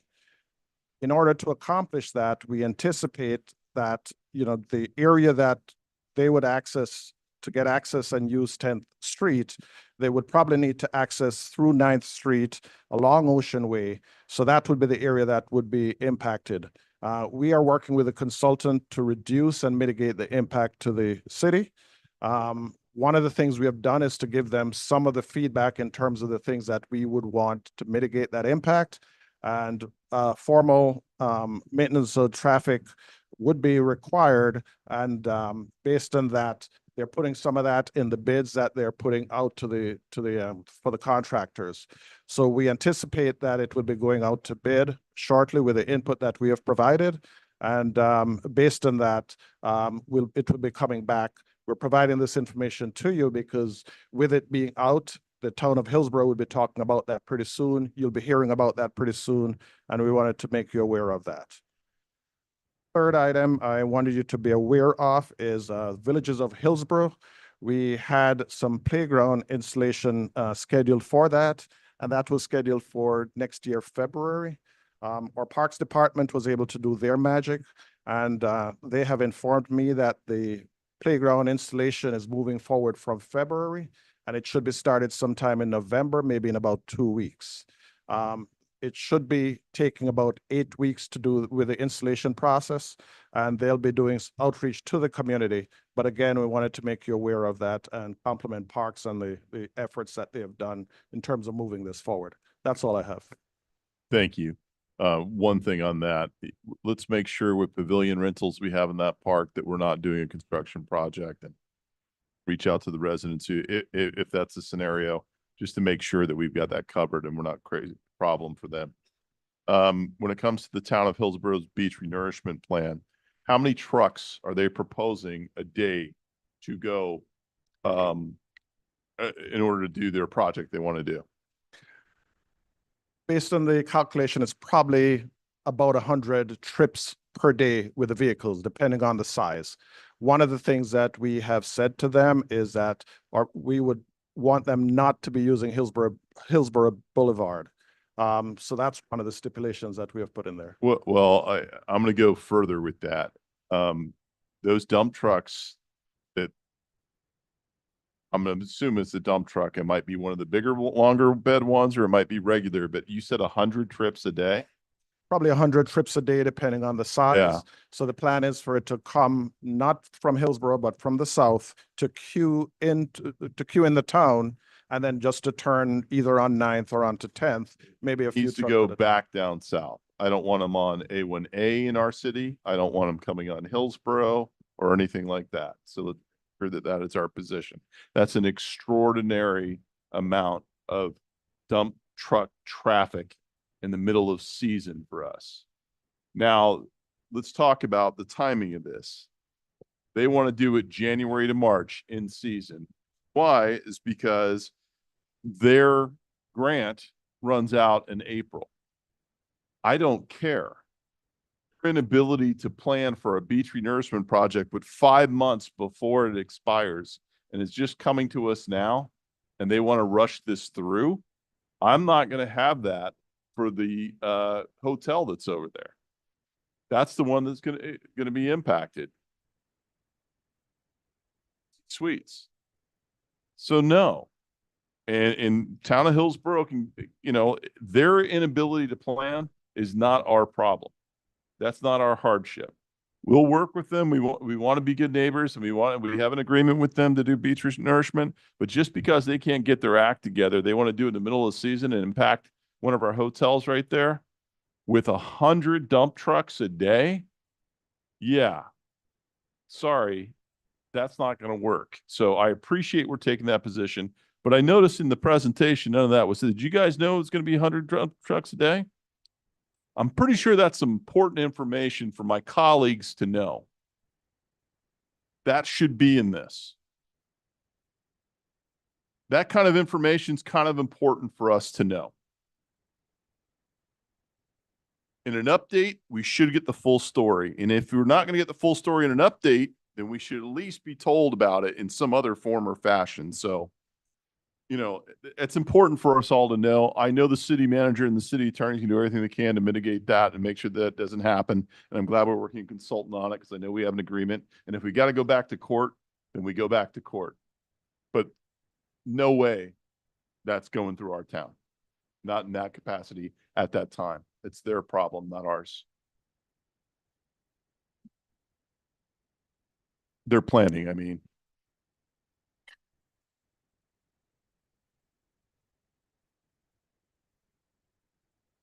Any other comments?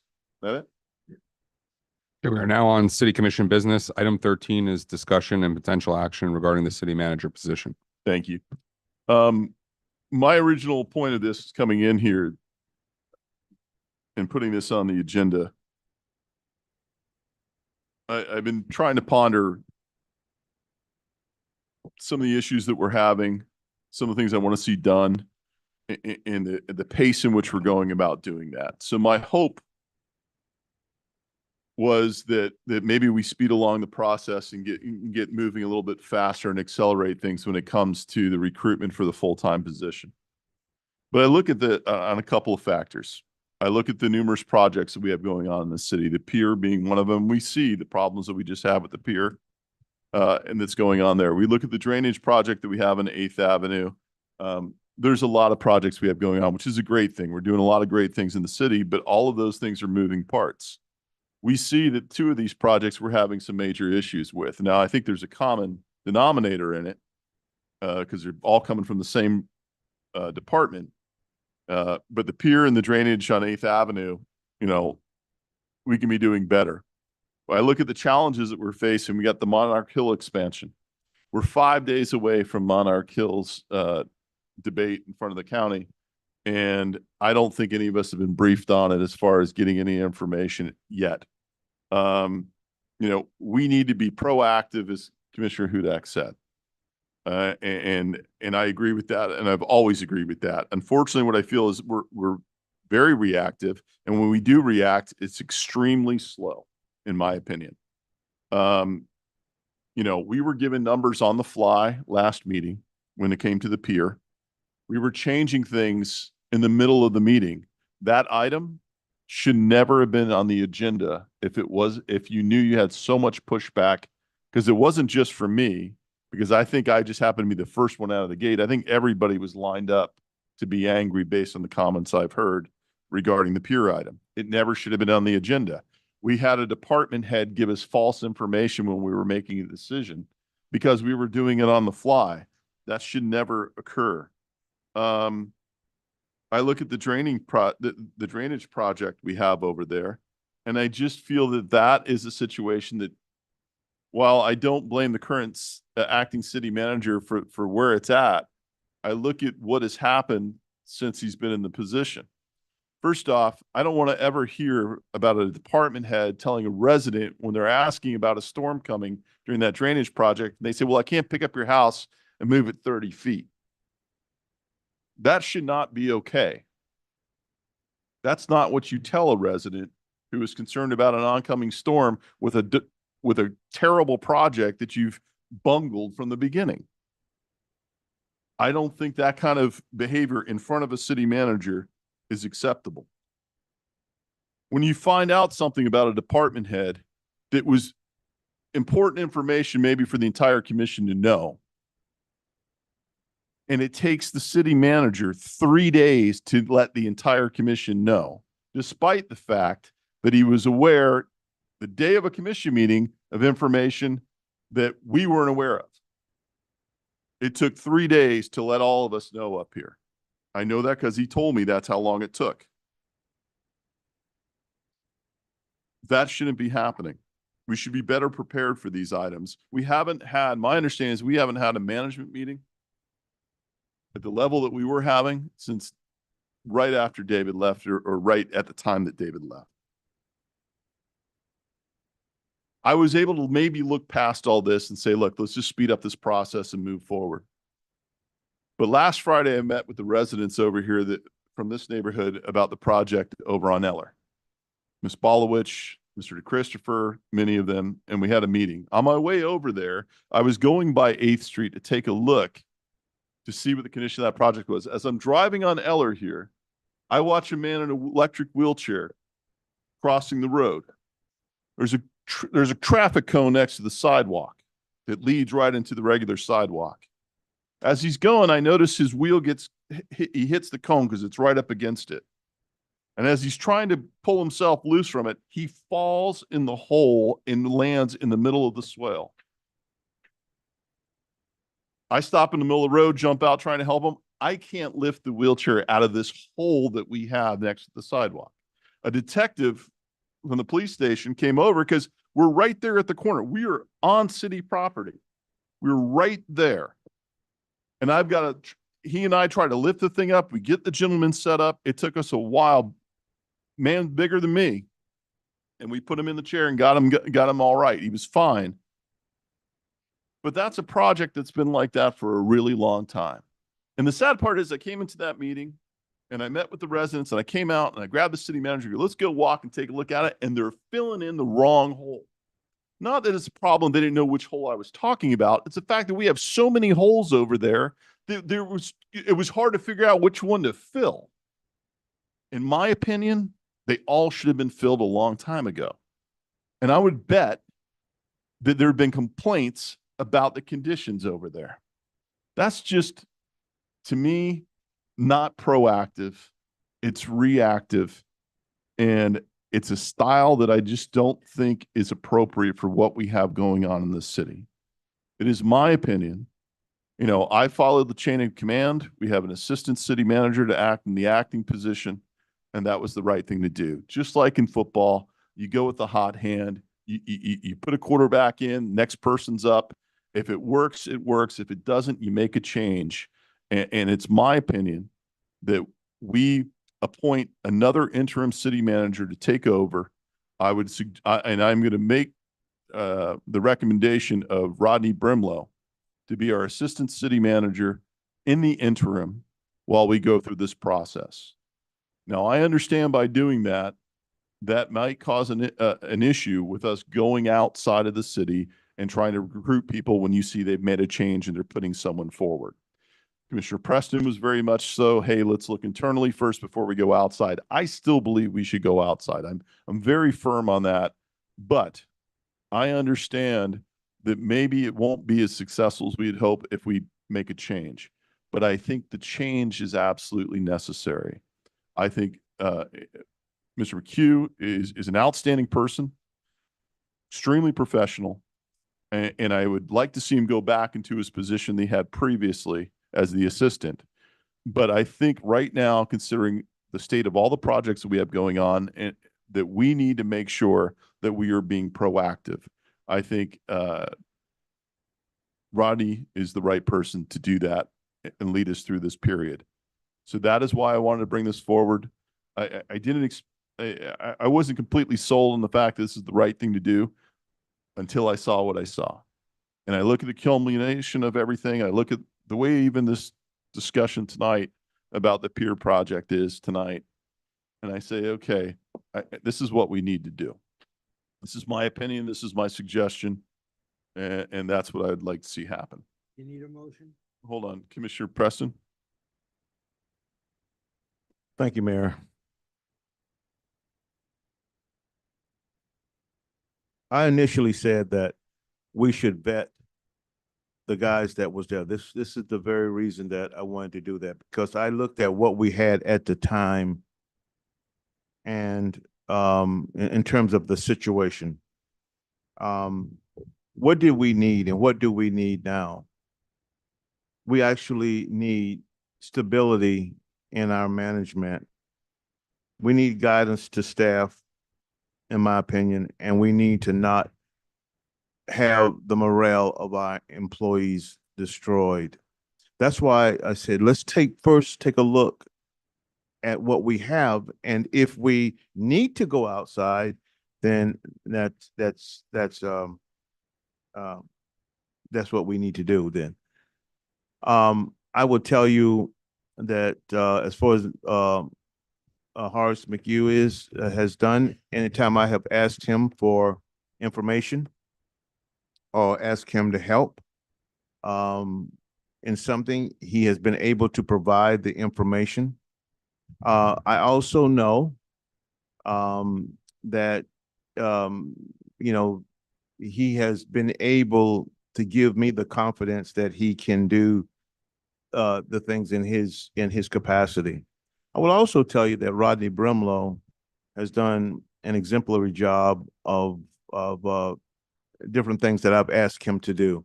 His consideration to matters, and I know that he would be competent in that position. There's no doubt in my mind. And I've sat here many, many years, total years of 12 years of sitting on the dais. I can tell you, knowing the mayor, I don't believe that what he just said he came to in an easy way. I think he had to grapple with that. But now that we have to look holistically at our situation with our employees. We have to look at that. Okay. We have to look at the stability in management. We have to make sure that we avoid any crisis. So what's going to be in front of us for everybody that's sitting on this dais is to say if Rodney Brimlow is the best choice. Okay, is he the best choice? I can tell you that, as I said, Mr. McHugh is a good choice, in my opinion. But I can also tell you that Rodney may be the person to answer some questions and answer some situation and address some issues that we may need to address. But I will say this to my colleagues: we need to really think it out, not just make a motion and do it. If we're going to do it, if we're going to talk about this, we need to debate it because we have to get it right. We have to get it right. This is not just an idea of, unfortunately, the mayor saw some situation that challenges his thought process as it relates to management and management style. It's much bigger than that. It's big. It's how do we save what we have right now? Can Horace do that job, or is Rodney Brimlow best to do that job? So we need to. I just would urge my colleagues not to make a snap decision, to think about this, to debate this, and then whatever decision that is made, it is made in the best interest of our city. Okay, if we are going to do this in terms of debating it, there are certain questions, and that is, have Horace been given enough time to be able to demonstrate that he could do the job? We need to debate that.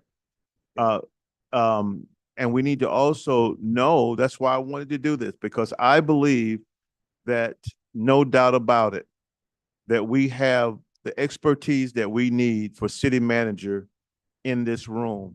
And I can tell you that without a doubt, I don't disagree with you, Mayor. I know Rodney can do the job. There's no doubt in my mind that he can do the job. He has a lot of experience in a lot of ways that might be the right call right now. But we have to make sure that we're united in that decision. We need to talk about this. It's already So what? It's already 11 o'clock. We need to do it right. We need to talk about this. We need to debate it so that we make the right decision. Vice Mayor Drosky. Thank you. I have no doubt that the mayor's, heart and conscience is in the right place by mentioning this tonight. That his observations are accurate. We all see different things in our travels throughout the city. So I have no doubt that what he's seeing and what he's viewing are problematic in his mind. The concern that I have tonight is, what happens if we change horses midstream? We're in the process of a national search for a city manager. I would expect at least 2 internal candidates would be part of that search. And I want to make sure that we follow the process. We have, rules in place for a reason, and they're watching. And when I say they, I mean potential applicants are watching us. They're going to watch this meeting that we're talking about right now. They're going to watch what we do and what we say here. And I'm concerned that, any national applicants, we're going to scare off tonight. If we change horses midstream, they're either going to say, one, this commission just comes to snap judgments, or potentially 2 is that, they're not following their process, or 3, they've made a decision on a new guy. Why should I apply?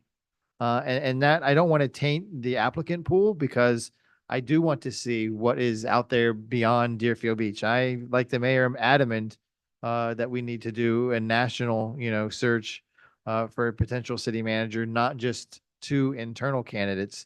And do we taint that process if we make a switch now? Again, I have no doubt that the mayor thinks that this is the right time for the right reasons. But there's a step beyond that I have, in my mind as well. I'm not saying no, but I do have that concern. If Commissioner Preston wants us to debate it, that's one of the issues that I have in my head that comes as we're debating it tonight. Commissioner Parnas. I guess I was the lone wolf when you gentlemen picked Horace, and I voted for Rodney Brimlow. I see in Rodney Brimlow a man of action, a man who takes charge, a man who's prepared for anything. We had some problems in the voting place. I went to Rodney and guess what? We had a police escort and there were no problems. The problem got solved now, right now, instantly, to avoid a bigger problem. That's what we need. We need a take charge person who can make a decision and be the right decision and follow up. Get it done. I'm not going to cast aspersions, but I called the department and asked about my pension because I'm retiring in March. What I got back was a phone number. I didn't get the information I requested. And from what I was told, they didn't even try. The answer was from the secretary, well, they might not give us the information. So they just gave me a phone number. To me, that's indicative of inexperience. That's indicative of not following through. It wasn't a difficult request to make a phone call. Ask. If they say we can't give it to you, the commissioner has to call himself, fine. But it never even got that far. It was sloughed off. Rodney Brimlow is a man of action. He's made our city safe with the police chief. He's ready for any emergency. And that's what we need as an interim city manager.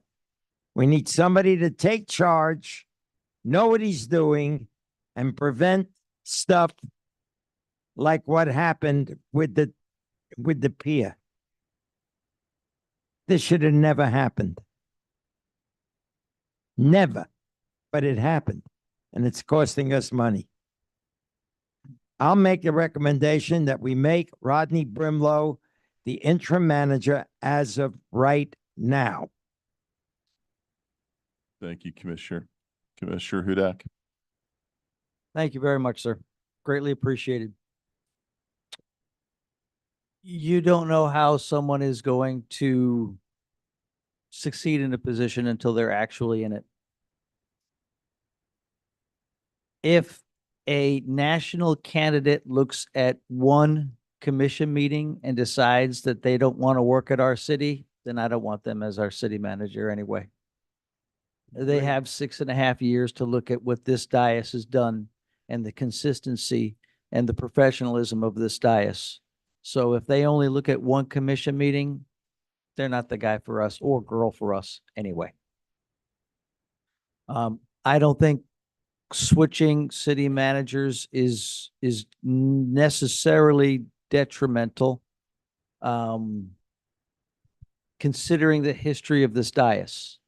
If this dais in the last 6.5 years had been switching city commissioners every 6 months or was a contentious dais, I could understand that point. Horace has a tremendous amount of experience. He has a tremendous amount of skill. He's a wonderful human being. I know Rodney as police chief. I know him working together for the last 6.5 years. Very educated, wonderful individual. I have a lot of respect for both of them. But we as a dais have to look at what we need now. And we do need a lot more proactivity than I'm seeing. We've had this national search going on since at least October 1st. So we're 6 weeks into it or so. Hopefully we'll be having some candidates. I do feel we have to broaden our search to not just the internal candidates. So I am in agreement that we need to move forward with that. I am also in agreement that we should seriously consider making a change. And if anything, it gives our two internal candidates equal opportunity to show us what they have the ability to do. I would not discount Horace for the full-time position. And this will also give Rodney an opportunity to see if this is the right fit for him and his skill set and his management style. So I don't necessarily look at it as a bad thing if that's what the decision of this commission is. Do I have a second? Hold on one second. Commissioner Preston? Okay, I appreciate all of the comments, but I totally agree with my colleague to the right, Commissioner Hudak, that we have to do what's best for the city. If somebody don't want to come here, tough. Okay, we have to do what's best for the city. If they look at this meeting and get a little bit discouraged, okay, well, then so be it. I totally agree with him. But I want to tell my colleagues, I will not support this.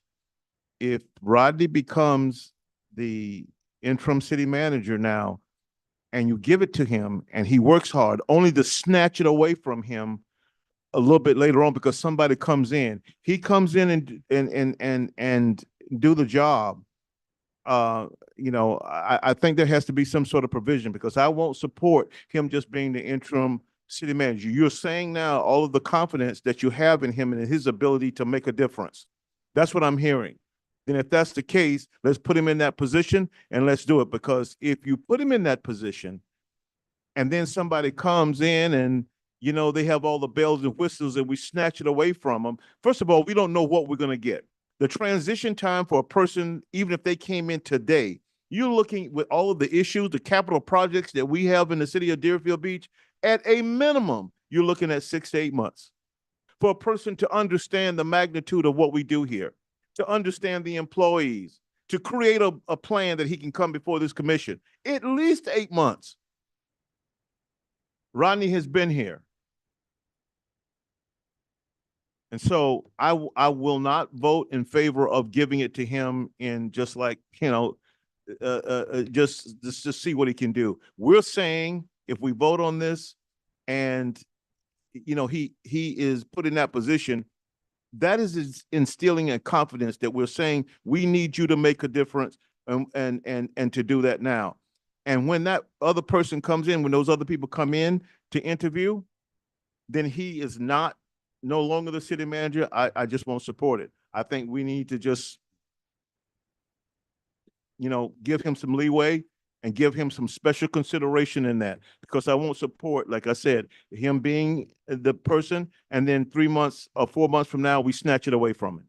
He deserves more than that. If this dais supports him being that person and this dais is making that change. Go ahead. So are you saying if we make this change, then you're no longer going to consider Horace for the position? I'm not saying that. I'm saying Well, that. that's what you're saying. What you're saying is if we give it to Rodney, we can't snatch it away from him. No. What I'm saying to you is, and I never mentioned Horace, I said you have the recruiting group. Maybe we have the city manager and the assistant city manager here right now. What I'm saying to you and saying to my colleagues is that when the recruiting people come in to interview, I will not support him being put in the position now, because what we're saying, let's just say it, we're saying that we're in crisis right now. We need a crisis solution. If Rodney Brimlow is the crisis solution, I won't support giving it to him and he put all his energies in and working to help that crisis, only to be snatched away from him when we look at other recruiting candidates. He succeeds in the position, then he's going to get the position. Exactly. But that's subjective. Of That's course, very it's all subjective. subjective. We haven't seen any of the other candidates, and I think it's important that as a dais, we do look at other candidates to make sure. If I may, since I brought this up. First off, we are not in crisis. I don't I believe so don't either. believe we're in crisis. What this is the change in management style. And in March, and I've been here a long time, we don't go through a ton of city managers. Three, this is our fourth. Yep. This is just interim position in 16 years. The average city manager in Florida is what, 4 years? 4? Okay, we're actually a little better in some of it. We're not in crisis mode, but we are in a situation to change the management style, and I firmly believe that. I can't tell you if we have the best candidate because I don't know what's out there. The only reason I didn't want to look at what we had internally, say, yeah, you know what, I'm not so sure. Grass is greener. Let me go check, see what's out there. If I go out there and find out that what's out there is worse than what I had, then I've got a problem because I've already told this person. So my concern is this, and I think unfortunately, and maybe it's just me not doing a good enough job on this. I didn't want this to be controversial. Is a very good man, an excellent professional, and I would love to see him stay in the organization and go back to being the assistant city style we need. Rodney Brimlow fits that bill, in my opinion. If I don't feel an internal candidate, anytime you have an internal candidate, side's going to fear that person being picked. It's based on what we say up here if we're biased. And I'm already hearing two of my colleagues kind of lean that way, that if I am watching from the outside, and keep in mind as a city manager, when you're watching these things, you're going to go for you usually have a job when you're going for this job. And we're a great job to have because we got a lot going on in the city. You're going to risk yourself of putting it out there and jeopardizing your current job to go for this job that might already be looked at as going to an internal candidate. I'm only here, I wanted to speed this process up. Then I said, no, we need a management change now. There's no reason not to do it, in my opinion. Enough, and realize we're at, and I want to head it off before we get to a crisis path. If Rodney's put in and we go with that, a whole new commission up here, and they might not like what he does, and they can fire him then. We just continue what we're doing, put a new interim in, and we just keep going. That's the decision. But I don't want this to, don't want to attack Horace. It's just a management style change. And I firmly to happen. And if that puts us in jeopardy for our national search, all right. But that's how strongly I feel about it. I was definitely for let's go out. I can tell you who the best person internally I have is, but I'm only I don't know what's out there. Could be worse. It could be better. That's rolling. But this change needs to happen, in my opinion. Mayor, could I offer some comments? Yes, when I get to- Mr. McHugh.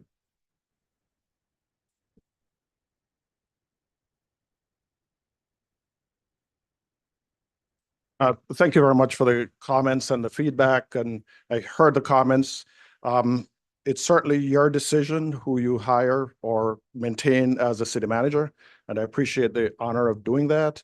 I did offer myself as a qualified candidate, and I did meet with most or talk to most of you and share my experience, whether it's in the capital, whether it's in financial, whether it's in staffing, whether it's in a number of areas that we've talked about. It's interesting that I'm being asked after a week or 2 weeks on the job to consider.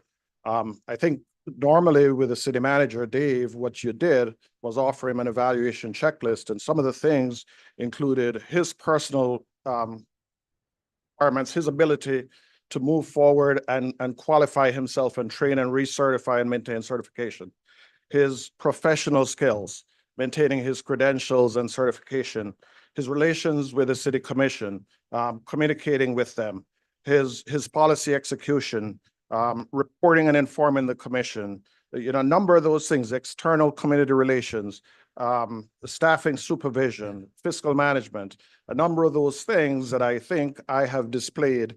I know the mayor has indicated that there was some issue, and we may dispute or debate. I don't want to use this as the opportunity. Was the person on the sidewalk or was the person in the middle of the street? I don't want to, have that conversation. For example, another commissioner said he did not get the information.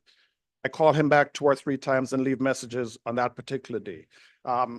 We can go back and forth, and there could be an opportunity of debating or disputing.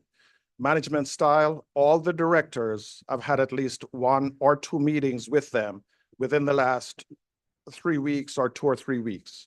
All of them I've met on a regular basis, probably with the exception of one who had to reschedule because of a meeting. So, we have had a management meeting. So there are things that I'm hearing today, which is perceived as a management style, which sounds a little bit different.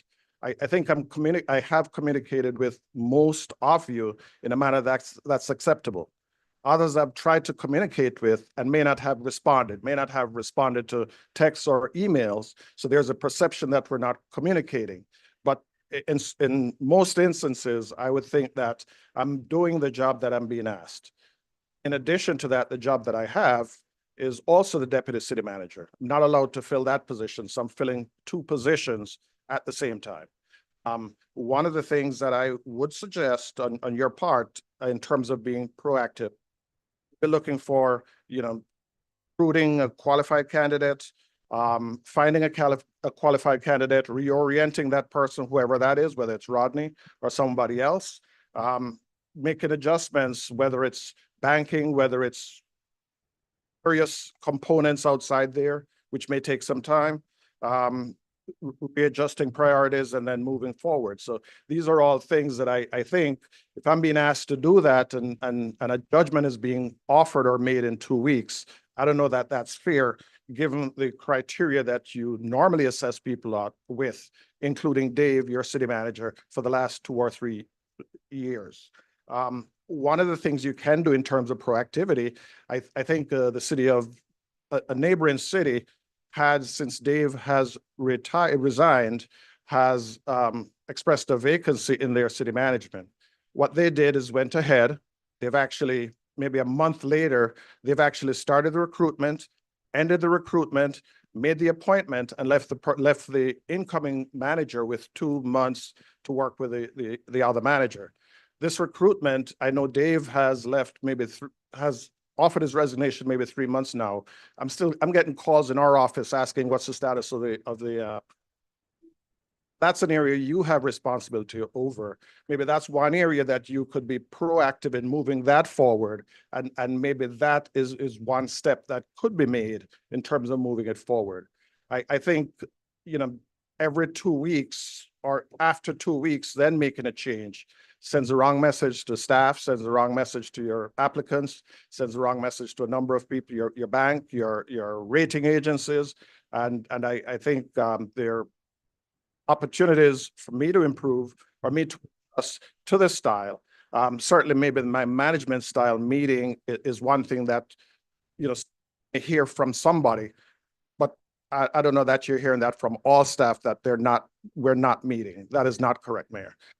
I just offer those comments as well as a suggestion that maybe one way of addressing the situation is moving the process forward, because up to now, I don't know that I've seen an ad going out and people are asking. The staff is questioning what's going on.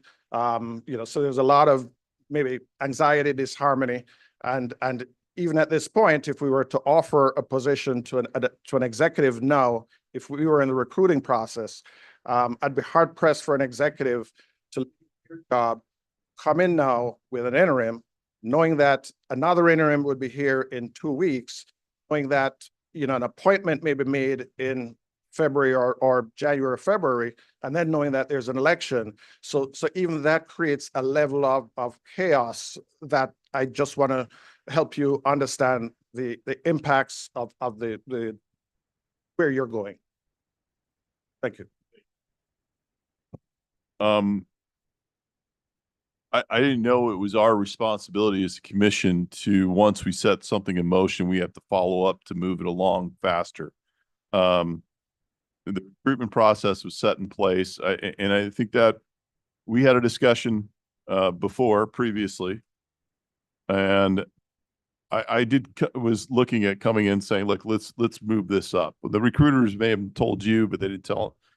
They told me, I don't know if they told you, that it is difficult during the holidays to recruit and get someone in here.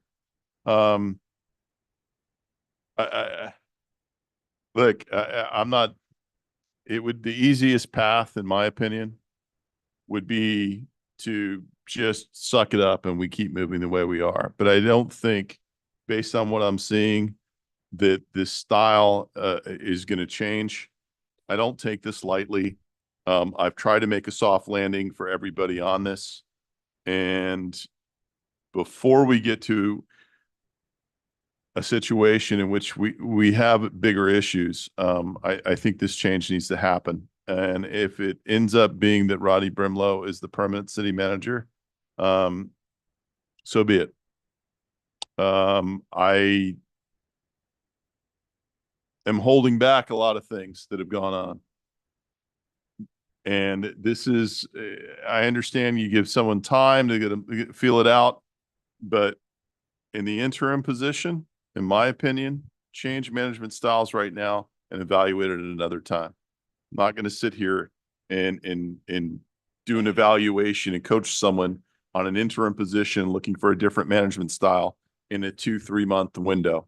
I've got somebody who I know can step in, has some of the style that I think is going to be better for the city, and that's the approach we need to take.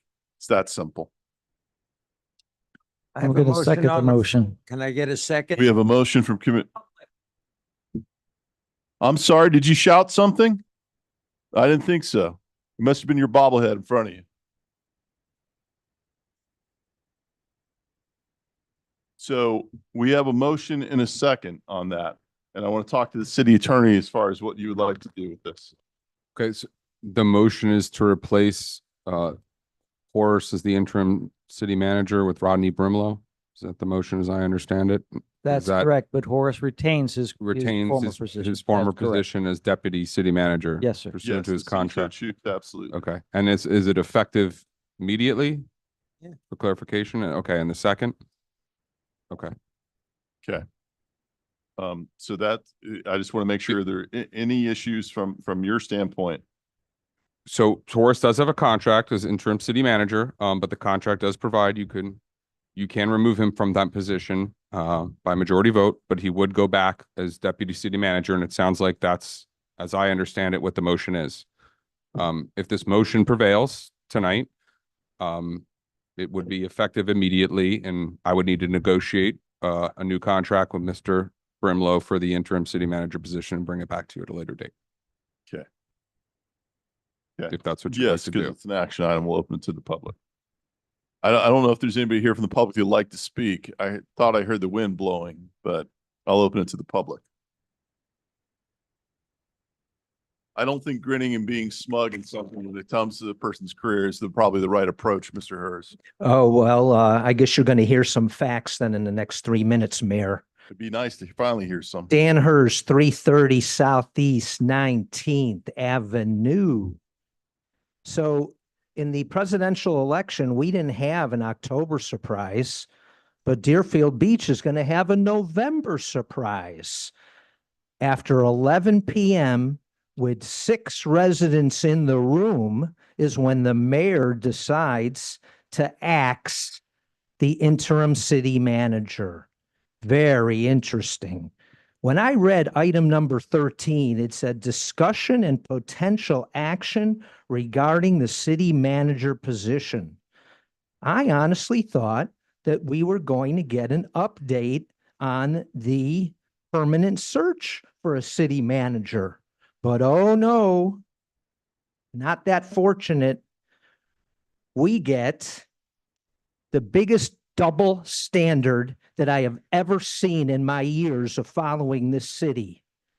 David Santucci, if you remember, came in when Burgess Hanson was fired but allowed to resign. And as a result, David Santucci got chance after chance after chance to screw up.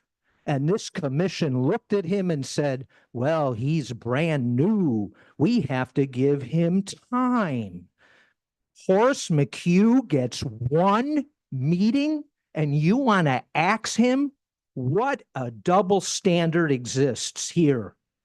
David Santucci screwed up the 8th Avenue project that was under his responsibility. Also, he was partially responsible for the pier. And Horace is responsible because you have a department head who the mayor even admits is absolutely not doing her job. Maybe Horace's only mistake was that he didn't fire her already. That I can understand, but that's not what's being brought up tonight. So this city has been reactive for years, and in all those years, it was David Santucci in charge. And let's talk about Rodney Brimlow, Mayor. Your memory is very short. It wasn't that long ago that you displayed your dissatisfaction with Rodney Brimlow because he wasn't doing anything to save the city money when it had to do with the BSO and the fire project. Because you said he should have inside information because he worked there for all those years and he's not saving us any money. I hope you remember that because it's on video, Mayor. Also, let's bring up what the city of Fort Lauderdale is doing is what Horace mentioned. They're doing their own executive search right as we speak. May I have another minute? No, I think we're done. Thank you. Thank you. Ms. Freitag, go ahead. Katie Freitag, 418 Southeast Second Street.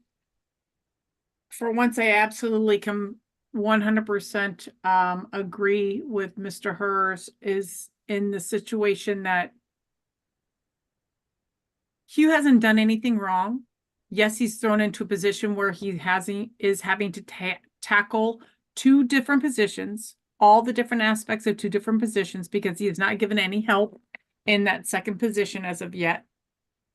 But to immediately not even give him a couple of weeks, a month in to figure things out, you want to replace him. Does Rodney even want the job? Obviously he does. Obviously you've had this conversation. Obviously he's already requested some information or at least some leniency. This is just so backwards. It's just absolutely dumbfounding. Dumbfounded 2 nights in a row. It's just ridiculous. There's no reason to make an abrupt decision this quickly.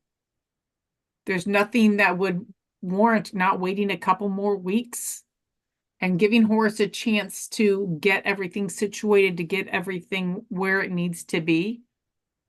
And at some point in time, somebody really needs to look at firing Priscilla because obviously she does not have any clue as to what she's doing in her position. So let's figure things out, but I don't think getting rid of Horace this quickly and moving him back into his other position is the answer. Shoving Rodney Brimlow into this position, having zero, any kind of zero experience is the right move. So let's really take a step back and rethink this, guys. It's not in our best interest to act this quickly, to act this irrationally. We really need to take a step back and give it a little bit more time. Thank you. Thank you. Anyone else in the public? Yes, Ms. Clark Reed, go ahead. Yes. Yes, Mayor and Commissioners. I'm dumbfounded at this move, to tell you the truth, that the mayor all of a sudden, after one city commission meeting, decides that Horace McHugh is not the person to hold this position right now. This city gets to look dumber and dumber all the time. And in my opinion, this will be a traumatic black mark, and I'm going to say black mark on this city if this is carried out. You know, you allowed David to do a whole lot of stuff. And I don't know if Mr. McHugh was able to perform in his capacity the way you would allow a assistant or a deputy city manager to perform.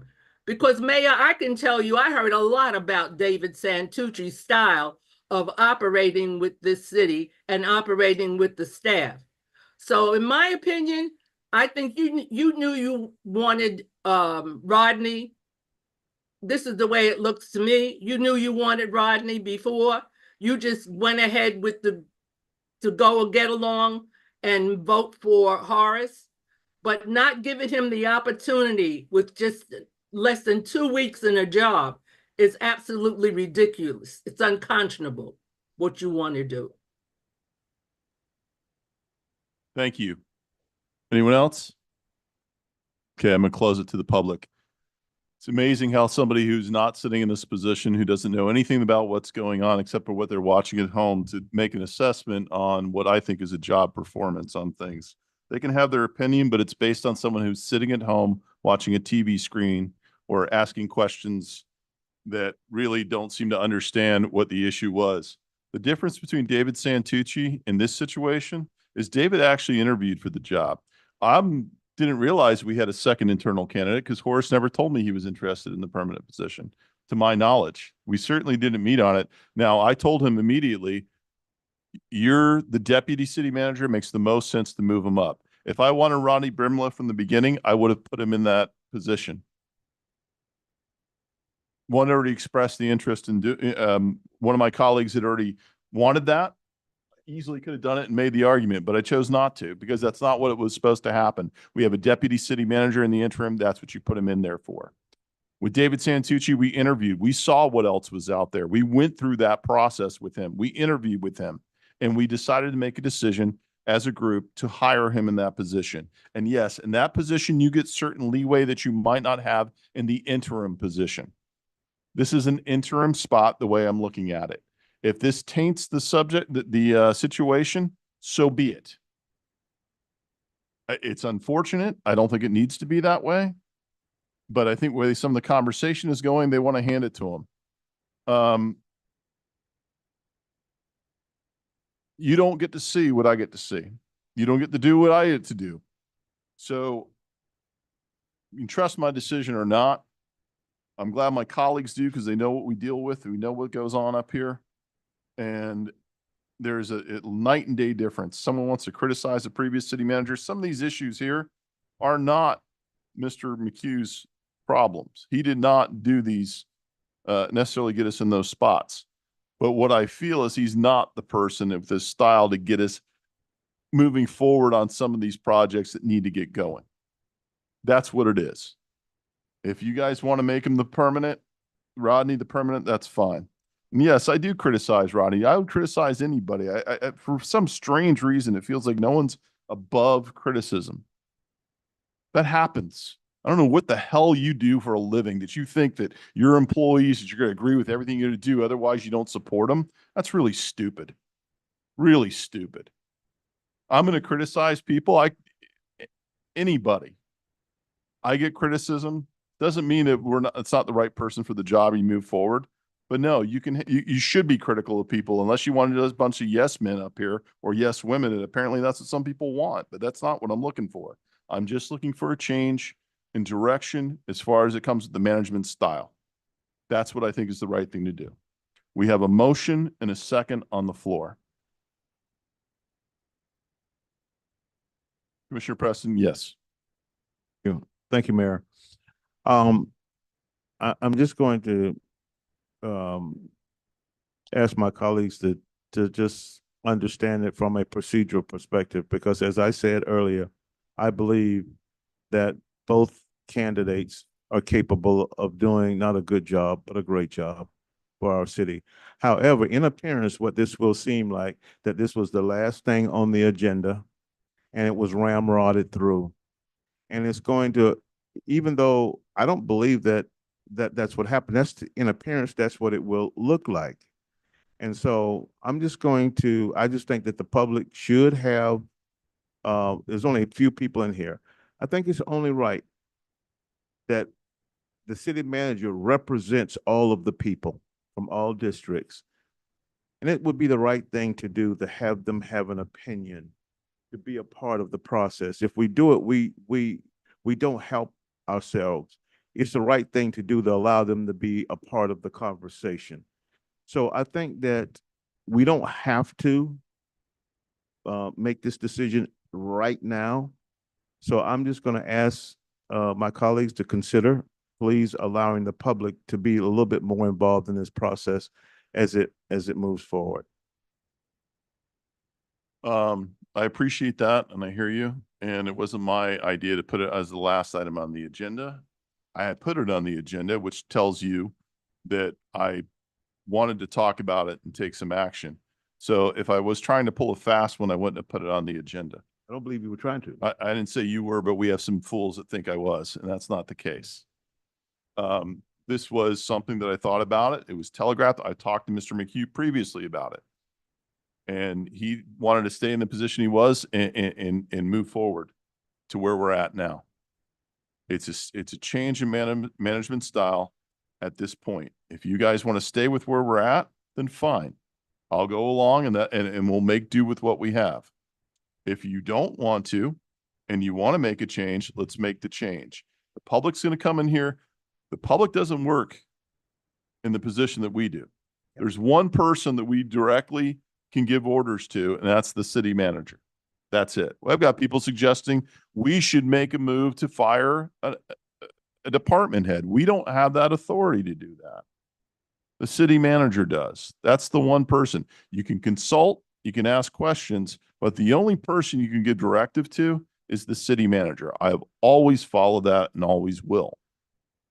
And looking at this change needs to happen. I don't think no one's going to come in here and give their opinion on something what they're watching from out there, because they don't have the insight that we do. If it mattered, in which their opinion said, hey, look, here's why I think you're wrong. I'm sorry, but they don't work in this position. We're the only ones that have that insight. Now they can talk about the appearances of this, and I don't think it's going to be good, and someone wants to exploit it and make hay of it, because certainly that's the season. And believe me, the last thing I want to do is stir things up on my way out. It would be the easiest thing to do. But you know that I'm taking this action, so that should tell all of you, and hopefully the public out there, that I have my reasons, and they are not small reasons. I would not be doing this. I don't want to put Horace through this. I don't want to put the city through this.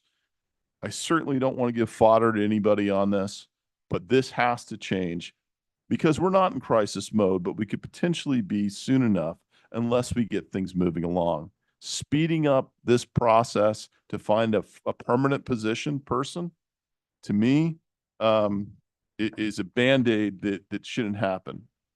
We can make a move now. You can make a decision. We can continue on looking for a full-time person. Beyond this, this is only about appointing an interim position. We have a motion and a second. Roll call. Roll call. Commissioner Hudak, Yes. Commissioner Parnas, Yes. Commissioner Preston, I believe the public should be involved in this, so I'm going to vote no.